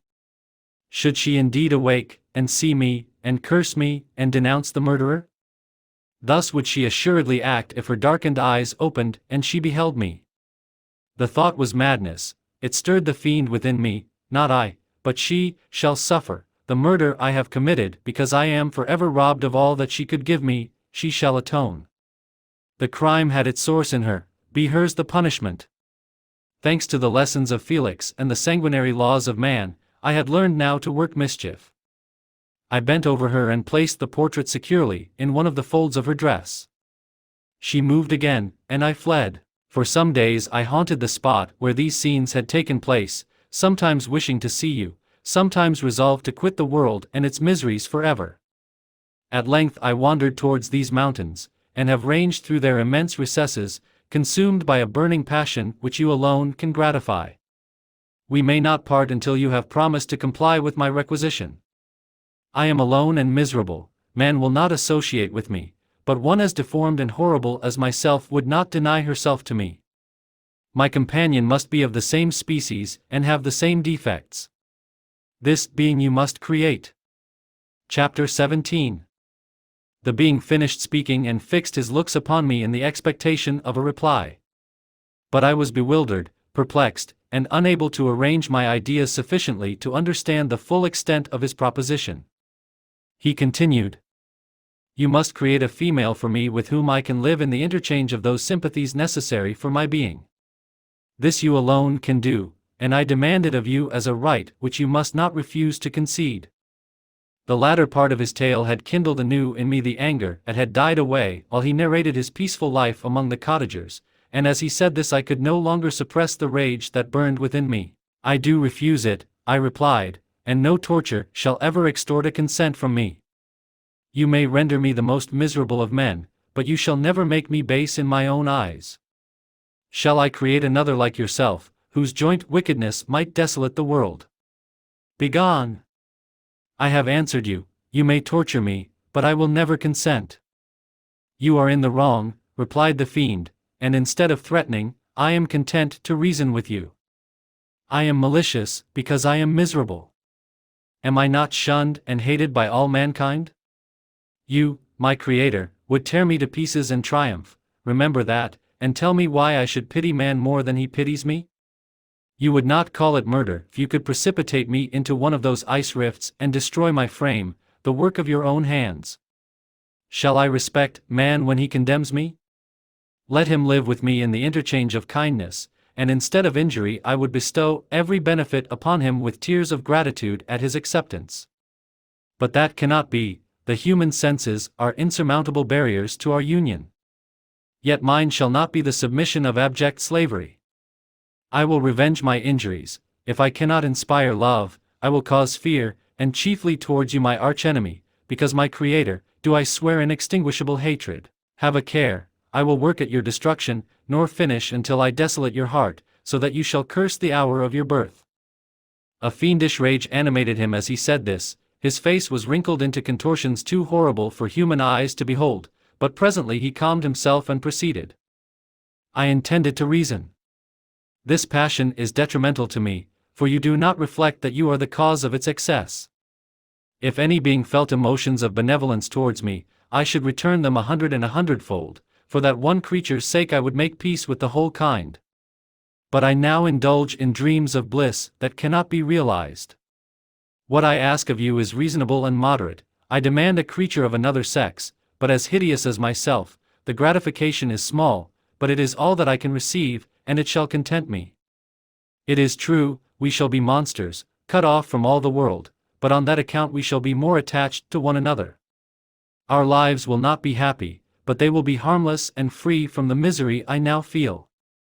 Oh, my Creator, make me happy, let me feel gratitude towards you for one benefit. Let me see that I excite the sympathy of some existing thing, do not deny me my request. I was moved. I shuddered when I thought of the possible consequences of my consent, but I felt that there was some justice in his argument. His tale and the feelings he now expressed proved him to be a creature of fine sensations, and did I not as his maker owe him all the portion of happiness that it was in my power to bestow? He saw my change of feeling and continued. If you consent, neither you nor any other human being shall ever see us again. I will go to the vast wilds of South America. My food is not that of man, I do not destroy the lamb and the kid to glut my appetite, acorns and berries afford me sufficient nourishment. My companion will be of the same nature as myself and will be content with the same fare. We shall make our bed of dried leaves, the sun will shine on us as on man and will ripen our food. The picture I present to you is peaceful and human, and you must feel that you could deny it only in the wantonness of power and cruelty. Pitiless as you have been towards me, I now see compassion in your eyes. Let me seize the favorable moment and persuade you to promise what I so ardently desire. You propose, replied I, to fly from the habitations of man, to dwell in those wilds where the beasts of the field will be your only companions. How can you, who long for the love and sympathy of man, persevere in this exile? You will return and again seek their kindness, and you will meet with their detestation. Your evil passions will be renewed, and you will then have a companion to aid you in the task of destruction. This may not be, cease to argue the point, for I cannot consent. How inconstant are your feelings!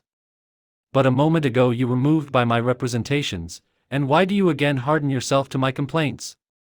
I swear to you, by the earth which I inhabit, and by you that made me, that with the companion you bestow, I will quit the neighborhood of man and dwell, as it may chance, in the most savage of places.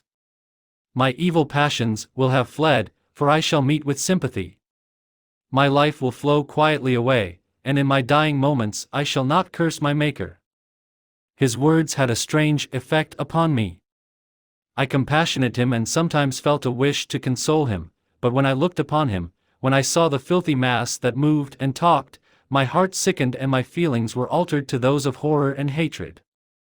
I tried to stifle these sensations. I thought that as I could not sympathize with him, I had no right to withhold from him the small portion of happiness which was yet in my power to bestow. You swear, I said, to be harmless, but have you not already shown a degree of malice that should reasonably make me distrust you? May not even this be a feint that will increase your triumph by affording a wider scope for your revenge? How is this? I must not be trifled with, and I demand an answer.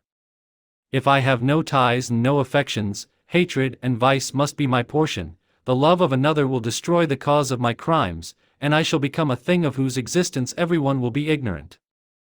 My vices are the children of a forced solitude that I abhor, and my virtues will necessarily arise when I live in communion with an equal. I shall feel the affections of a sensitive being and become linked to the chain of existence and events from which I am now excluded. I paused some time to reflect on all he had related and the various arguments which he had employed. I thought of the promise of virtues which he had displayed on the opening of his existence, and the subsequent blight of all kindly feeling by the loathing and scorn which his protectors had manifested towards him. His power and threats were not omitted in my calculations. A creature who could exist in the ice caves of the glaciers and hide himself from pursuit among the ridges of inaccessible precipices was a being possessing faculties it would be vain to cope with. After a long pause of reflection, I concluded that the justice due both to him and my fellow creatures demanded of me that I should comply with his request. Turning to him, therefore, I said, I consent to your demand, on your solemn oath to quit Europe forever, and every other place in the neighborhood of man, as soon as I shall deliver into your hands a female who will accompany you in your exile.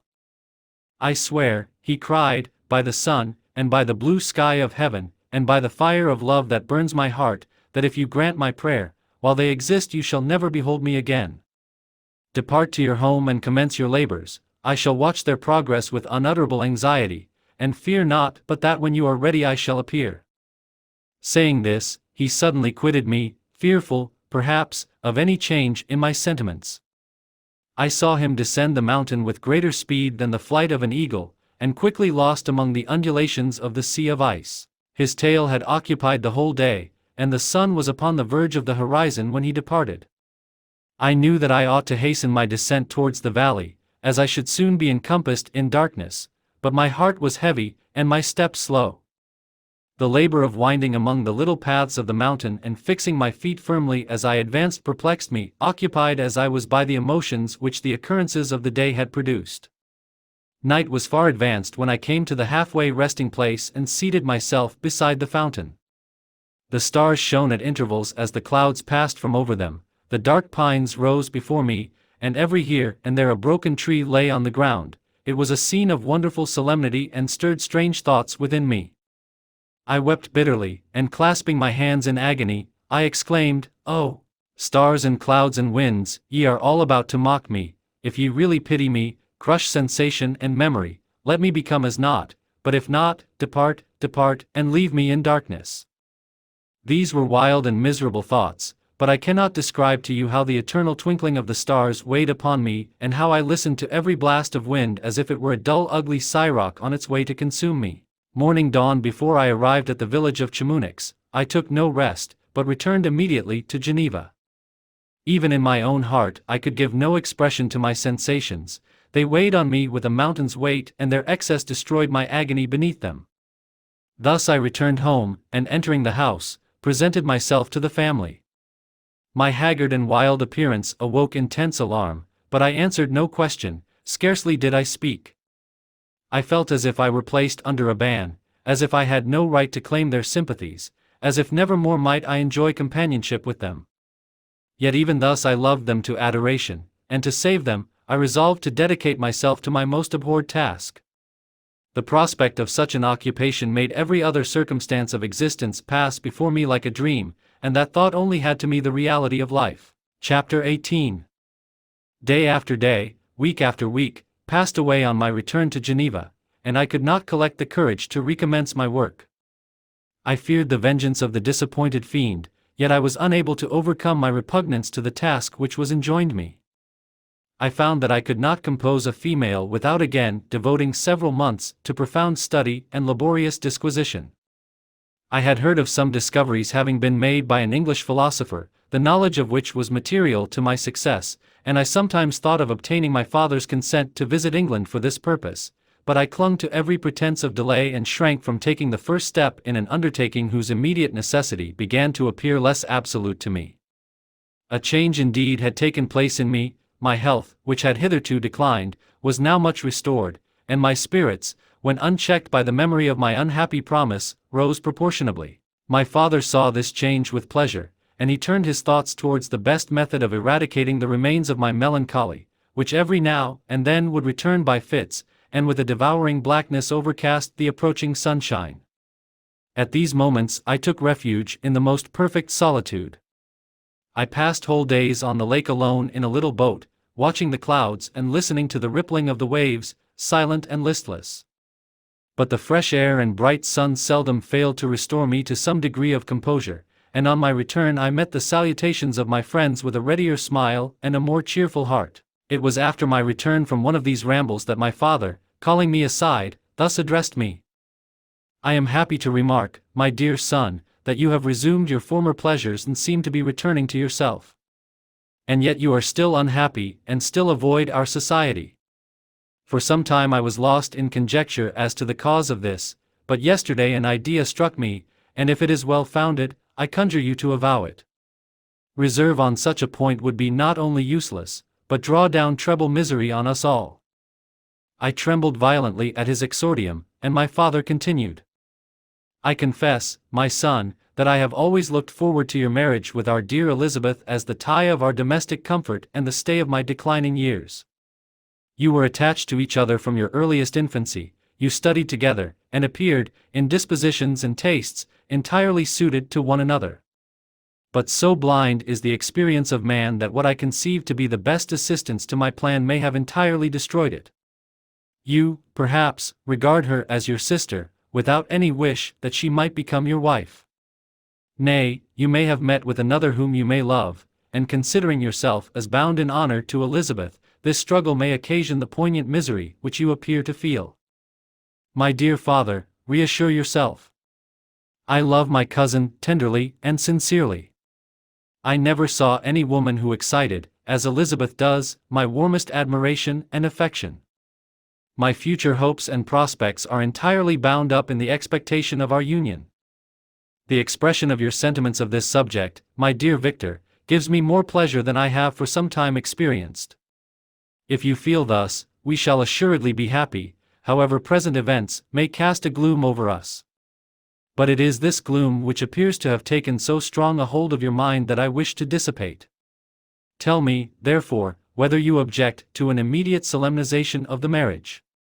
We have been unfortunate, and recent events have drawn us from that everyday tranquility befitting my years and infirmities. You are younger, yet I do not suppose, possessed as you are of a competent fortune, that an early marriage would at all interfere with any future plans of honor and utility that you may have formed. Do not suppose, however, that I wish to dictate happiness to you or that a delay on your part would cause me any serious uneasiness. Interpret my words with candor and answer me, I conjure you, with confidence and sincerity. I listened to my father in silence and remained for some time incapable of offering any reply. I revolved rapidly in my mind a multitude of thoughts and endeavored to arrive at some conclusion. Alas! To me the idea of an immediate union with my Elizabeth was one of horror and dismay. I was bound by a solemn promise which I had not yet fulfilled and dared not break, or if I did, what manifold miseries might not impend over me and my devoted family. Could I enter into a festival with this deadly weight yet hanging round my neck and bowing me to the ground? I must perform my engagement and let the monster depart with his mate before I allowed myself to enjoy the delight of a union from which I expected peace. I remembered also the necessity imposed upon me of either journeying to England or entering into a long correspondence with those philosophers of that country whose knowledge and discoveries were of indispensable use to me in my present undertaking. The latter method of obtaining the desired intelligence was dilatory and unsatisfactory. Besides, I had an insurmountable aversion to the idea of engaging myself in my loathsome task in my father's house, while in habits of familiar intercourse with those I loved. I knew that 1,000 fearful accidents might occur, the slightest of which would disclose a tale to thrill all connected with me with horror.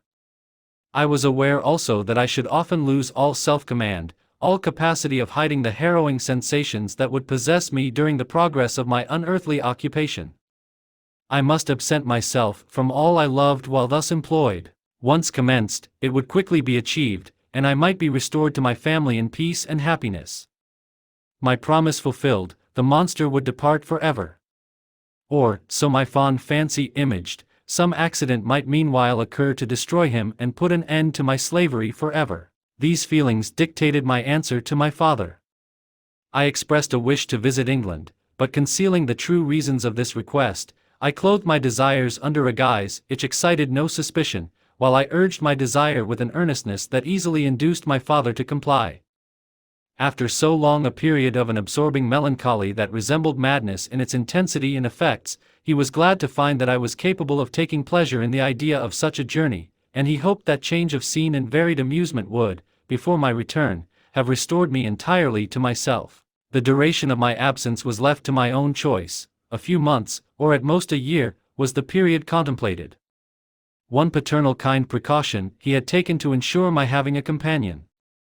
Without previously communicating with me, he had, in concert with Elizabeth, arranged that Clovel should join me at Strasbourg.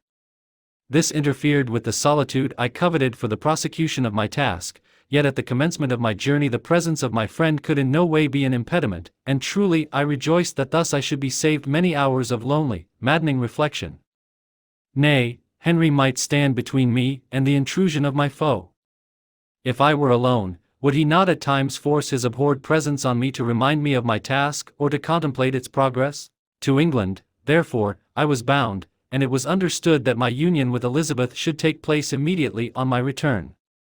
My father's age rendered him extremely averse to delay. For myself, there was one reward I promised myself from my detested toils, one consolation for my unparalleled sufferings. It was the prospect of that day when, enfranchised from my miserable slavery, I might claim Elizabeth and forget the past in my union with her. I now made arrangements for my journey, but one feeling haunted me which filled me with fear and agitation. During my absence I should leave my friends unconscious of the existence of their enemy and unprotected from his attacks, exasperated as he might be by my departure. But he had promised to follow me wherever I might go, and would he not accompany me to England? This imagination was dreadful in itself, but soothing inasmuch as it supposed the safety of my friends. I was agonized with the idea of the possibility that the reverse of this might happen. But through the whole period during which I was the slave of my creature I allowed myself to be governed by the impulses of the moment, and my present sensations strongly intimated that the fiend would follow me and exempt my family from the danger of his machinations. It was in the latter end of September that I again quitted my native country.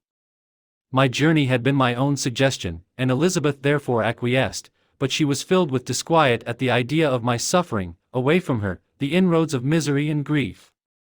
It had been her care which provided me a companion in Clerval, and yet a man is blind to 1,000-minute circumstances which call forth a woman's sedulous attention.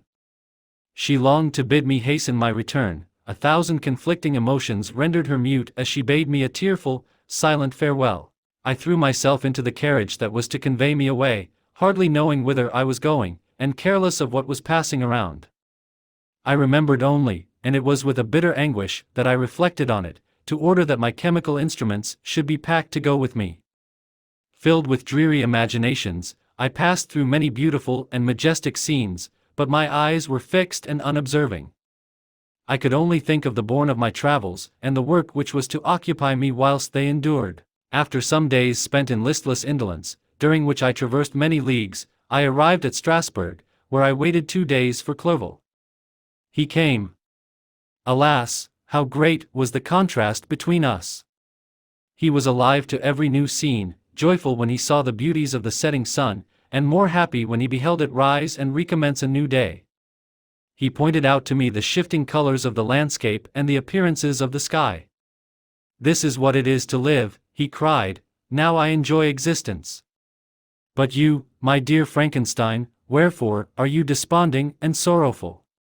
In truth, I was occupied by gloomy thoughts and neither saw the descent of the evening star or the golden sunrise reflected in the Rhine. And you, my friend, would be far more amused with the journal of Clerval, who observed the scenery with an eye of feeling and delight, than in listening to my reflections. I, a miserable wretch, haunted by a curse that shut up every avenue to enjoyment. We had agreed to descend the Rhine in a boat from Strasbourg to Rotterdam, whence we might take shipping for London.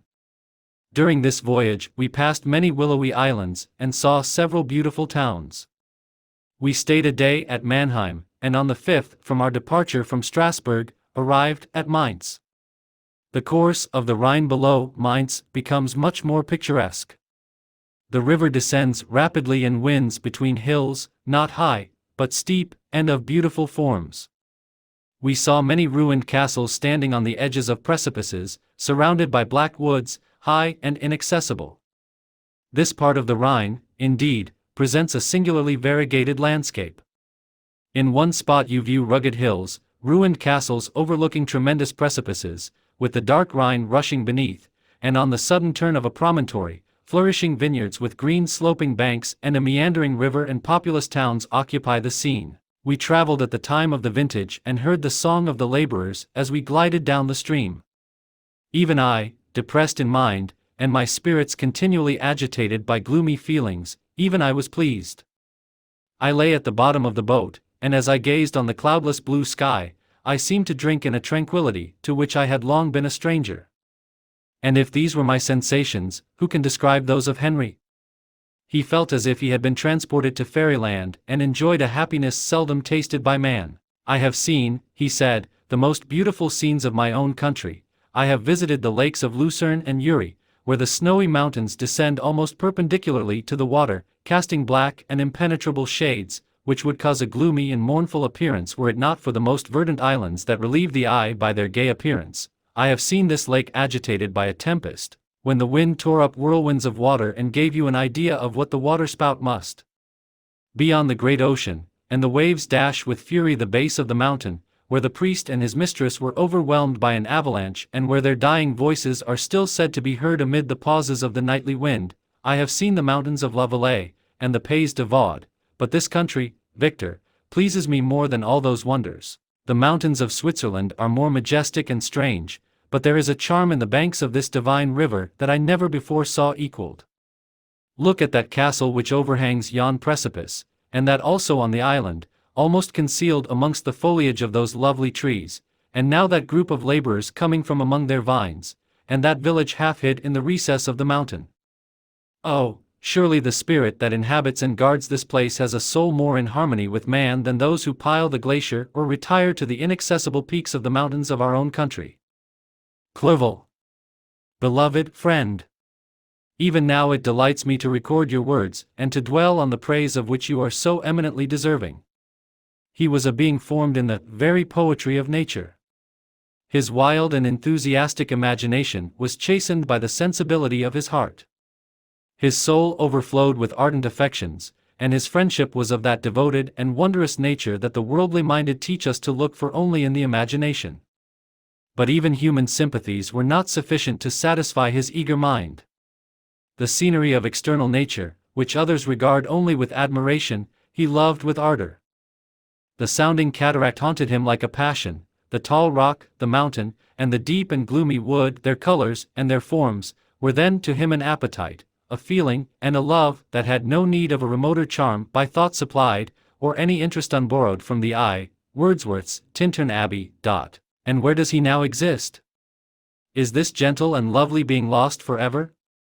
Has this mind, so replete with ideas, imaginations fanciful and magnificent, which formed a world, whose existence depended on the life of its creator, has this mind perished? Does it now only exist in my memory? No, it is not thus. Your form so divinely wrought, and beaming with beauty, has decayed, but your spirit still visits and consoles your unhappy friend. Pardon this gush of sorrow, these ineffectual words are but a slight tribute to the unexampled worth of Henry, but they soothe my heart, overflowing with the anguish which his remembrance creates. I will proceed with my tale. Beyond Cologne we descended to the plains of Holland, and we resolved to post the remainder of our way, for the wind was contrary and the stream of the river was too gentle to aid us. Our journey here lost the interest arising from beautiful scenery, but we arrived in a few days at Rotterdam, whence we proceeded by sea to England. It was on a clear morning, in the latter days of December, that I first saw the white cliffs of Britain. The banks of the Thames presented a new scene. They were flat but fertile, and almost every town was marked by the remembrance of some story. We saw Tilbury Fort and remembered the Spanish Armada, Gravesend, Woolwich, and Greenwich, places which I had heard of even in my country. At length we saw the numerous steeples of London, St. Paul's towering above all, and the tower famed in English history. Chapter 19. London was our present point of rest. We determined to remain several months in this wonderful and celebrated city.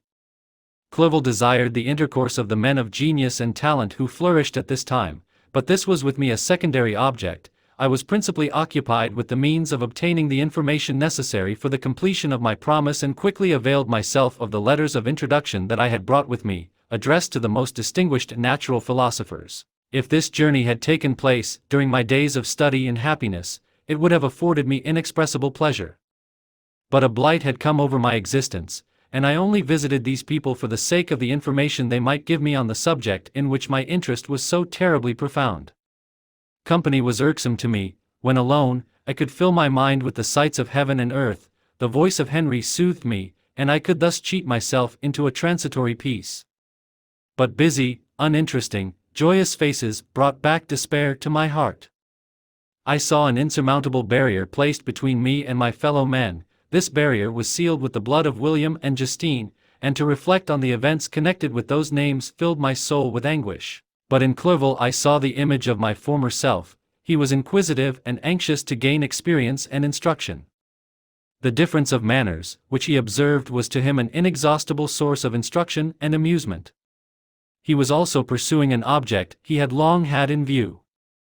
His design was to visit India, in the belief that he had in his knowledge of its various languages, and in the views he had taken of its society, the means of materially assisting the progress of European colonization and trade. In Britain only could he further the execution of his plan. He was forever busy, and the only check to his enjoyments was my sorrowful and dejected mind. I tried to conceal this as much as possible, that I might not debar him from the pleasures natural to one who was entering on a new scene of life, undisturbed by any care or bitter recollection.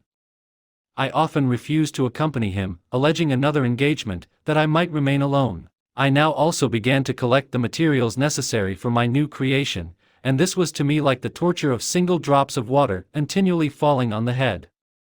Every thought that was devoted to it was an extreme anguish, and every word that I spoke in allusion to it caused my lips to quiver, and my heart to palpitate. After passing some months in London, we received a letter from a person in Scotland who had formerly been our visitor at Geneva.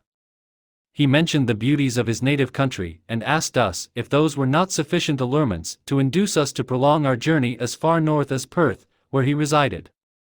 Clerval eagerly desired to accept this invitation, and I, although I abhorred society, wished to view again mountains and streams, and all the wondrous works with which nature adorns her chosen dwelling places. We had arrived in England at the beginning of October, and it was now February.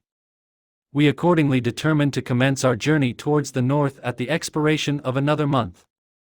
In this expedition we did not intend to follow the great road to Edinburgh, but to visit Windsor, Oxford, Matlock, and the Cumberland Lakes, resolving to arrive at the completion of this tour about the end of July. I packed up my chemical instruments and the materials I had collected, resolving to finish my labors in some obscure nook in the northern highlands of Scotland. We quitted London on the 27th of March and remained a few days at Windsor, rambling in its beautiful forest. This was a new scene to us mountaineers. The majestic oaks, the quantity of game, and the herds of stately deer were all novelties to us. From thence we proceeded to Oxford. As we entered this city, our minds were filled with the remembrance of the events that had been transacted there more than a century and a half before. It was here that Charles I had collected his forces. This city had remained faithful to him, after the whole nation had forsaken his cause to join the standard of Parliament and liberty. The memory of that unfortunate king and his companions, the amiable Falkland, the insolent Goring, his queen and son, gave a peculiar interest to every part of the city which they might be supposed to have inhabited. The spirit of elder days found a dwelling here, and we delighted to trace its footsteps. If these feelings had not found an imaginary gratification, the appearance of the city had yet in itself sufficient beauty to obtain our admiration. The colleges are ancient and picturesque, the streets are almost magnificent, and the lovely Isis, which flows beside it through meadows of exquisite verdure, is spread forth into a placid expanse of waters, which reflects its majestic assemblage of towers, and spires, and domes, embosomed among aged trees. I enjoyed this scene, and yet my enjoyment was embittered both by the memory of the past and the anticipation of the future. I was formed for peaceful happiness. During my youthful days discontent never visited my mind, and if I was ever overcome by ennui, the sight of what is beautiful in nature or the study of what is excellent and sublime in the productions of man could always interest my heart and communicate elasticity to my spirits. But I am a blasted tree, the bolt has entered my soul, and I felt then that I should survive to exhibit what I shall soon cease to be, a miserable spectacle of wrecked humanity, pitiable to others and intolerable to myself. We passed a considerable period at Oxford, rambling among its environs and endeavoring to identify every spot which might relate to the most animating epoch of English history. Our little voyages of discovery are often prolonged by the successive objects that presented themselves. We visited the tomb of the illustrious Hampden and the field on which that patriot fell. For a moment my soul was elevated from its debasing and miserable fears to contemplate the divine ideas of liberty and self-sacrifice of which these sites were the monuments and the remembrancers. For an instant I dared to shake off my chains and look around me with a free and lofty spirit, but the iron had eaten into my flesh, and I sank again, trembling and hopeless, into my miserable self. We left Oxford with regret and proceeded to Matlock, which was our next place of rest. The country in the neighborhood of this village resembled, to a greater degree, the scenery of Switzerland, but everything is on a lower scale, and the green hills want the crown of distant white Alps which always attend on the piney mountains of my native country. We visited the wondrous cave and the little cabinets of natural history, where the curiosities are disposed in the same manner as in the collections at Servox and Chamonix.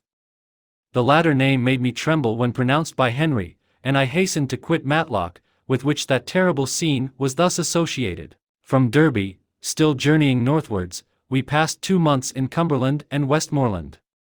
I could now almost fancy myself among the Swiss mountains. The little patches of snow which yet lingered on the northern sides of the mountains, the lakes, and the dashing of the rocky streams were all familiar and dear sights to me. Here also we made some acquaintances, who almost contrived to cheat me into happiness. The delight of Clerval was proportionably greater than mine. His mind expanded in the company of men of talent, and he found in his own nature greater capacities and resources than he could have imagined himself to have possessed while he associated with his inferiors.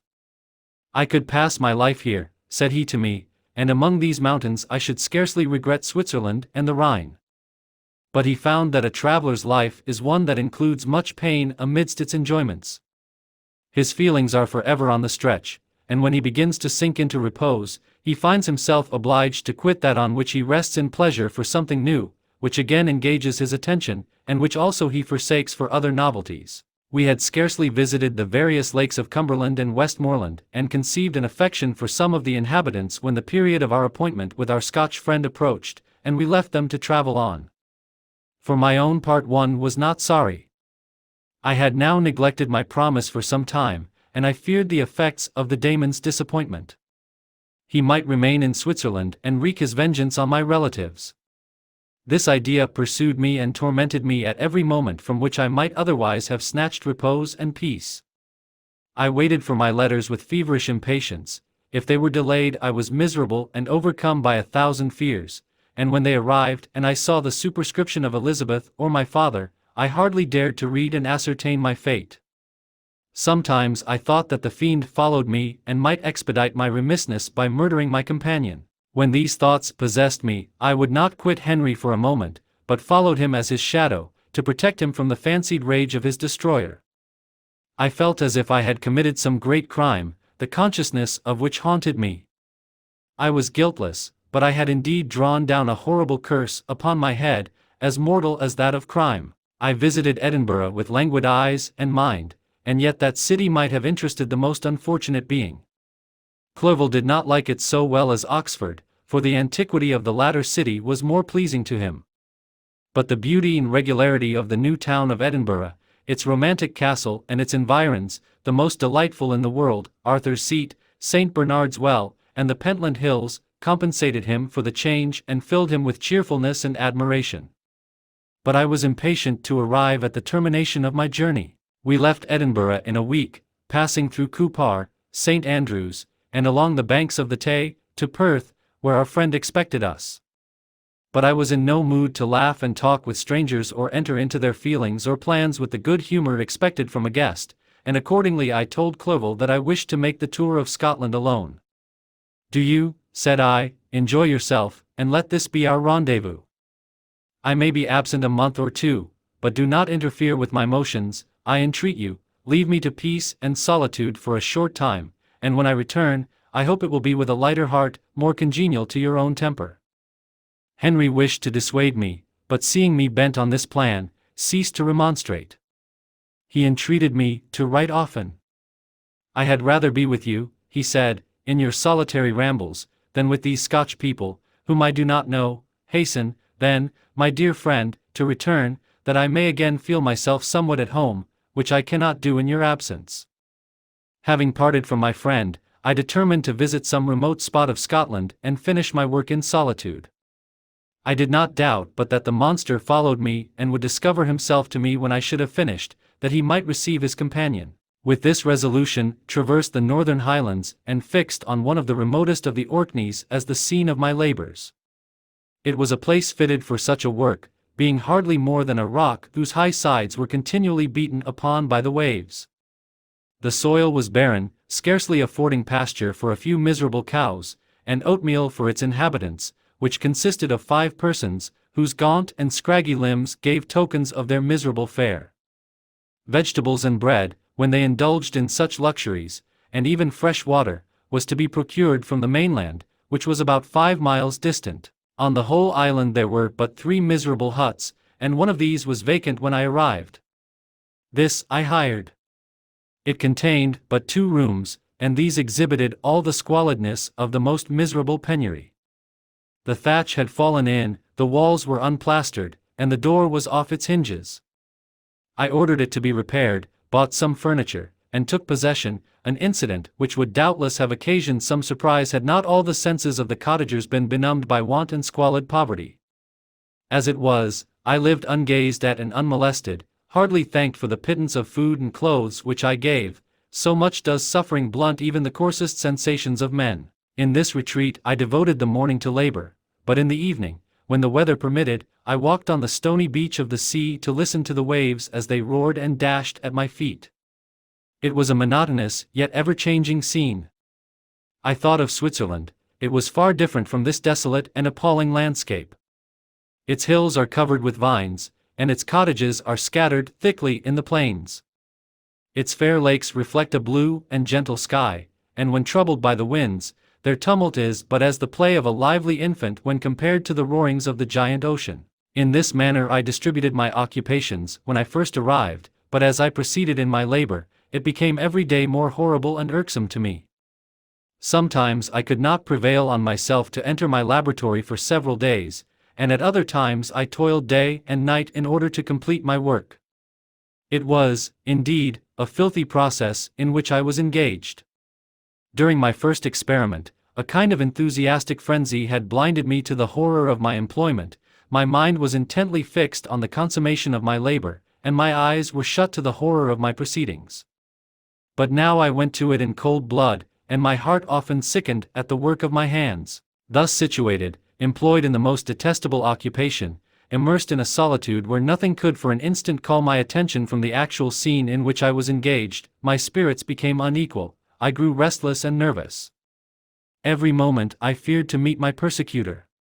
Sometimes I sat with my eyes fixed on the ground, fearing to raise them lest they should encounter the object which I so much dreaded to behold. I feared to wander from the sight of my fellow creatures lest when alone he should come to claim his companion. In the meantime I worked on, and my labor was already considerably advanced.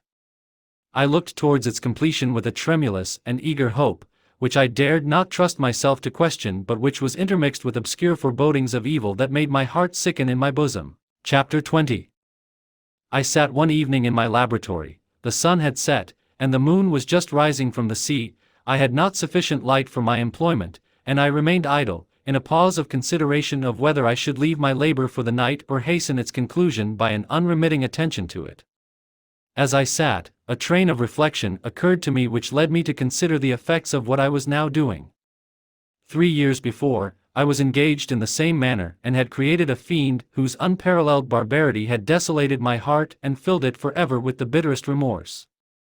I was now about to form another being of whose dispositions I was alike ignorant. She might become 10,000 times more malignant than her mate in delight, for its own sake, in murder and wretchedness. He had sworn to quit the neighborhood of man and hide himself in deserts, but she had not, and she, who in all probability was to become a thinking and reasoning animal, might refuse to comply with a compact made before her creation.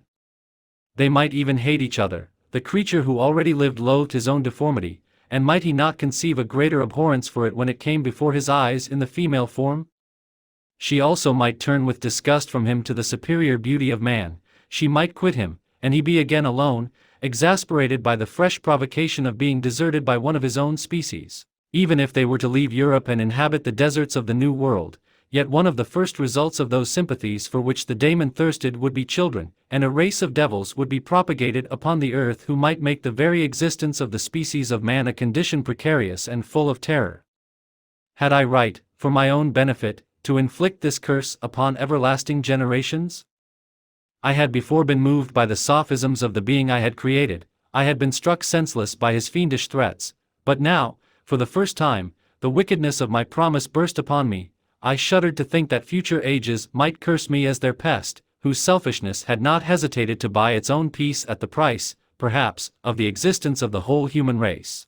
I trembled and my heart failed within me, when, on looking up, I saw by the light of the moon the daemon at the casement.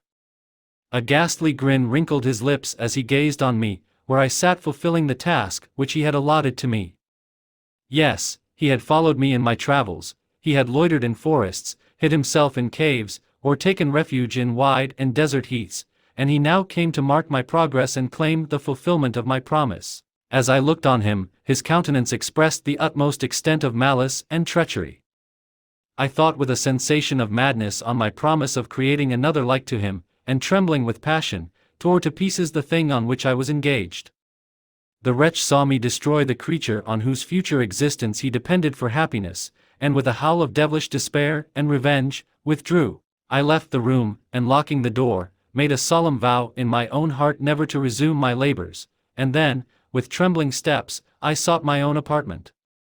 I was alone, none were near me to dissipate the gloom and relieve me from the sickening oppression of the most terrible reveries. Several hours passed, and I remained near my window gazing on the sea. It was almost motionless, for the winds were hushed, and all nature reposed under the eye of the quiet moon. A few fishing vessels alone specked the water, and now and then the gentle breeze wafted the sound of voices as the fishermen called to one another. I felt the silence, although I was hardly conscious of its extreme profundity, until my ear was suddenly arrested by the paddling of oars near the shore, and a person landed close to my house. In a few minutes after, I heard the creaking of my door, as if some one endeavored to open it softly. I trembled from head to foot. I felt a presentiment of who it was and wished to rouse one of the peasants who dwelt in a cottage not far from mine, but I was overcome by the sensation of helplessness, so often felt in frightful dreams, when you in vain endeavor to fly from an impending danger, and was rooted to the spot. Presently I heard the sound of footsteps along the passage, the door opened, and the wretch whom I dreaded appeared. Shutting the door, he approached me and said in a smothered voice, "You have destroyed the work which you began. What is it that you intend? Do you dare to break your promise? I have endured toil and misery. I left Switzerland with you. I crept along the shores of the Rhine, among its willow islands and over the summits of its hills. I have dwelt many months in the heaths of England and among the deserts of Scotland. I have endured incalculable fatigue, and cold, and hunger. Do you dare destroy my hopes? Begone! I do break my promise. Never will I create another like yourself, equal in deformity and wickedness. Slave, I before reasoned with you, but you have proved yourself unworthy of my condescension. Remember that I have power. You believe yourself miserable, but I can make you so wretched that the light of day will be hateful to you. You are my creator, but I am your master. Obey. The hour of my irresolution is past, and the period of your power is arrived. Your threats cannot move me to do an act of wickedness, but they confirm me in a determination of not creating you a companion in vice. Shall I, in cool blood, set loose upon the earth a daemon whose delight is in death and wretchedness? Begone! I am firm, and your words will only exasperate my rage. The monster saw my determination in my face and gnashed his teeth in the impotence of anger. Shall each man, cried he, find a wife for his bosom, and each beast have his mate, and I be alone? I had feelings of affection, and they were requited by detestation and scorn. Man! You may hate, but beware. Your hours will pass in dread and misery, and soon the bolt will fall which must ravish from you your happiness forever. Are you to be happy while I grovel in the intensity of my wretchedness? You can blast my other passions, but revenge remains, revenge, henceforth dearer than light or food. I may die, but first you, my tyrant and tormentor, shall curse the sun that gazes on your misery. Beware, for I am fearless and therefore powerful. I will watch with the weariness of a snake, that I may sting with its venom. Man, you shall repent of the injuries you inflict. Devil, cease, and do not poison the air with these sounds of malice. I have declared my resolution to you, and I am no coward to bend beneath words. Leave me, I am inexorable. It is well. I go, but remember, I shall be with you on your wedding night. I started forward and exclaimed, Villain! before you sign my death warrant, be sure that you are yourself safe." I would have seized him, but he eluded me and quitted the house with precipitation. In a few moments I saw him in his boat, which shot across the waters with an arrowy swiftness and was soon lost amidst the waves. All was again silent, but his words rang in my ears. I burned with rage to pursue the murderer of my peace and precipitate him into the ocean. I walked up and down my room hastily and perturbed, while my imagination conjured up 1,000 images to torment and sting me. Why had I not followed him and closed with him in mortal strife? But I had suffered him to depart, and he had directed his course towards the mainland.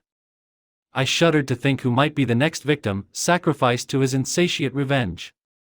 And then I thought again of his words, "I will be with you on your wedding night." That, then, was the period fixed for the fulfillment of my destiny. In that hour I should die and at once satisfy and extinguish his malice. The prospect did not move me to fear, yet when I thought of my beloved Elizabeth, of her tears and endless sorrow, when she should find her lover so barbarously snatched from her, tears, the first I had shed for many months, streamed from my eyes, and I resolved not to fall before my enemy without a bitter struggle. The night passed away, and the sun rose from the ocean. My feelings became calmer, if it may be called calmness, when the violence of rage sinks into the depths of despair. I left the house, the horrid scene of the last night's contention, and walked on the beach of the sea, which I almost regarded as an insuperable barrier between me and my fellow creatures. Nay, a wish that such should prove the fact stole across me. I desired that I might pass my life on that barren rock, wearily, it is true, but uninterrupted by any sudden shock of misery. If I returned, it was to be sacrificed or to see those whom I most loved die under the grasp of a daemon whom I had myself created. I walked about the isle like a restless spectre, separated from all it loved and miserable in the separation. When it became noon, and the sun rose higher, I lay down on the grass and was overpowered by a deep sleep. I had been awake the whole of the preceding night, my nerves were agitated, and my eyes inflamed by watching and misery. The sleep into which I now sank refreshed me, and when I awoke, I again felt as if I belonged to a race of human beings like myself, and I began to reflect upon what had passed with greater composure, yet still the words of the fiend rang in my ears like a death knell. They appeared like a dream, yet distinct and oppressive as a reality. The sun had far descended, and I still sat on the shore, satisfying my appetite, which had become ravenous, with an oaten cake, when I saw a fishing boat land close to me, and one of the men brought me a packet. It contained letters from Geneva, and one from Clerval entreating me to join him. He said that he was wearing away his time fruitlessly where he was, that letters from the friends he had formed in London desired his return to complete the negotiation they had entered into for his Indian enterprise. He could not any longer delay his departure, but as his journey to London might be followed, even sooner than he now conjectured, by his longer voyage, he entreated me to bestow as much of my society on him as I could spare. He besought me, therefore, to leave my solitary isle and to meet him at Perth, that we might proceed southwards together. This letter in a degree recalled me to life, and I determined to quit my island at the expiration of 2 days. Yet, before I departed, there was a task to perform, on which I shuddered to reflect. I must pack up my chemical instruments, and for that purpose I must enter the room which had been the scene of my odious work, and I must handle those utensils the sight of which was sickening to me. The next morning, at daybreak, I summoned sufficient courage and unlocked the door of my laboratory. The remains of the half-finished creature, whom I had destroyed, lay scattered on the floor, and I almost felt as if I had mangled the living flesh of a human being. I paused to collect myself and then entered the chamber. With trembling hand I conveyed the instruments out of the room, but I reflected that I ought not to leave the relics of my work to excite the horror and suspicion of the peasants, and I accordingly put them into a basket, with a great quantity of stones, and laying them up, determined to throw them into the sea that very night, and in the meantime I sat upon the beach, employed in cleaning and arranging my chemical apparatus. Nothing could be more complete than the alteration that had taken place in my feelings since the night of the appearance of the daemon. I had before regarded my promise with a gloomy despair as a thing that, with whatever consequences, must be fulfilled, but I now felt as if a film had been taken from before my eyes and that I for the first time saw clearly. The idea of renewing my labors did not for one instant occur to me. The threat I had heard weighed on my thoughts, but I did not reflect that a voluntary act of mine could avert it. I had resolved in my own mind that to create another like the fiend I had first made would be an act of the basest and most atrocious selfishness, and I banished from my mind every thought that could lead to a different conclusion. Between 2 and 3 in the morning the moon rose, and I then, putting my basket aboard a little skiff, sailed out about 4 miles from the shore. The scene was perfectly solitary. A few boats were returning towards land, but I sailed away from them. I felt as if I was about the commission of a dreadful crime and avoided with shuddering anxiety any encounter with my fellow creatures. At one time the moon, which had before been clear, was suddenly overspread by a thick cloud, and I took advantage of the moment of darkness and cast my basket into the sea. I listened to the gurgling sound as it sank and then sailed away from the spot.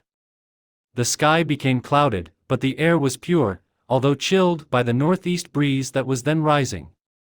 But it refreshed me and filled me with such agreeable sensations that I resolved to prolong my stay on the water, and fixing the rudder in a direct position, stretched myself at the bottom of the boat. Clouds hid the moon, everything was obscure, and I heard only the sound of the boat as its keel cut through the waves. The murmur lulled me, and in a short time I slept soundly. I do not know how long I remained in this situation, but when I awoke I found that the sun had already mounted considerably.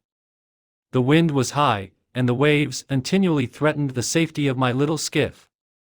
I found that the wind was northeast and must have driven me far from the coast from which I had embarked. I endeavored to change my course, but quickly found that if I again made the attempt the boat would be instantly filled with water. Thus situated, my only resource was to drive before the wind. I confess that I felt a few sensations of terror. I had no compass with me and was so slenderly acquainted with the geography of this part of the world that the sun was of little benefit to me. I might be driven into the wide Atlantic and feel all the tortures of starvation, or be swallowed up in the immeasurable waters that roared and buffeted around me. I had already been out many hours and felt the torment of a burning thirst, a prelude to my other sufferings. I looked on the heavens, which were covered by clouds that flew before the wind, only to be replaced by others. I looked upon the sea, it was to be my grave. Fiend, I exclaimed, your task is already fulfilled. I thought of Elizabeth, of my father, and of Clerval, all left behind, on whom the monster might satisfy his sanguinary and merciless passions. This idea plunged me into a reverie so despairing and frightful that even now, when the scene is on the point of closing before me forever, I shudder to reflect on it. Some hours passed thus, but by degrees, as the sun declined towards the horizon, the wind died away into a gentle breeze and the sea became free from breakers. But these gave place to a heavy swell. I felt sick and hardly able to hold the rudder, when suddenly I saw a line of high land towards the south. Almost spent, as I was, by fatigue and the dreadful suspense I endured for several hours, this sudden certainty of life rushed like a flood of warm joy to my heart, and tears gushed from my eyes. How mutable are our feelings, and how strange is that clinging love we have of life even in the excess of misery. I constructed another sail with a part of my dress and eagerly steered my course towards the land. It had a wild and rocky appearance, but as I approached nearer I easily perceived the traces of cultivation. I saw vessels near the shore and found myself suddenly transported back to the neighborhood of civilized man. I carefully traced the windings of the land and hailed a steeple which I at length saw issuing from behind a small promontory. As I was in a state of extreme debility, I resolved to sail directly towards the town, as a place where I could most easily procure nourishment. Fortunately, I had money with me. As I turned the promontory, I perceived a small neat town and a good harbor, which I entered, my heart bounding with joy at my unexpected escape. As I was occupied in fixing the boat and arranging the sails, several people crowded towards the spot. They seemed much surprised at my appearance, but instead of offering me any assistance, whispered together with gestures that at any other time might have produced in me a slight sensation of alarm. As it was, I merely remarked that they spoke English, and I therefore addressed them in that language. "My good friends," said I, "will you be so kind as to tell me the name of this town and inform me where I am?" "You will know that soon enough," replied a man with a hoarse voice. "Maybe you are come to a place that will not prove much to your taste, but you will not be consulted as to your quarters, I promise you." I was exceedingly surprised on receiving so rude an answer from a stranger, and I was also disconcerted on perceiving the frowning and angry countenances of his companions. "Why do you answer me so roughly?" I replied. "Surely it is not the custom of Englishmen to receive strangers so inhospitably." "I do not know," said the man, "what the custom of the English may be, but it is the custom of the Irish to hate villains." While this strange dialogue continued, I perceived the crowd rapidly increase. Their faces expressed a mixture of curiosity and anger, which annoyed and in some degree alarmed me.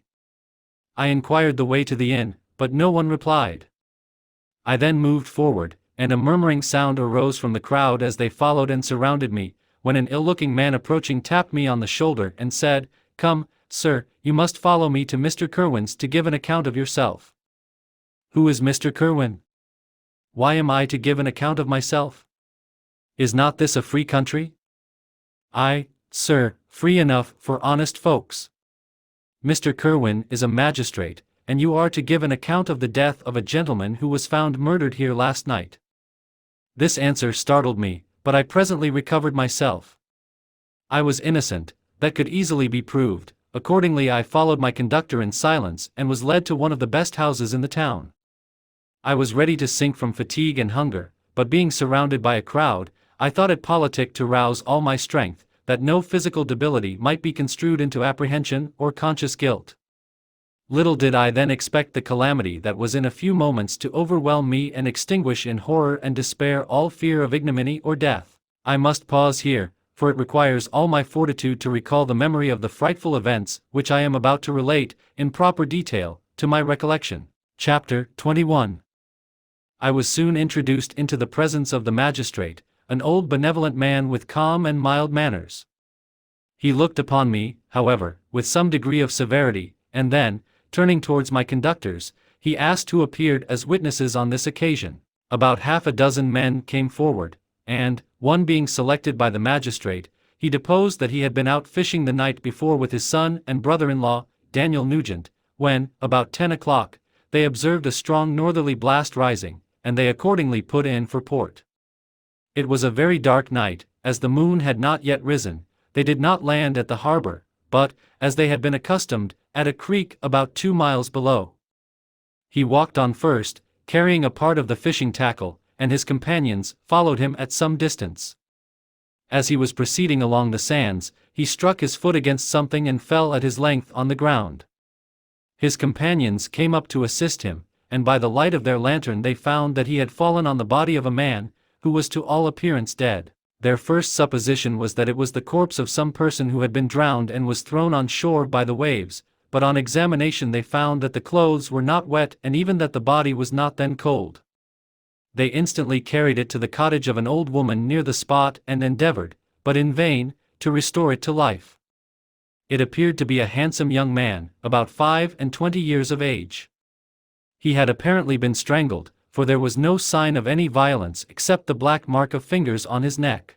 The first part of this deposition did not in the least interest me, but when the mark of the fingers was mentioned I remembered the murder of my brother and felt myself extremely agitated. My limbs trembled, and a mist came over my eyes, which obliged me to lean on a chair for support.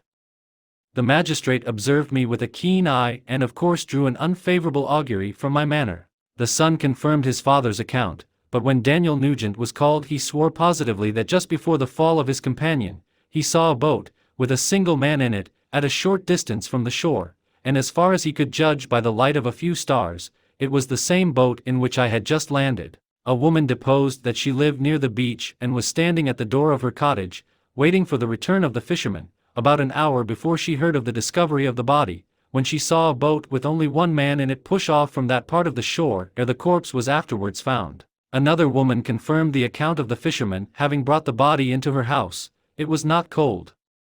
They put it into a bed and rubbed it, and Daniel went to the town for an apothecary, but life was quite gone. Several other men were examined concerning my landing, and they agreed that, with the strong north wind that had arisen during the night, it was very probable that I had beaten about for many hours and had been obliged to return nearly to the same spot from which I had departed. Besides, they observed that it appeared that I had brought the body from another place, and it was likely that as I did not appear to know the shore, I might have put into the harbor ignorant of the distance of the town of from the place where I had deposited the corpse. Mr. Kerwin, on hearing this evidence, desired that I should be taken into the room where the body lay for interment, that it might be observed what effect the sight of it would produce upon me. This idea was probably suggested by the extreme agitation I had exhibited when the mode of the murder had been described. I was accordingly conducted, by the magistrate and several other persons, to the inn.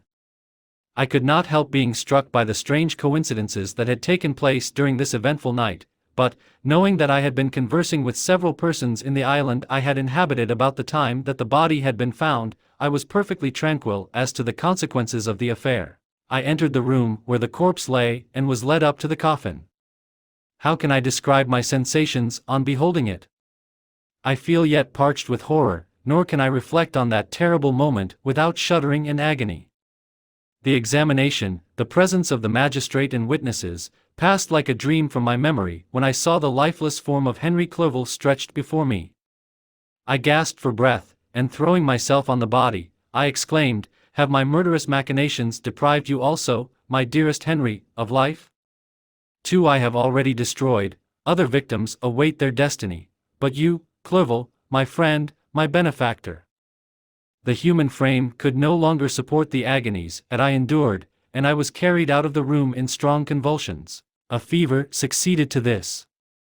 I lay for 2 months on the point of death. My ravings, as I afterwards heard, were frightful. I called myself the murderer of William, of Justine, and of Clerval. Sometimes I entreated my attendants to assist me in the destruction of the fiend by whom I was tormented, and at others I felt the fingers of the monster already grasping my neck, and screamed aloud with agony and terror. Fortunately, as I spoke my native language, Mr. Kerwin alone understood me, but my gestures and bitter cries were sufficient to affright the other witnesses. Why did I not die? More miserable than man ever was before, why did I not sink into forgetfulness and rest? Death snatches away many blooming children, the only hopes of their doting parents. How many brides and youthful lovers have been one day in the bloom of health and hope, and the next a prey for worms and the decay of the tomb?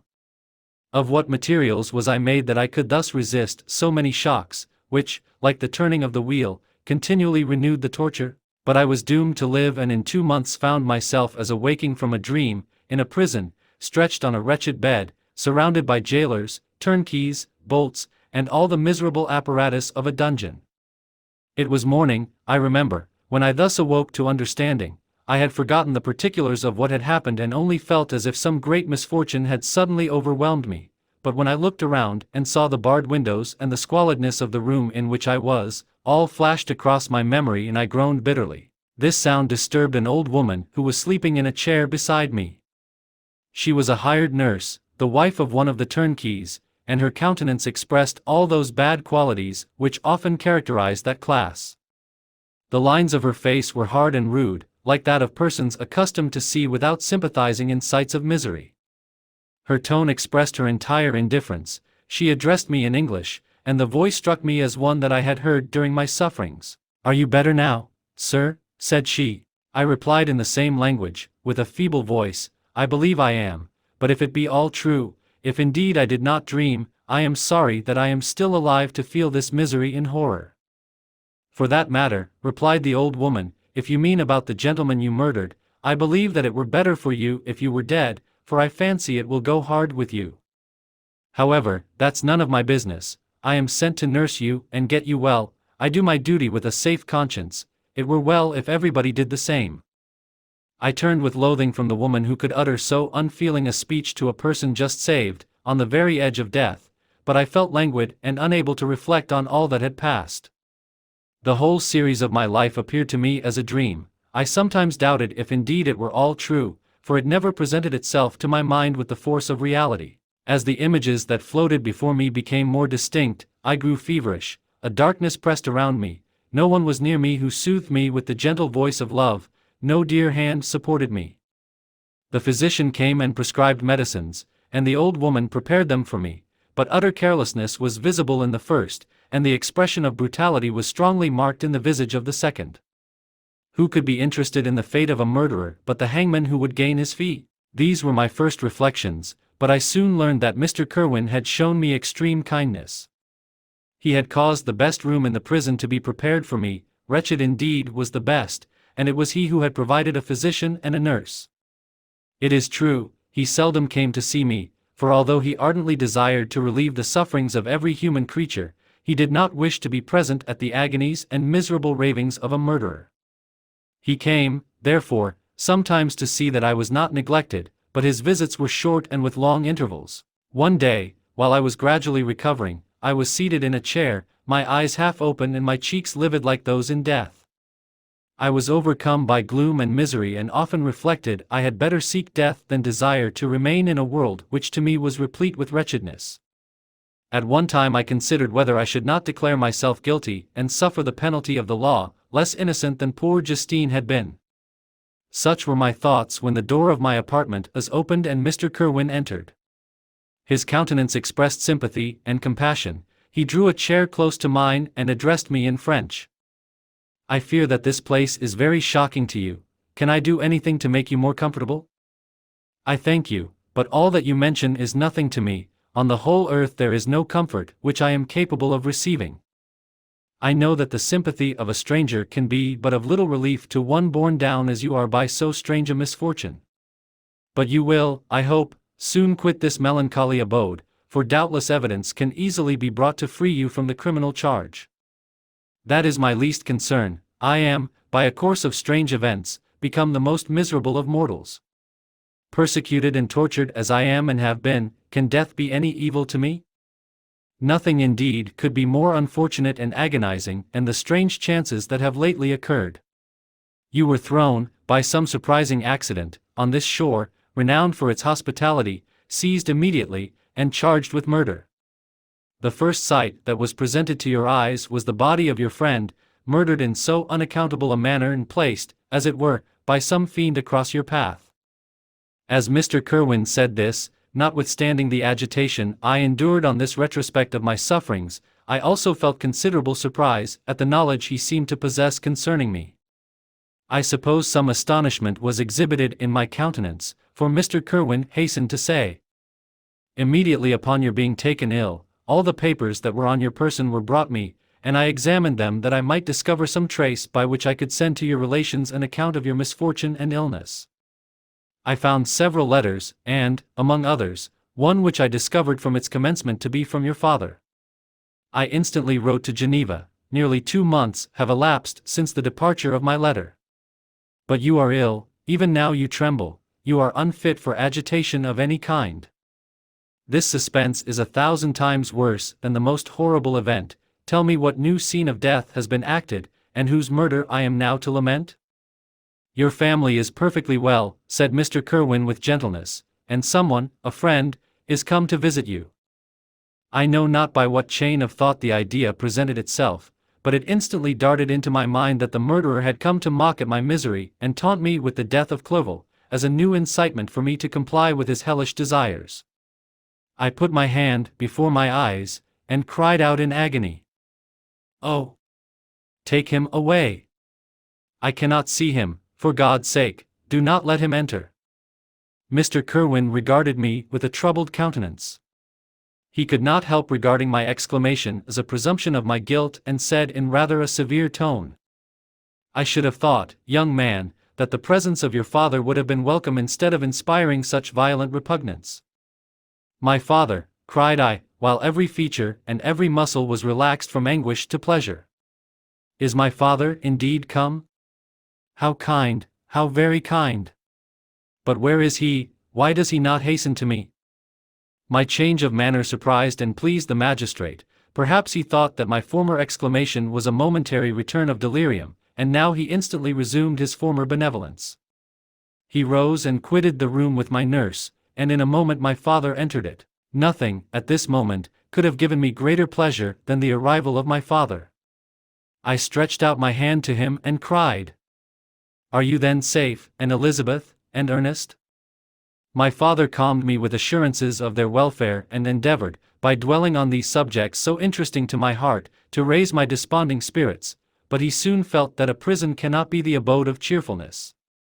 "What a place is this that you inhabit, my son," said he, looking mournfully at the barred windows and wretched appearance of the room. "You travel to seek happiness, but a fatality seems to pursue you. And poor Clerval. The name of my unfortunate and murdered friend was an agitation too great to be endured in my weak state. I shed tears. Alas! Yes, my father, replied I, some destiny of the most horrible kind hangs over me, and I must live to fulfill it, or surely I should have died on the coffin of Henry. We were not allowed to converse for any length of time, for the precarious state of my health rendered every precaution necessary that could ensure tranquility. Mr. Kirwin came in and insisted that my strength should not be exhausted by too much exertion. But the appearance of my father was to me like that of my good angel, and I gradually recovered my health. As my sickness quitted me, I was absorbed by a gloomy and black melancholy that nothing could dissipate. The image of Clerval was forever before me, ghastly and murdered. More than once the agitation into which these reflections threw me made my friends dread a dangerous relapse. Alas! Why did they preserve so miserable and detested a life? It was surely that I might fulfill my destiny, which is now drawing to a close. Soon, oh, very soon, will death extinguish these throbbings and relieve me from the mighty weight of anguish that bears me to the dust, and, in executing the award of justice, I shall also sink to rest. Then the appearance of death was distant, although the wish was ever present to my thoughts, and I often sat for hours motionless and speechless, wishing for some mighty revolution that might bury me and my destroyer in its ruins. The season of the assizes approached. I had already been 3 months in prison, and although I was still weak and in continual danger of a relapse, I was obliged to travel nearly 100 miles to the country town where the court was held. Mr. Kirwin charged himself with every care of collecting witnesses and arranging my defense. I was spared the disgrace of appearing publicly as a criminal, as the case was not brought before the court that decides on life and death. The grand jury rejected the bill, on its being proved that I was on the Orkney Islands at the hour the body of my friend was found, and a fortnight after my removal I was liberated from prison. My father was enraptured on finding me freed from the vexations of a criminal charge, that I was again allowed to breathe the fresh atmosphere and permitted to return to my native country. I did not participate in these feelings, for to me the walls of a dungeon or a palace were alike hateful. The cup of life was poisoned forever, and although the sun shone upon me, as upon the happy and gay of heart, I saw around me nothing but a dense and frightful darkness, penetrated by no light but the glimmer of 2 eyes that glared upon me. Sometimes they were the expressive eyes of Henry, languishing in death, the dark orbs nearly covered by the lids and the long black lashes that fringed them. Sometimes it was the watery, clouded eyes of the monster, as I first saw them in my chamber at Ingolstadt. My father tried to awaken in me the feelings of affection. He talked of Geneva, which I should soon visit, of Elizabeth and Ernest, but these words only drew deep groans from me. Sometimes, indeed, I felt a wish for happiness and thought with melancholy delight of my beloved cousin, or longed, with a devouring malady du pays, to see once more the blue lake and rapid Rhone, that had been so dear to me in early childhood, but my general state of feeling was a torpor in which a prison was as welcome a residence as the divinest scene in nature, and these fits were seldom interrupted but by paroxysms of anguish and despair. At these moments I often endeavored to put an end to the existence I loathed, and it required unceasing attendance and vigilance to restrain me from committing some dreadful act of violence. Yet one duty remained to me, the recollection of which finally triumphed over my selfish despair. It was necessary that I should return without delay to Geneva, there to watch over the lives of those I so fondly loved and to lie in wait for the murderer, that if any chance led me to the place of his concealment, or if he dared again to blast me by his presence, I might, with unfailing aim, put an end to the existence of the monstrous image which I had endued with the mockery of a soul still more monstrous. My father still desired to delay our departure, fearful that I could not sustain the fatigues of a journey, for I was a shattered wreck, the shadow of a human being. My strength was gone. I was a mere skeleton, and fever night and day preyed upon my wasted frame. Still, as I urged our leaving Ireland with such inquietude and impatience, my father thought it best to yield. We took our passage on board a vessel bound for Havre de Grace and sailed with a fair wind from the Irish shores. It was midnight. I lay on the deck looking at the stars and listening to the dashing of the waves. I hailed the darkness, at shut Ireland from my sight, and my pulse beat with a feverish joy when I reflected that I should soon see Geneva. The past appeared to me in the light of a frightful dream, yet the vessel in which I was, the wind that blew me from the detested shore of Ireland, and the sea which surrounded me, told me too forcibly that I was deceived by no vision and that Clerval, my friend and dearest companion, had fallen a victim to me and the monster of my creation. I repassed, in my memory, my whole life, my quiet happiness while residing with my family in Geneva, the death of my mother, and my departure for Ingolstadt. I remembered, shuddering, the mad enthusiasm that hurried me on to the creation of my hideous enemy, and I called to mind the night in which he first lived. I was unable to pursue the train of thought, 1,000 feelings pressed upon me, and I wept bitterly. Ever since my recovery from the fever, I had been in the custom of taking every night a small quantity of laudanum, for it was by means of this drug only that I was enabled to gain the rest necessary for the preservation of life. Oppressed by the recollection of my various misfortunes, I now swallowed double my usual quantity and soon slept profoundly. But sleep did not afford me respite from thought and misery. My dreams presented 1,000 objects that scared me. Towards morning I was possessed by a kind of nightmare. I felt the fiend's grasp in my neck and could not free myself from it. Groans and cries rang in my ears. My father, who was watching over me, perceiving my restlessness, awoke me. The dashing waves were around, the cloudy sky above. The fiend was not here. A sense of security, a feeling that a truce was established between the present hour and the irresistible, disastrous future imparted to me a kind of calm forgetfulness, of which the human mind is by its structure peculiarly susceptible. Chapter 22. The voyage came to an end. We landed, and proceeded to Paris. I soon found that I had overtaxed my strength and that I must repose before I could continue my journey. My father's care and attentions were indefatigable, but he did not know the origin of my sufferings and sought erroneous methods to remedy the incurable ill. He wished me to seek amusement in society. I abhorred the face of man. Oh, not abhorred. They were my brethren, my fellow beings, and I felt attracted even to the most repulsive among them, as to creatures of an angelic nature and celestial mechanism. But I felt that I had no right to share their intercourse. I had unchained an enemy among them whose joy it was to shed their blood and to revel in their groans.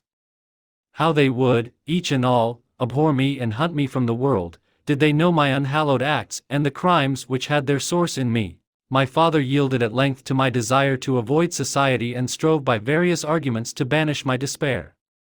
Sometimes he thought that I felt deeply the degradation of being obliged to answer a charge of murder, and he endeavored to prove to me the futility of pride. Alas! My father, said I, how little do you know me? Human beings, their feelings and passions, would indeed be degraded if such a wretch as I felt pride. Justine, poor unhappy Justine, was as innocent as I, and she suffered the same charge. She died for it, and I am the cause of this. I murdered her. William, Justine, and Henry, they all died by my hands. My father had often, during my imprisonment, heard me make the same assertion. When I thus accused myself, he sometimes seemed to desire an explanation, and at others he appeared to consider it as the offspring of delirium, and that, during my illness, some idea of this kind had presented itself to my imagination, the remembrance of which I preserved in my convalescence. I avoided explanation and maintained a continual silence concerning the wretch I had created. I had a persuasion that I should be supposed mad, and this in itself would forever have chained my tongue.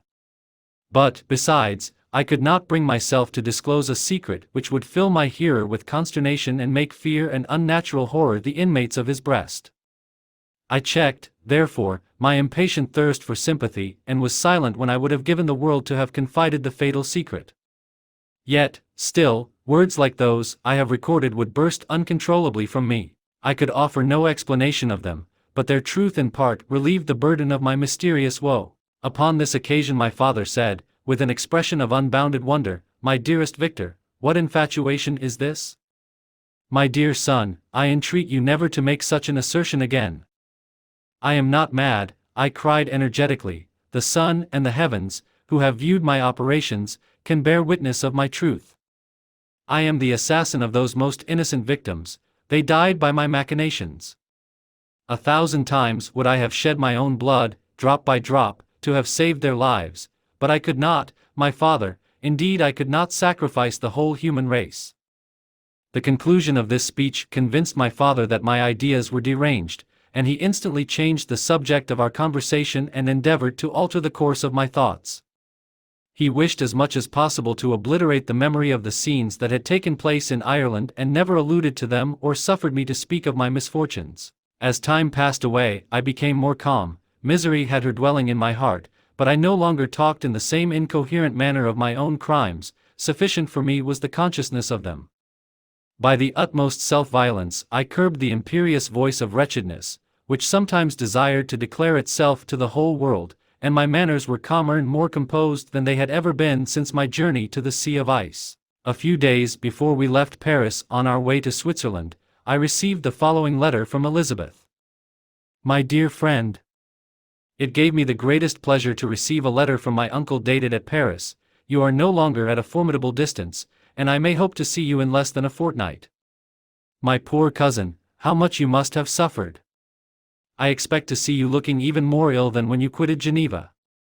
This winter has been passed most miserably, tortured as I have been by anxious suspense, yet I hope to see peace in your countenance and to find that your heart is not totally void of comfort and tranquility. Yet I fear that the same feelings now exist that made you so miserable a year ago, even perhaps augmented by time.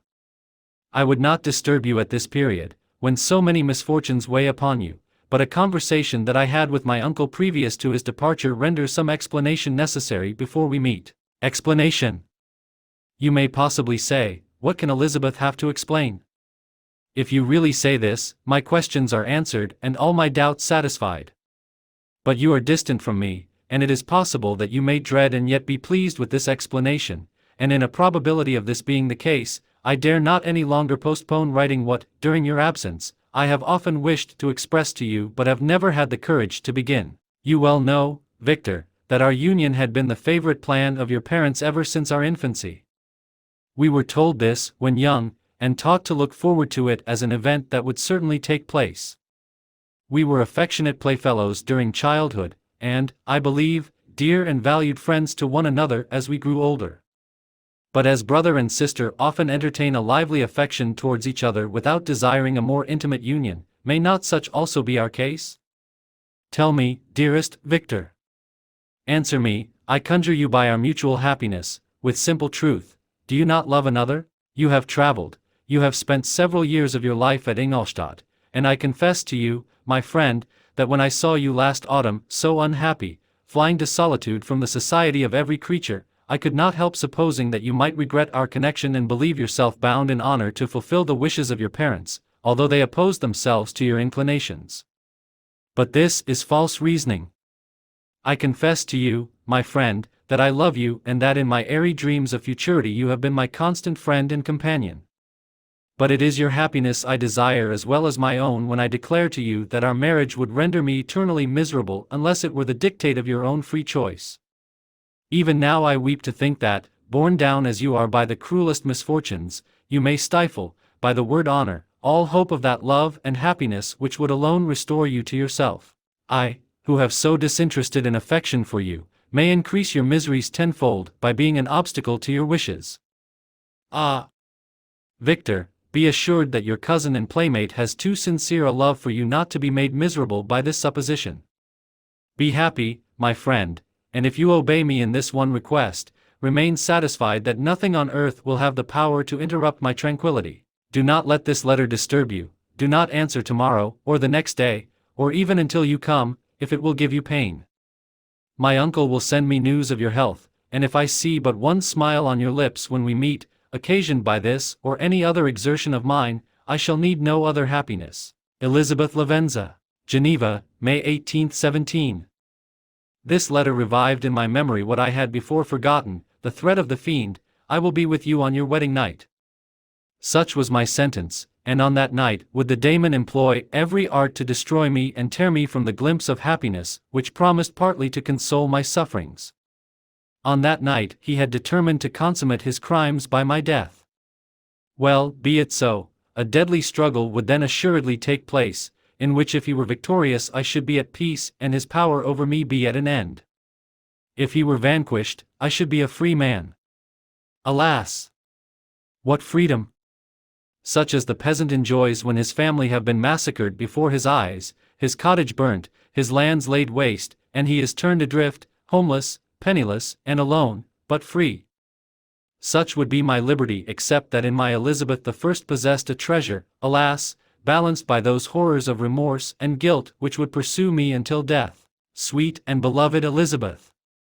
I read and reread her letter, and some softened feeling stole into my heart and dared to whisper paradisiacal dreams of love and joy, but the apple was already eaten, and the angel's arm bared to drive me from all hope. Yet I would die to make her happy. If the monster executed his threat, death was inevitable, yet, again, I considered whether my marriage would hasten my fate. My destruction might indeed arrive a few months sooner, but if my torturer should suspect that I postponed it, influenced by his menaces, he would surely find other and perhaps more dreadful means of revenge. He had vowed to be with me on my wedding night, yet he did not consider that threat as binding him to peace in the meantime, for as if to show me that he was not yet satiated with blood, he had murdered Clerval immediately after the enunciation of his threats. I resolved, therefore, that if my immediate union with my cousin would conduce either to hers or my father's happiness, my adversary's designs against my life should not retard it a single hour. In this state of mind I wrote to Elizabeth. My letter was calm and affectionate. I fear, my beloved girl, I said, little happiness remains for us on earth, yet all that I may one day enjoy is centered in you. Chase away your idle fears, to you alone do I consecrate my life and my endeavors for contentment. I have one secret, Elizabeth, a dreadful one. When revealed to you, it will chill your frame with horror, and then, far from being surprised at my misery, you will only wonder that I survive what I have endured. I will confide this tale of misery and terror to you the day after our marriage shall take place, for, my sweet cousin, there must be perfect confidence between us. But until then, I conjure you, do not mention or allude to it. This I most earnestly entreat, and I know you will comply. In about a week after the arrival of Elizabeth's letter, we returned to Geneva. The sweet girl welcomed me with warm affection, yet tears were in her eyes as she beheld my emaciated frame and feverish cheeks. I saw a change in her also. She was thinner and had lost much of that heavenly vivacity that had before charmed me, but her gentleness and soft looks of compassion made her a more fit companion for one blasted and miserable as I was. The tranquility which I now enjoyed did not endure. Memory brought madness with it, and when I thought of what had passed, a real insanity possessed me. Sometimes I was furious and burnt with rage, sometimes low and despondent. I neither spoke nor looked at anyone, but sat motionless, bewildered by the multitude of miseries that overcame me. Elizabeth alone had the power to draw me from these fits. Her gentle voice would soothe me when transported by passion and inspire me with human feelings when sunk in torpor. She wept with me and for me. When reason returned, she would remonstrate and endeavor to inspire me with resignation. Ah! It is well for the unfortunate to be resigned, but for the guilty there is no peace. The agonies of remorse poison the luxury there is otherwise sometimes found in indulging the excess of grief. Soon after my arrival my father spoke of my immediate marriage with Elizabeth. I remained silent. Have you, then, some other attachment? None on earth. I love Elizabeth and look forward to our union with delight. Let the day therefore be fixed, and on it I will consecrate myself, in life or death, to the happiness of my cousin. My dear Victor, do not speak thus. Heavy misfortunes have befallen us, but let us only cling closer to what remains and transfer our love for those whom we have lost to those who yet live. Our circle will be small, but bound close by the ties of affection and mutual misfortune. And when time shall have softened your despair, new and dear objects of care will be born to replace those of whom we have been so cruelly deprived. Such were the lessons of my father. But to me the remembrance of the threat returned, nor can you wonder that, omnipotent as the fiend had yet been in his deeds of blood, I should almost regard him as invincible, and that when he had pronounced the words, "I shall be with you on your wedding night," I should regard the threatened fate as unavoidable. But death was no evil to me if the loss of Elizabeth were balanced with it, and I therefore, with a contented and even cheerful countenance, agreed with my father that if my cousin would consent, the ceremony should take place in 10 days, and thus put, as I imagined, the seal to my fate. Great God! If for one instant I had thought what might be the hellish intention of my fiendish adversary, I would rather have banished myself forever from my native country and wandered a friendless outcast over the earth than have consented to this miserable marriage. But, as if possessed of magic powers, the monster had blinded me to his real intentions, and when I thought that I had prepared only my own death, I hastened that of a far dearer victim. As the period fixed for our marriage drew nearer, whether from cowardice or a prophetic feeling, I felt my heart sink within me. But I concealed my feelings by an appearance of hilarity that brought smiles and joy to the countenance of my father, but hardly deceived the ever-watchful and nicer eye of Elizabeth. She looked forward to our union with placid contentment, not unmingled with a little fear, which past misfortunes had impressed, that what now appeared certain and tangible happiness might soon dissipate into an airy dream and leave no trace but deep and everlasting regret. Preparations were made for the event, congratulatory visits were received, and all wore a smiling appearance. I shut up, as well as I could, in my own heart the anxiety that preyed there and entered with seeming earnestness into the plans of my father, although they might only serve as the decorations of my tragedy. Through my father's exertions a part of the inheritance of Elizabeth had been restored to her by the Austrian government. A small possession on the shores of Como belonged to her. It was agreed that, immediately after our union, we should proceed to Villa Lavenza and spend our first days of happiness beside the beautiful lake near which it stood. In the meantime I took every precaution to defend my person in case the fiend should openly attack me. I carried pistols and a dagger constantly about me and was ever on the watch to prevent artifice, and by these means gained a greater degree of tranquility. Indeed, as the period approached, the threat appeared more as a delusion, not to be regarded as worthy to disturb my peace, while the happiness I hoped for in my marriage wore a greater appearance of certainty as the day fixed for its solemnization drew nearer and I heard it continually spoken of as an occurrence which no accident could possibly prevent. Elizabeth seemed happy. My tranquil demeanor contributed greatly to calm her mind. But on the day that was to fulfill my wishes and my destiny, she was melancholy, and a presentiment of evil pervaded her, and perhaps also she thought of the dreadful secret which I had promised to reveal to her on the following day. My father was in the meantime overjoyed, and, in the bustle of preparation, only recognized in the melancholy of his niece the diffidence of a bride. After the ceremony was performed a large party assembled at my father's, but it was agreed that Elizabeth and I should commence our journey by water, sleeping that night at Evian and continuing our voyage on the following day. The day was fair, the wind favorable, all smiled on our nuptial embarkation. Those were the last moments of my life during which I enjoyed the feeling of happiness. We passed rapidly along, the sun was hot, but we were sheltered from its rays by a kind of canopy while we enjoyed the beauty of the scene, sometimes on one side of the lake, where we saw Mont Saleve, the pleasant banks of Montélimar, and at a distance, surmounting all, the beautiful Mont Blanc, and the assemblage of snowy mountains that in vain endeavored to emulate her, sometimes coasting the opposite banks, we saw the mighty Jura opposing its dark side to the ambition that would quit its native country, and an almost insurmountable barrier to the invader who should wish to enslave it. I took the hand of Elizabeth. "You are sorrowful, my love. Ah! If you knew what I have suffered and what I may yet endure, you would endeavor to let me taste the quiet and freedom from despair that this one day at least permits me to enjoy."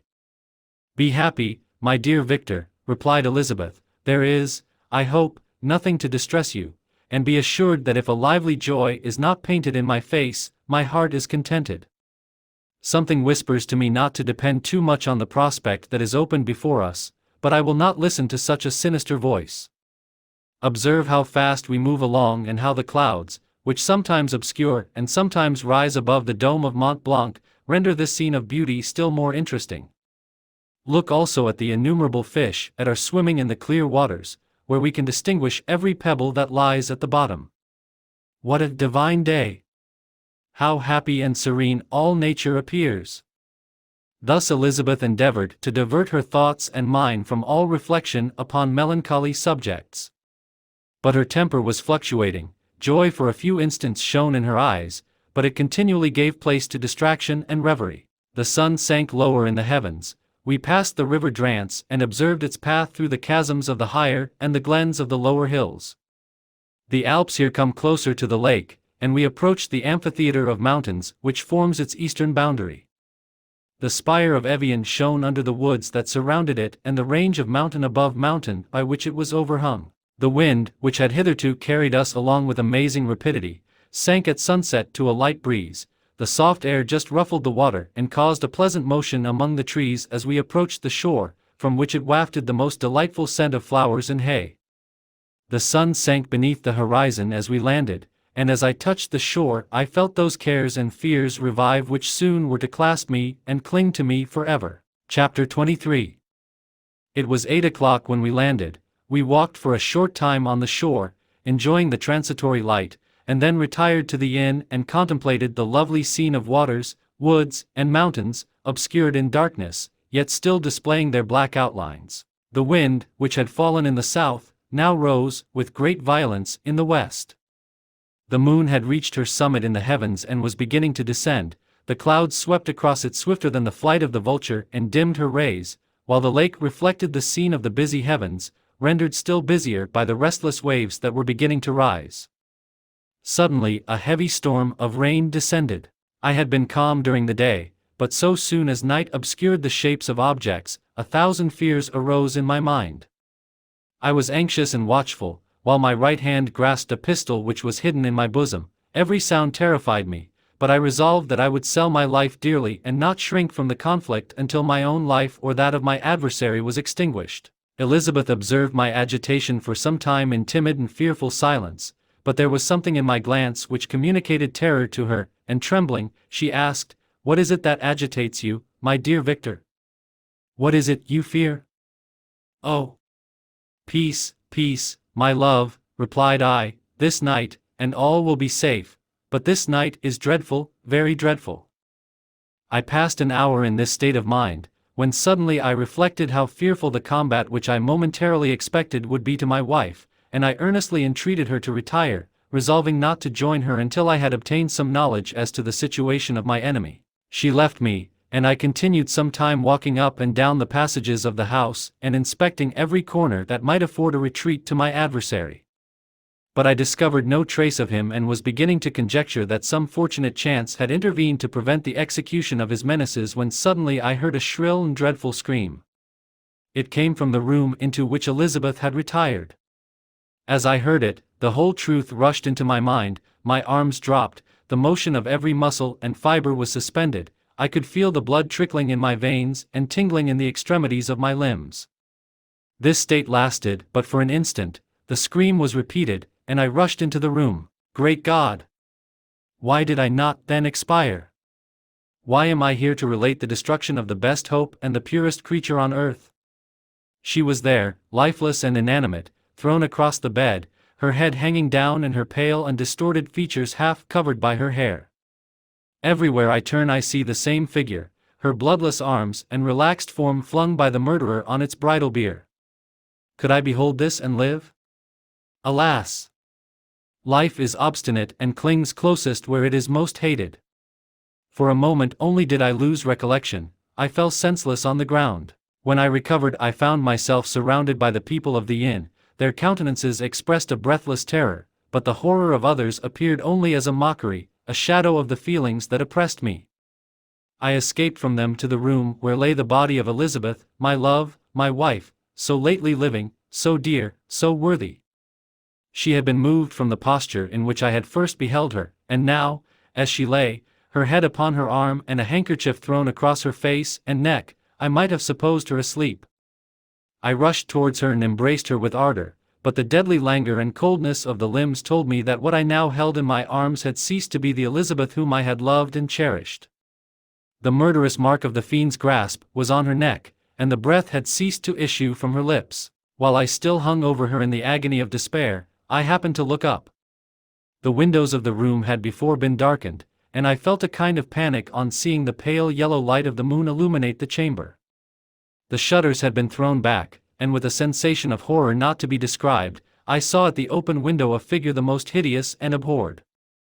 A grin was on the face of the monster, he seemed to jeer, as with his fiendish finger he pointed towards the corpse of my wife. I rushed towards the window, and drawing a pistol from my bosom, fired, but he eluded me, leaped from his station, and running with the swiftness of lightning, plunged into the lake. The report of the pistol brought a crowd into the room. I pointed to the spot where he had disappeared, and we followed the track with boats. Nets were cast, but in vain. After passing several hours, we returned hopeless, most of my companions believing it to have been a form conjured up by my fancy. After having landed, they proceeded to search the country, parties going in different directions among the woods and vines. I attempted to accompany them and proceeded a short distance from the house, but my head whirled round, my steps were like those of a drunken man. I fell at last in a state of utter exhaustion, a film covered my eyes, and my skin was parched with the heat of fever. In this state I was carried back and placed on a bed, hardly conscious of what had happened. My eyes wandered round the room as if to seek something that I had lost. After an interval I arose, and as if by instinct, crawled into the room where the corpse of my beloved lay. There were women weeping around. I hung over it and joined my sad tears to theirs. All this time no distinct idea presented itself to my mind, but my thoughts rambled to various subjects, reflecting confusedly on my misfortunes and their cause. I was bewildered, in a cloud of wonder and horror.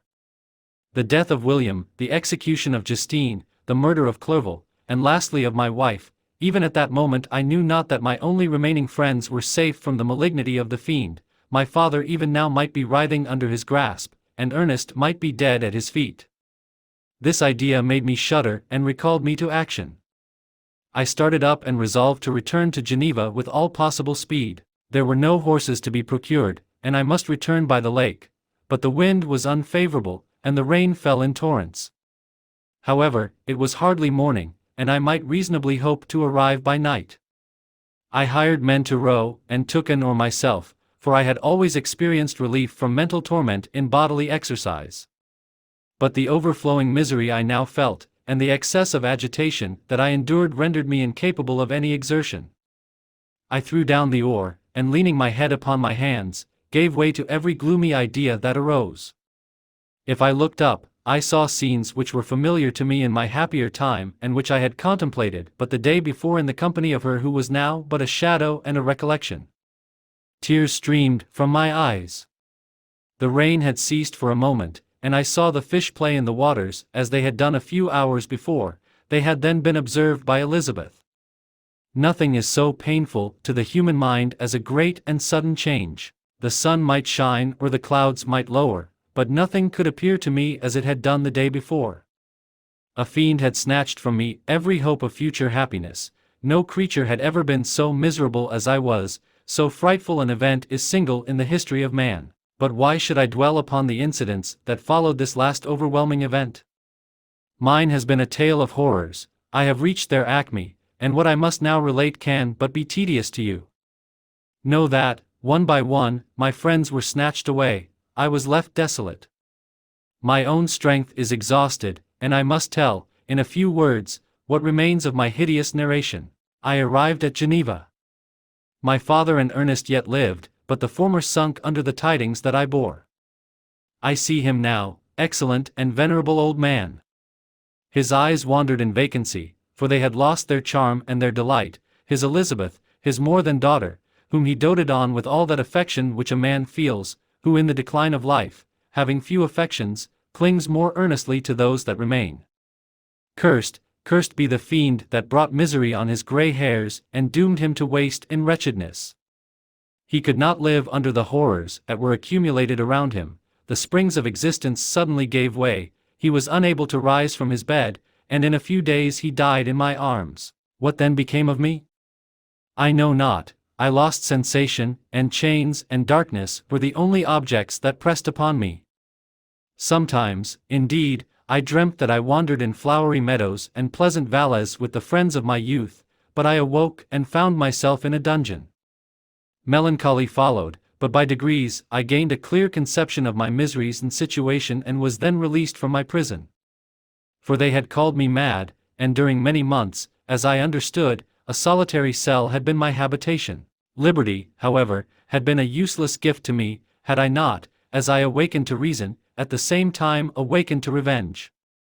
As the memory of past misfortunes pressed upon me, I began to reflect on their cause, the monster whom I had created, the miserable Damon whom I had sent abroad into the world for my destruction. I was possessed by a maddening rage when I thought of him, and desired and ardently prayed that I might have him within my grasp to wreak a great and signal revenge on his cursed head. Nor did my hate long confine itself to useless wishes. I began to reflect on the best means of securing him, and for this purpose, about a month after my release, I repaired to a criminal judge in the town and told him that I had an accusation to make, that I knew the destroyer of my family, and that I required him to exert his whole authority for the apprehension of the murderer.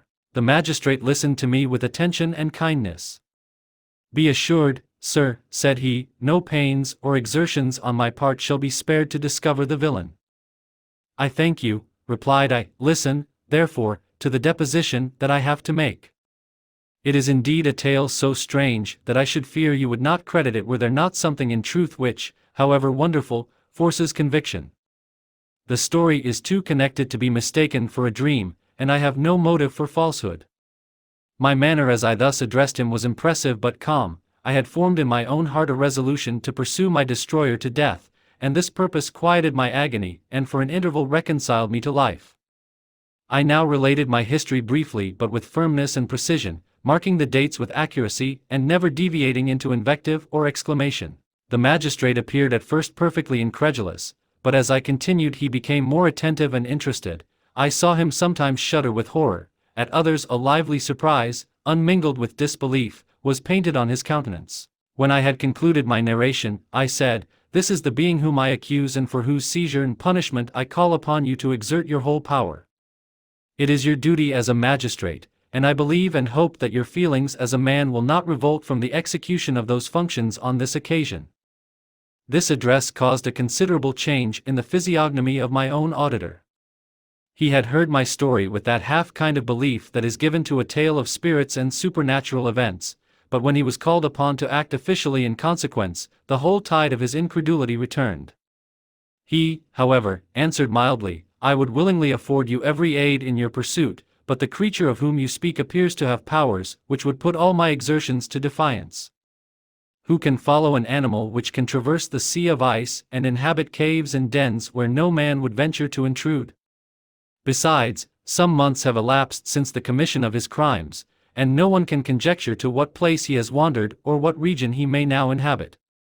I do not doubt that he hovers near the spot which I inhabit, and if he has indeed taken refuge in the Alps, he may be hunted like the chamois and destroyed as a beast of prey. But I perceive your thoughts. You do not credit my narrative and do not intend to pursue my enemy with the punishment which is his desert." As I spoke, rage sparkled in my eyes. The magistrate was intimidated. "You are mistaken," said he. "I will exert myself, and if it is in my power to seize the monster, be assured that he shall suffer punishment proportionate to his crimes. But I fear, from what you have yourself described to be his properties, that this will prove impracticable, and thus, while every proper measure is pursued, you should make up your mind to disappointment. That cannot be, but all that I can say will be of little avail. My revenge is of no moment to you, yet, while I allow it to be a vice, I confess that it is the devouring and only passion of my soul. My rage is unspeakable, and I reflect that the murderer, whom I have turned loose upon society, still exists. You refuse my just demand. I have but one resource, and I devote myself, either in my life or death, to his destruction." I trembled with excessive agitation as I said this. There was a frenzy in my manner, and something, I doubt not, of that haughty fierceness which the martyrs of old are said to have possessed. But to a Jean Van magistrate, whose mind was occupied by far other ideas than those of devotion and heroism, this elevation of mind had much the appearance of madness. He endeavored to soothe me as a nurse does a child and reverted to my tale as the effects of delirium. "Man," I cried, "how ignorant art thou in thy pride of wisdom! Cease, you know not what it is you say." I broke from the house angry and disturbed and retired to meditate on some other mode of action. Chapter 24. My present situation is one in which all voluntary thought was swallowed up and lost. I was hurried away by fury. Revenge alone endowed me with strength and composure. It molded my feelings and allowed me to be calculating and calm at periods when otherwise delirium or death would have been my portion. My first resolution was to quit Geneva forever, my country, which, when I was happy and beloved, was dear to me, now, in my adversity, became hateful. I provided myself with a sum of money, together with a few jewels, which had belonged to my mother, and departed. And now my wanderings began, which are to cease, but with life. I have traversed a vast portion of the earth, and have endured all the hardships which travelers in deserts and barbarous countries are wont to meet. How I have lived I hardly know. Many times have I stretched my failing limbs upon the sandy plain and prayed for death.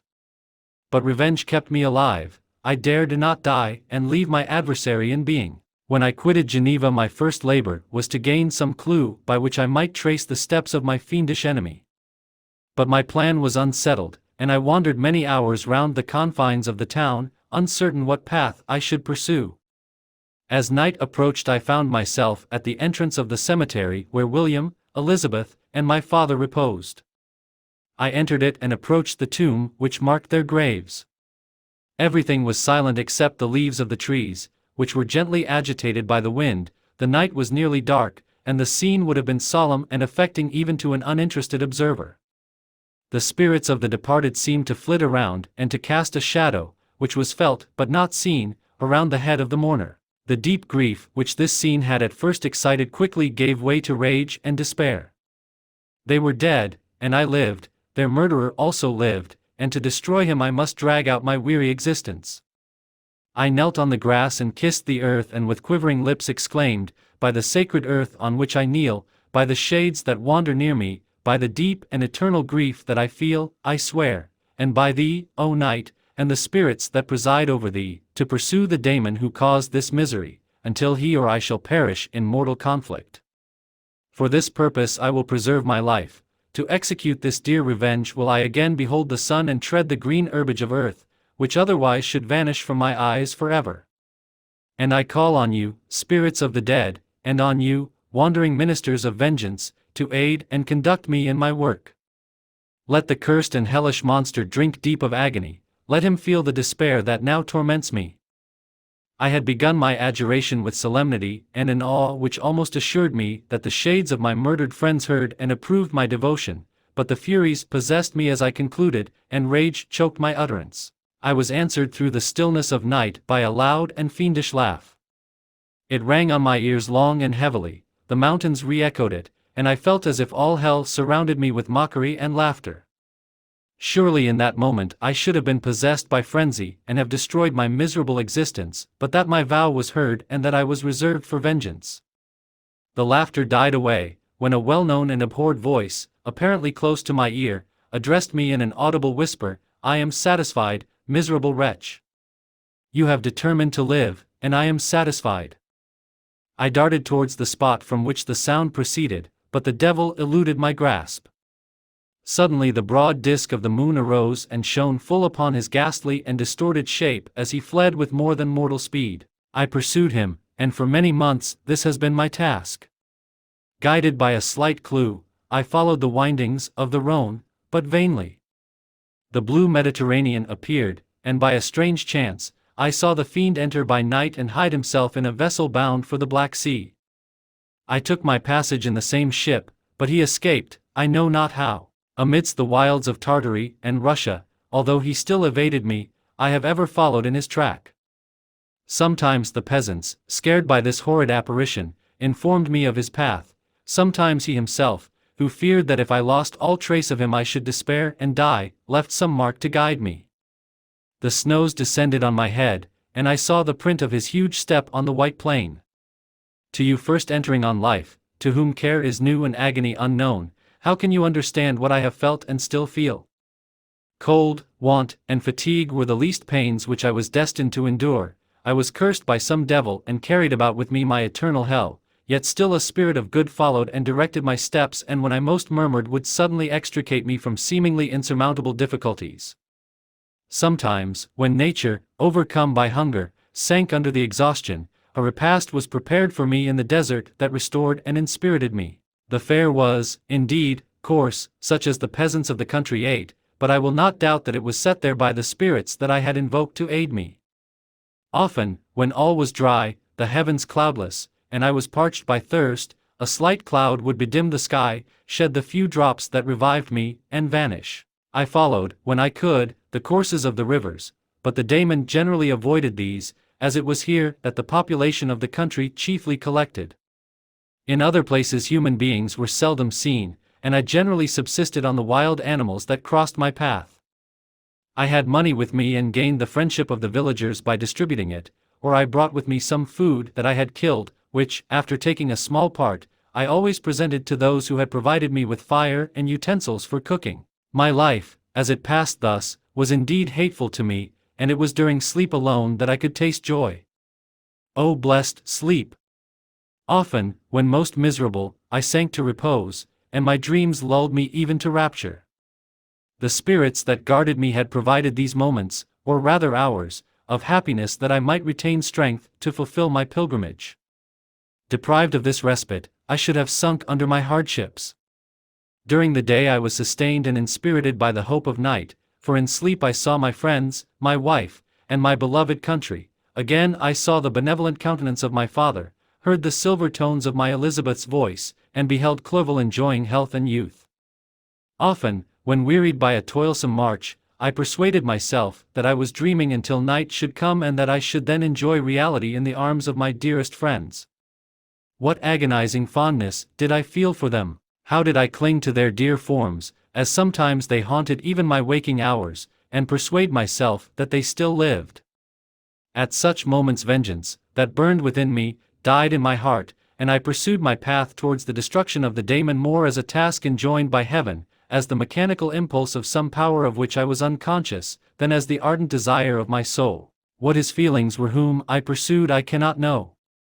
Sometimes, indeed, he left marks in writing on the barks of the trees or cut in stone that guided me and instigated my fury. My reign is not yet over. These words were legible in one of these inscriptions: "You live, and my power is complete. Follow me, I seek the everlasting ices of the north, where you will feel the misery of cold and frost, to which I am impassive. You will find near this place, if you follow not too tardily, a dead hare. Eat and be refreshed. Come on, my enemy, we have yet to wrestle for our lives, but many hard and miserable hours must you endure until that period shall arrive. Scoffing devil! Again do I vow vengeance, again do I devote thee, miserable fiend, to torture and death. Never will I give up my search until he or I perish, and then with what ecstasy shall I join my Elizabeth and my departed friends, who even now prepare for me the reward of my tedious toil and horrible pilgrimage. As I still pursued my journey to the northward, the snows thickened and the cold increased in a degree almost too severe to support. The peasants were shut up in their hovels, and only a few of the most hardy ventured forth to seize the animals whom starvation had forced from their hiding places to seek for prey. The rivers were covered with ice, and no fish could be procured, and thus I was cut off from my chief article of maintenance. The triumph of my enemy increased with the difficulty of my labors. One inscription that he left was in these words: "Prepare. Your toils only begin, wrap yourself in furs and provide food, for we shall soon enter upon a journey where your sufferings will satisfy my everlasting hatred." My courage and perseverance were invigorated by these scoffing words. I resolved not to fail in my purpose, and calling on heaven to support me, I continued with unabated fervor to traverse immense deserts, until the ocean appeared at a distance and formed the utmost boundary of the horizon. Oh! How unlike it was to the blue seasons of the south! Covered with ice, it was only to be distinguished from land by its superior wildness and ruggedness. The Greeks wept for joy when they beheld the Mediterranean from the hills of Asia, and hailed with rapture the boundary of their toils. I did not weep, but I knelt down and with a full heart thanked my guiding spirit for conducting me in safety to the place where I hoped, notwithstanding my adversary's jibe, to meet and grapple with him. Some weeks before this period I had procured a sledge and dogs, and thus traversed the snows with inconceivable speed. I know not whether the fiend possessed the same advantages, but I found that, as before I had daily lost ground in the pursuit, I now gained on him, so much so that when I first saw the ocean he was but one day's journey in advance, and I hoped to intercept him before he should reach the beach. With new courage, therefore, I pressed on, and in 2 days arrived at a wretched hamlet on the seashore. I inquired of the inhabitants concerning the fiend and gained accurate information. A gigantic monster, they said, had arrived the night before, armed with a gun and many pistols, putting to flight the inhabitants of a solitary cottage through fear of his terrific appearance. He had carried off their store of winter food, and placing it in a sledge, to draw which he had seized on a numerous drove of trained dogs, he had harnessed them, and the same night, to the joy of the horror-struck villagers, had pursued his journey across the sea in a direction that led to no land, and they conjectured that he must speedily be destroyed by the breaking of the ice or frozen by the eternal frosts. On hearing this information I suffered a temporary access of despair. He had escaped me, and I must commence a destructive and almost endless journey across the mountainous ices of the ocean, amidst cold that few of the inhabitants could long endure, and which I, the native of a genial and sunny climate, could not hope to survive. Yet at the idea that the fiend should live and be triumphant, my rage and vengeance returned, and like a mighty tide, overwhelmed every other feeling. After a slight repose, during which the spirits of the dead hovered round and instigated me to toil and revenge, I prepared for my journey. I exchanged my land sledge for one fashioned for the inequalities of the frozen ocean, and purchasing a plentiful stock of provisions, I departed from land. I cannot guess how many days have passed since then, but I have endured misery which nothing but the eternal sentiment of a just retribution burning within my heart could have enabled me to support. Immense and rugged mountains of ice often barred up my passage, and I often heard the thunder of the ground sea, which threatened my destruction. But again the frost came and made the paths of the sea secure. By the quantity of provision which I had consumed, I should guess that I had passed 3 weeks in this journey, and the continual protraction of hope, returning back upon the heart, often wrung bitter drops of despondency and grief from my eyes. Despair had indeed almost secured her prey, and I should soon have sunk beneath this misery. Once, after the poor animals that conveyed me had with incredible toil gained the summit of a sloping ice mountain, and one, sinking under his fatigue, died, I viewed the expanse before me with anguish, when suddenly my eye caught a dark speck upon the dusky plain. I strained my sight to discover what it could be and uttered a wild cry of ecstasy, and I distinguished a sledge and the distorted proportions of a well-known form within. Oh! With what a burning gush did hope revisit my heart! Warm tears filled my eyes, which I hastily wiped away, that they might not intercept the view I had of the daemon, but still my sight was dimmed by the burning drops, until, giving way to the emotions that oppressed me, I wept aloud. But this was not the time for delay. I disencumbered the dogs of their dead companion, gave them a plentiful portion of food, and after an hour's rest, which was absolutely necessary, and yet which was bitterly irksome to me, I continued my route. The sledge was still visible, nor did I again lose sight of it except at the moments when for a short time some ice rock concealed it with its intervening crags. I indeed perceptibly gained on it, and when, after nearly 2 days' journey, I beheld my enemy at no more than a mile distant, my heart bounded within me. But now, when I appeared almost within grasp of my foe, my hopes were suddenly extinguished, and I lost all trace of him more utterly than I had ever done before. A ground sea was heard, the thunder of its progress, as the waters rolled and swelled beneath me, became every moment more ominous and terrific. I pressed on, but in vain. The wind arose, the sea roared, and, as with the mighty shock of an earthquake, it split and cracked with a tremendous and overwhelming sound. The work was soon finished. In a few minutes a tumultuous sea rolled between me and my enemy, and I was left drifting on a scattered piece of ice that was continually lessening and thus preparing for me a hideous death. In this manner many appalling hours passed, several of my dogs died, and I myself was about to sink under the accumulation of distress, when I saw your vessel riding at anchor and holding forth to me hopes of succor and life. I had no conception that vessels ever came so far north, and was astounded at the sight. I quickly destroyed part of my sledge to construct oars, and by these means was enabled, with infinite fatigue, to move my ice raft in the direction of your ship. I had determined, if you were going southwards, still to trust myself to the mercy of the seas rather than abandon my purpose. I hoped to induce you to grant me a boat with which I could pursue my enemy. But your direction was northwards. You took me on board when my vigor was exhausted, and I should soon have sunk under my multiplied hardships into a death which I still dread, for my task is unfulfilled. Oh! When will my guiding spirit, in conducting me to the daemon, allow me the rest I so much desire, or must I die, and he yet live? If I do, swear to me, Walton, that he shall not escape, that you will seek him and satisfy my vengeance in his death. and do I dare to ask of you to undertake my pilgrimage, to endure the hardships that I have undergone? No, I am not so selfish.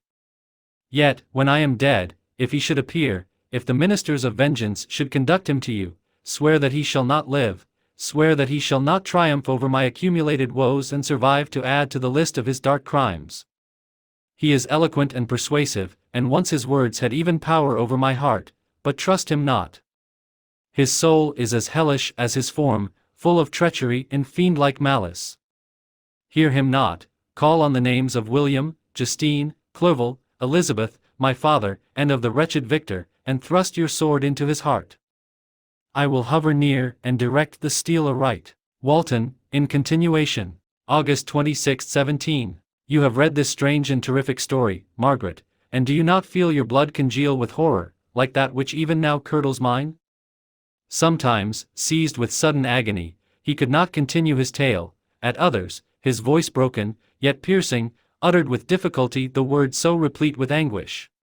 His fine and lovely eyes were now lighted up with indignation, now subdued to downcast sorrow and quenched in infinite wretchedness.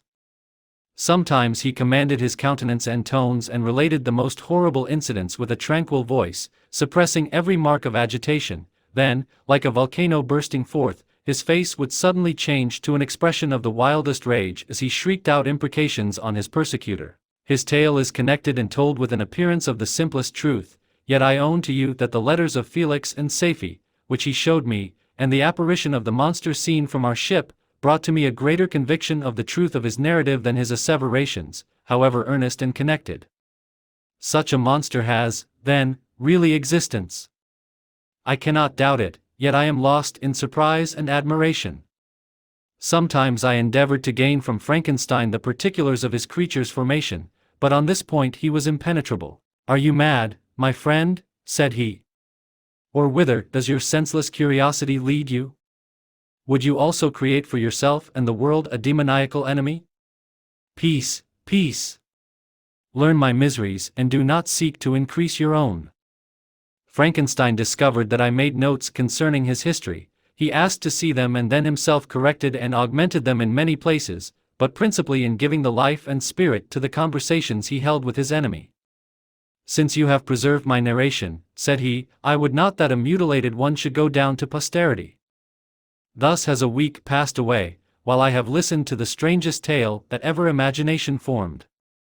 My thoughts and every feeling of my soul have been drunk up by the interest for my guest which this tale and his own elevated and gentle manners have created.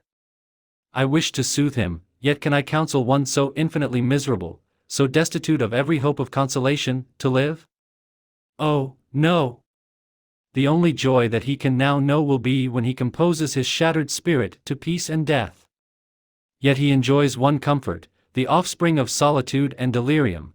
He believes that when in dreams he holds converse with his friends and derives from that communion consolation for his miseries or excitements to his vengeance, that they are not the creations of his fancy, but the beings themselves who visit him from the regions of a remote world. This faith gives a solemnity to his reveries, and render them to me almost as imposing and interesting as truth. Our conversations are not always confined to his own history and misfortunes. On every point of general literature, he displays unbounded knowledge and a quick and piercing apprehension. His eloquence is forcible and touching, nor can I hear him, when he relates a pathetic incident or endeavors to move the passions of pity or love, without tears. What a glorious creature must he have been in the days of his prosperity, when he is thus noble and godlike in ruin.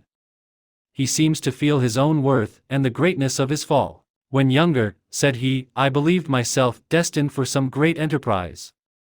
My feelings are profound, but I possessed a coolness of judgment that fitted me for illustrious achievements. This sentiment of the worth of my nature supported me when others would have been oppressed, for I deemed it criminal to throw away in useless grief those talents that might be useful to my fellow creatures. When I reflected on the work I had completed, no less a one than the creation of a sensitive and rational animal, I could not rank myself with the herd of common projectors. But this thought, which supported me in the commencement of my career, now serves only to plunge me lower in the dust. All my speculations and hopes are as nothing, and like the archangel who aspired to omnipotence, I am chained in an eternal hell. My imagination was vivid, yet my powers of analysis and application were intense. By the union of these qualities I conceived the idea and executed the creation of a man. Even now I cannot recollect without passion my reveries, while the work was incomplete. I trod heaven in my thoughts, now exulting in my powers, now burning with the idea of their effects. From my infancy I was imbued with high hopes and a lofty ambition, but how am I sunk? Oh! My friend, if you had known me as I once was, you would not recognize me in this state of degradation. Despondency rarely visited my heart, a high destiny seemed to bear me on, until I fell, never, never again to rise. Must I then lose this admirable being? I have longed for a friend, I have sought one who would sympathize with and love me. Behold, on these desert seas I have found such a one, but I fear I have gained him only to know his value and lose him. I would reconcile him to life, but he repulses the idea. I thank you, Walton, he said, for your kind intentions towards so miserable a wretch, but when you speak of new ties and fresh affections, think you that any can replace those who are gone? Can any man be to me as Clerval was, or any woman another Elizabeth?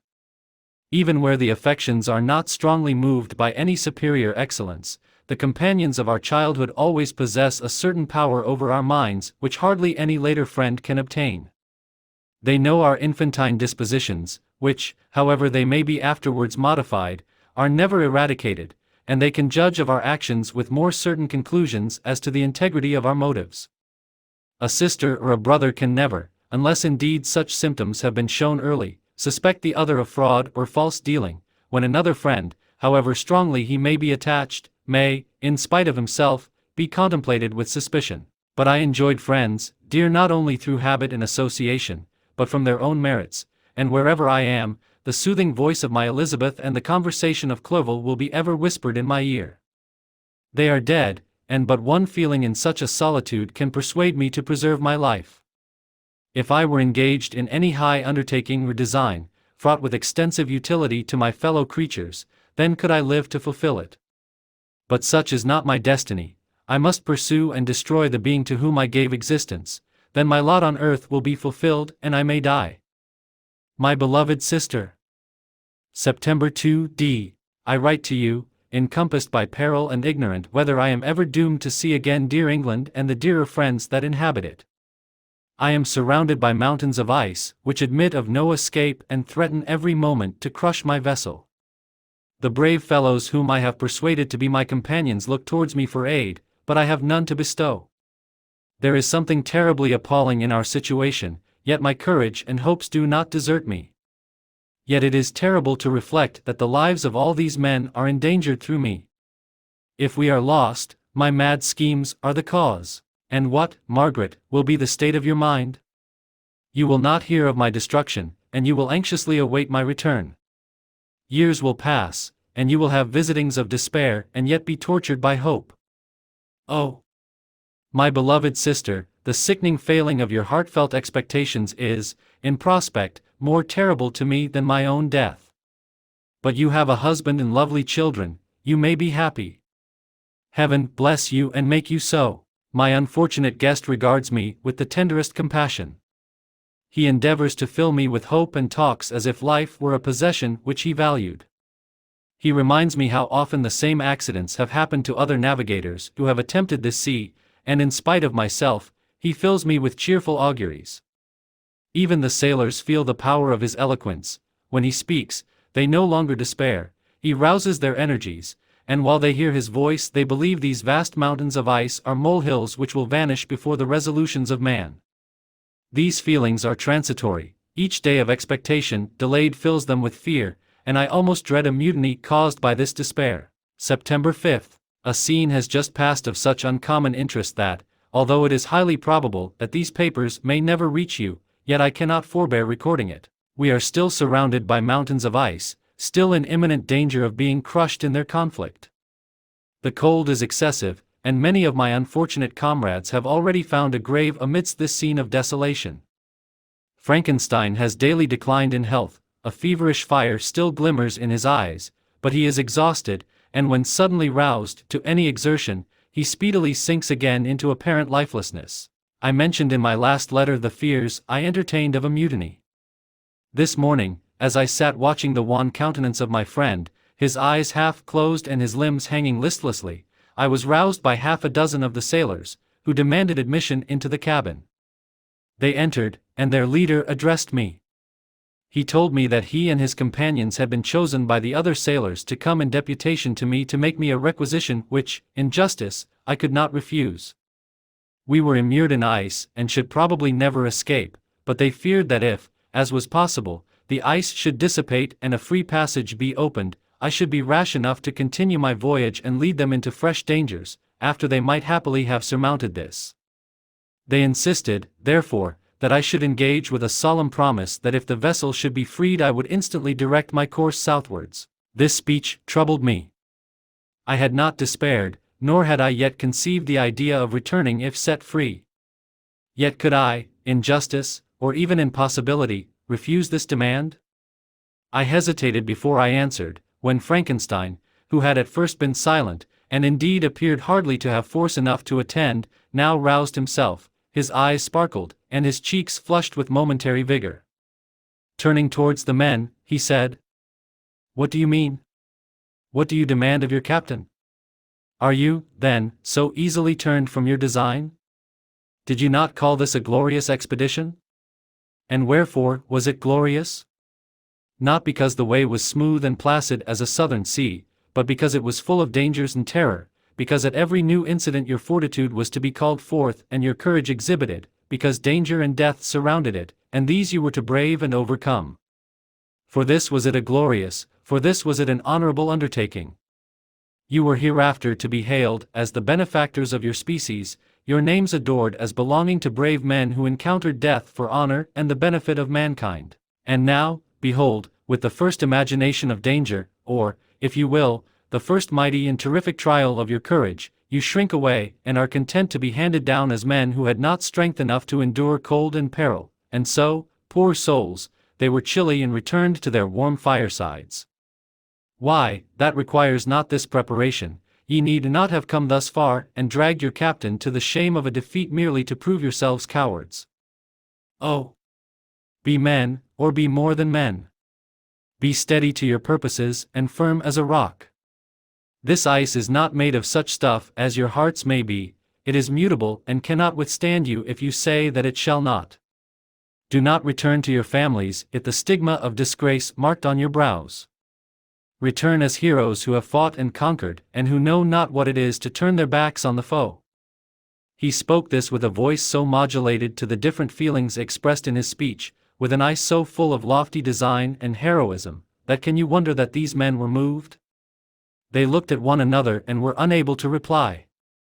I spoke. I told them to retire and consider of what had been said, that I would not lead them farther north if they strenuously desired the contrary, but that I hoped that, with reflection, their courage would return. They retired and I turned towards my friend, but he was sunk in languor and almost deprived of life. How all this will terminate, I know not, but I had rather die than return shamefully, my purpose unfulfilled. Yet I fear such will be my fate. The men, unsupported by ideas of glory and honor, can never willingly continue to endure their present hardships. September 7th. The die is cast, I have consented to return if we are not destroyed. Thus are my hopes blasted by cowardice and indecision, I come back ignorant and disappointed. It requires more philosophy than I possess to bear this injustice with patience. September 12th. It is past, I am returning to England. I have lost my hopes of utility and glory, I have lost my friend. But I will endeavor to detail these bitter circumstances to you, my dear sister, and while I am wafted towards England and towards you, I will not despond. September 9th, the ice began to move, and roarings like thunder were heard at a distance as the island split and cracked in every direction. We were in the most imminent peril, but as we could only remain passive, my chief attention was occupied by my unfortunate guest, whose illness increased in such a degree that he was entirely confined to his bed. The ice cracked behind us and was driven with force towards the north, a breeze sprang from the west, and on the 11th the passage towards the south became perfectly free. When the sailors saw this and that their return to their native country was apparently assured, a shout of tumultuous joy broke from them, loud and long continued. Frankenstein, who was dozing, awoke and asked the cause of the tumult. They shout, I said, because they will soon return to England. Do you, then, really return? Alas! Yes, I cannot withstand their demands. I cannot lead them unwillingly to danger, and I must return. Do so, if you will, but I will not. You may give up your purpose, but mine is assigned to me by heaven, and I dare not. I am weak, but surely the spirits who assist my vengeance will endow me with sufficient strength. Saying this, he endeavored to spring from the bed, but the exertion was too great for him. He fell back and fainted. It was long before he was restored, and I often thought that life was entirely extinct. At length he opened his eyes, he breathed with difficulty and was unable to speak. The surgeon gave him a composing draught and ordered us to leave him undisturbed. In the meantime, he told me that my friend had certainly not many hours to live. His sentence was pronounced, and I could only grieve and be patient. I sat by his bed, watching him. His eyes were closed, and I thought he slept, but presently he called to me in a feeble voice, and bidding me come near, said, Alas! The strength I relied on is gone. I feel that I shall soon die, and he, my enemy and persecutor, may still be in being. Think not, Walton, that in the last moments of my existence I feel that burning hatred and ardent desire of revenge I once expressed, but I feel myself justified in desiring the death of my adversary. During these last days I have been occupied in examining my past conduct, nor do I find it blamable. In a fit of enthusiastic madness I created a rational creature and was bound towards him to assure, as far as was in my power, his happiness and well-being. This was my duty, but there was another still paramount to that. My duties towards the beings of my own species had greater claims to my attention because they included a greater proportion of happiness or misery. Urged by this view, I refused, and I did right in refusing, to create a companion for the first creature. He showed unparalleled malignity and selfishness in evil. He destroyed my friends. He devoted to destruction beings who possessed exquisite sensations, happiness, and wisdom, nor do I know where this thirst for vengeance may end. Miserable himself that he may render no other wretched, he ought to die. The task of his destruction was mine, but I have failed. When actuated by selfish and vicious motives, I asked you to undertake my unfinished work, and I renew this request now, when I am only induced by reason and virtue. Yet I cannot ask you to renounce your country and friends to fulfill this task, and now that you are returning to England, you will have little chance of meeting with him. But the consideration of these points, and the well-balancing of what you may esteem your duties, I leave to you. My judgment and ideas are already disturbed by the near approach of death. I dare not ask you to do what I think right, for I may still be misled by passion. That he should live to be an instrument of mischief disturbs me. In other respects, this hour, when I momentarily expect my release, is the only happy one which I have enjoyed for several years. The forms of the beloved dead flit before me, and I hasten to their arms. Farewell, Walton. Seek happiness in tranquility and avoid ambition, even if it be only the apparently innocent one of distinguishing yourself in science and discoveries. Yet why do I say this? I have myself been blasted in these hopes, yet another may succeed. His voice became fainter as he spoke, and at length, exhausted by his effort, he sank into silence. About half an hour afterwards he attempted again to speak, but was unable. He pressed my hand feebly, and his eyes closed forever, while the irradiation of a gentle smile passed away from his lips. Margaret, what comment can I make on the untimely extinction of this glorious spirit? What can I say that will enable you to understand the depth of my sorrow? All that I should express would be inadequate and feeble. My tears flow, my mind is overshadowed by a cloud of disappointment. But I journey towards England, and I may there find consolation. I am interrupted. What do these sounds portend? It is midnight, the breeze blows fairly, and the watch on deck scarcely stir. Again there is a sound as of a human voice, but hoarser. It comes from the cabin where the remains of Frankenstein still lie. I must arise and examine. Good night, my sister. Great God! What a scene has just taken place! I am yet dizzy with the remembrance of it. I hardly know whether I shall have the power to detail it, yet the tale which I have recorded would be incomplete without this final and wonderful catastrophe. I entered the cabin where lay the remains of my ill-fated and admirable friend. Over him hung a form which I cannot find words to describe, gigantic in stature, yet uncouth and distorted in its proportions.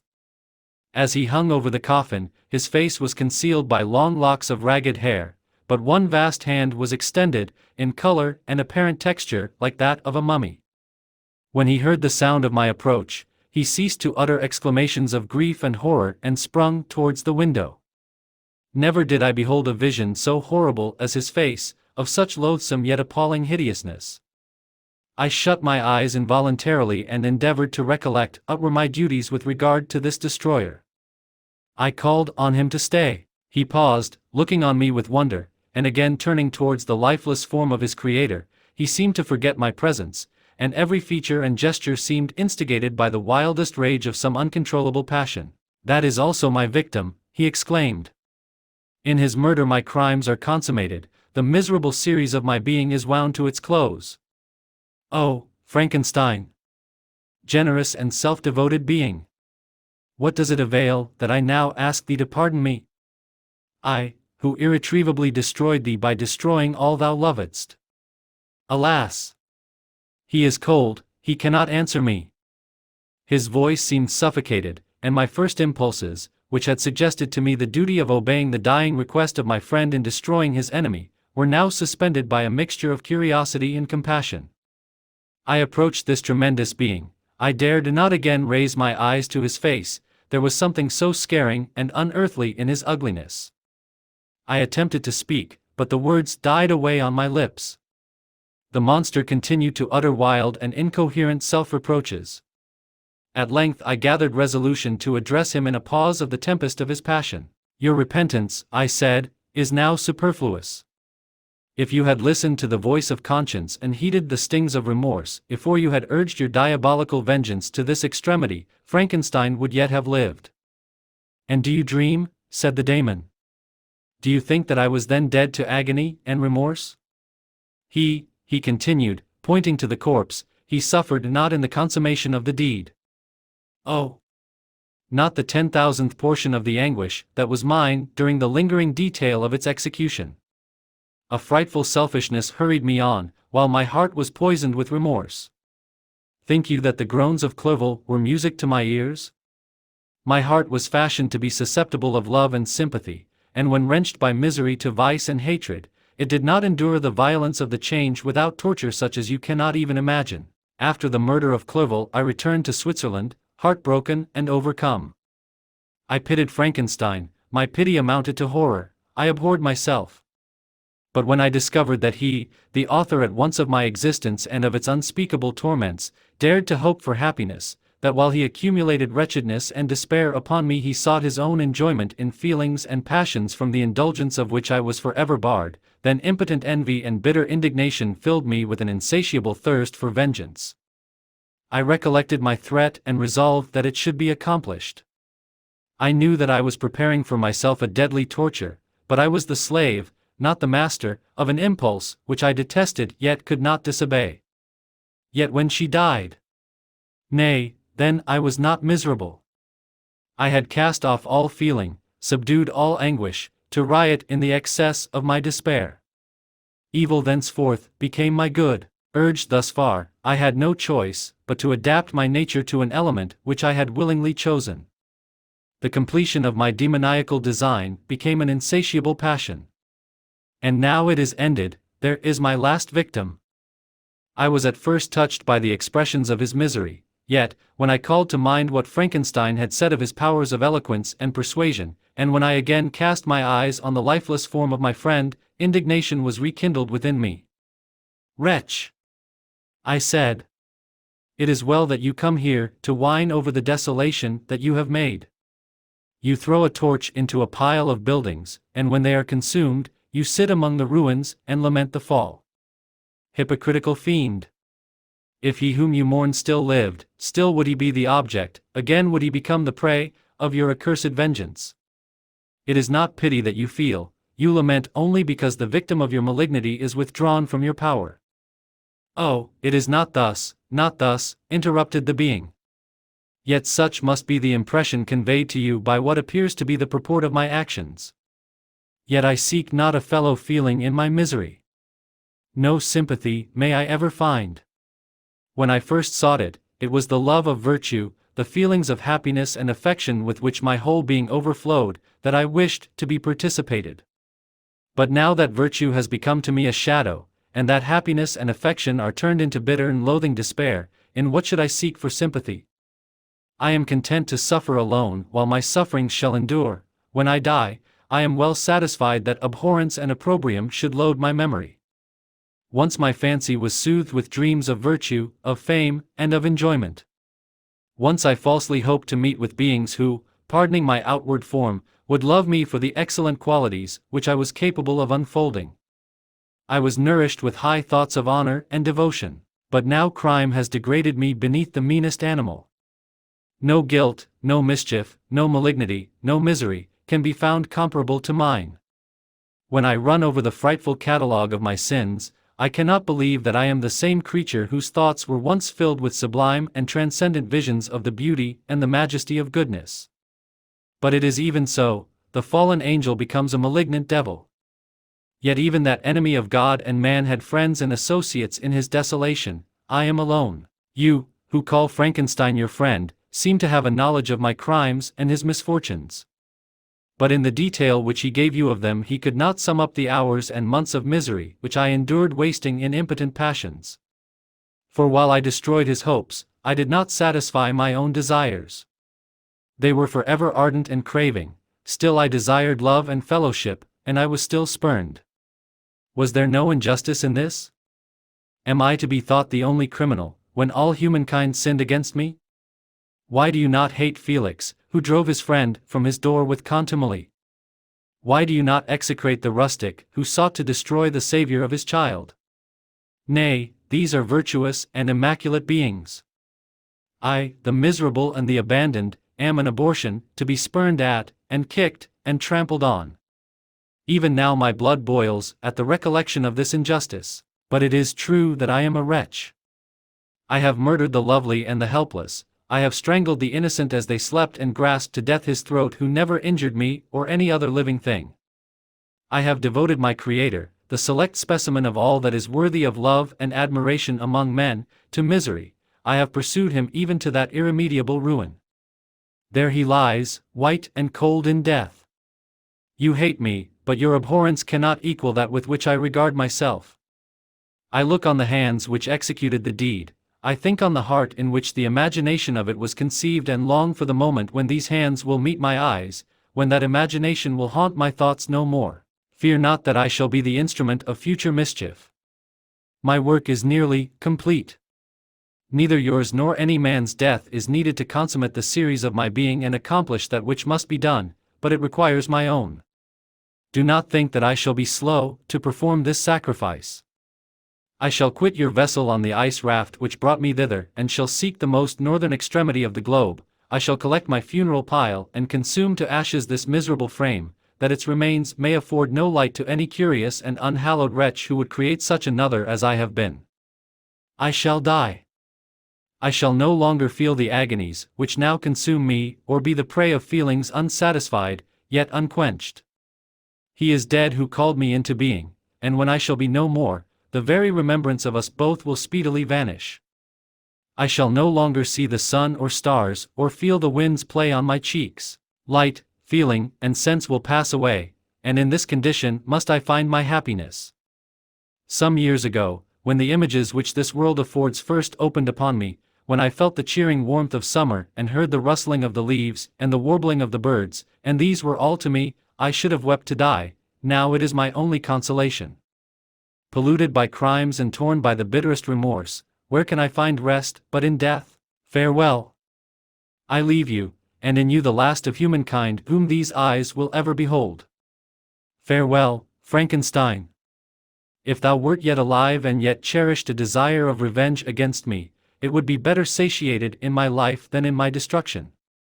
But it was not so. Thou didst seek my extinction, that I might not cause greater wretchedness, and if yet, in some mode unknown to me, thou hadst not ceased to think and feel, thou wouldst not desire against me a vengeance greater than that which I feel.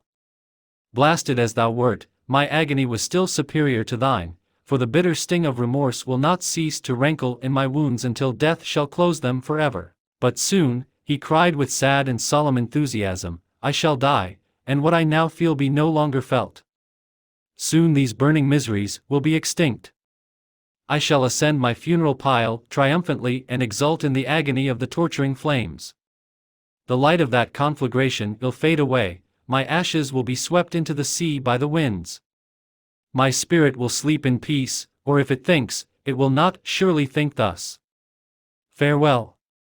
He sprang from the cabin window, as he said this, upon the ice raft which lay close to the vessel. He was soon borne away by the waves and lost in darkness and distance.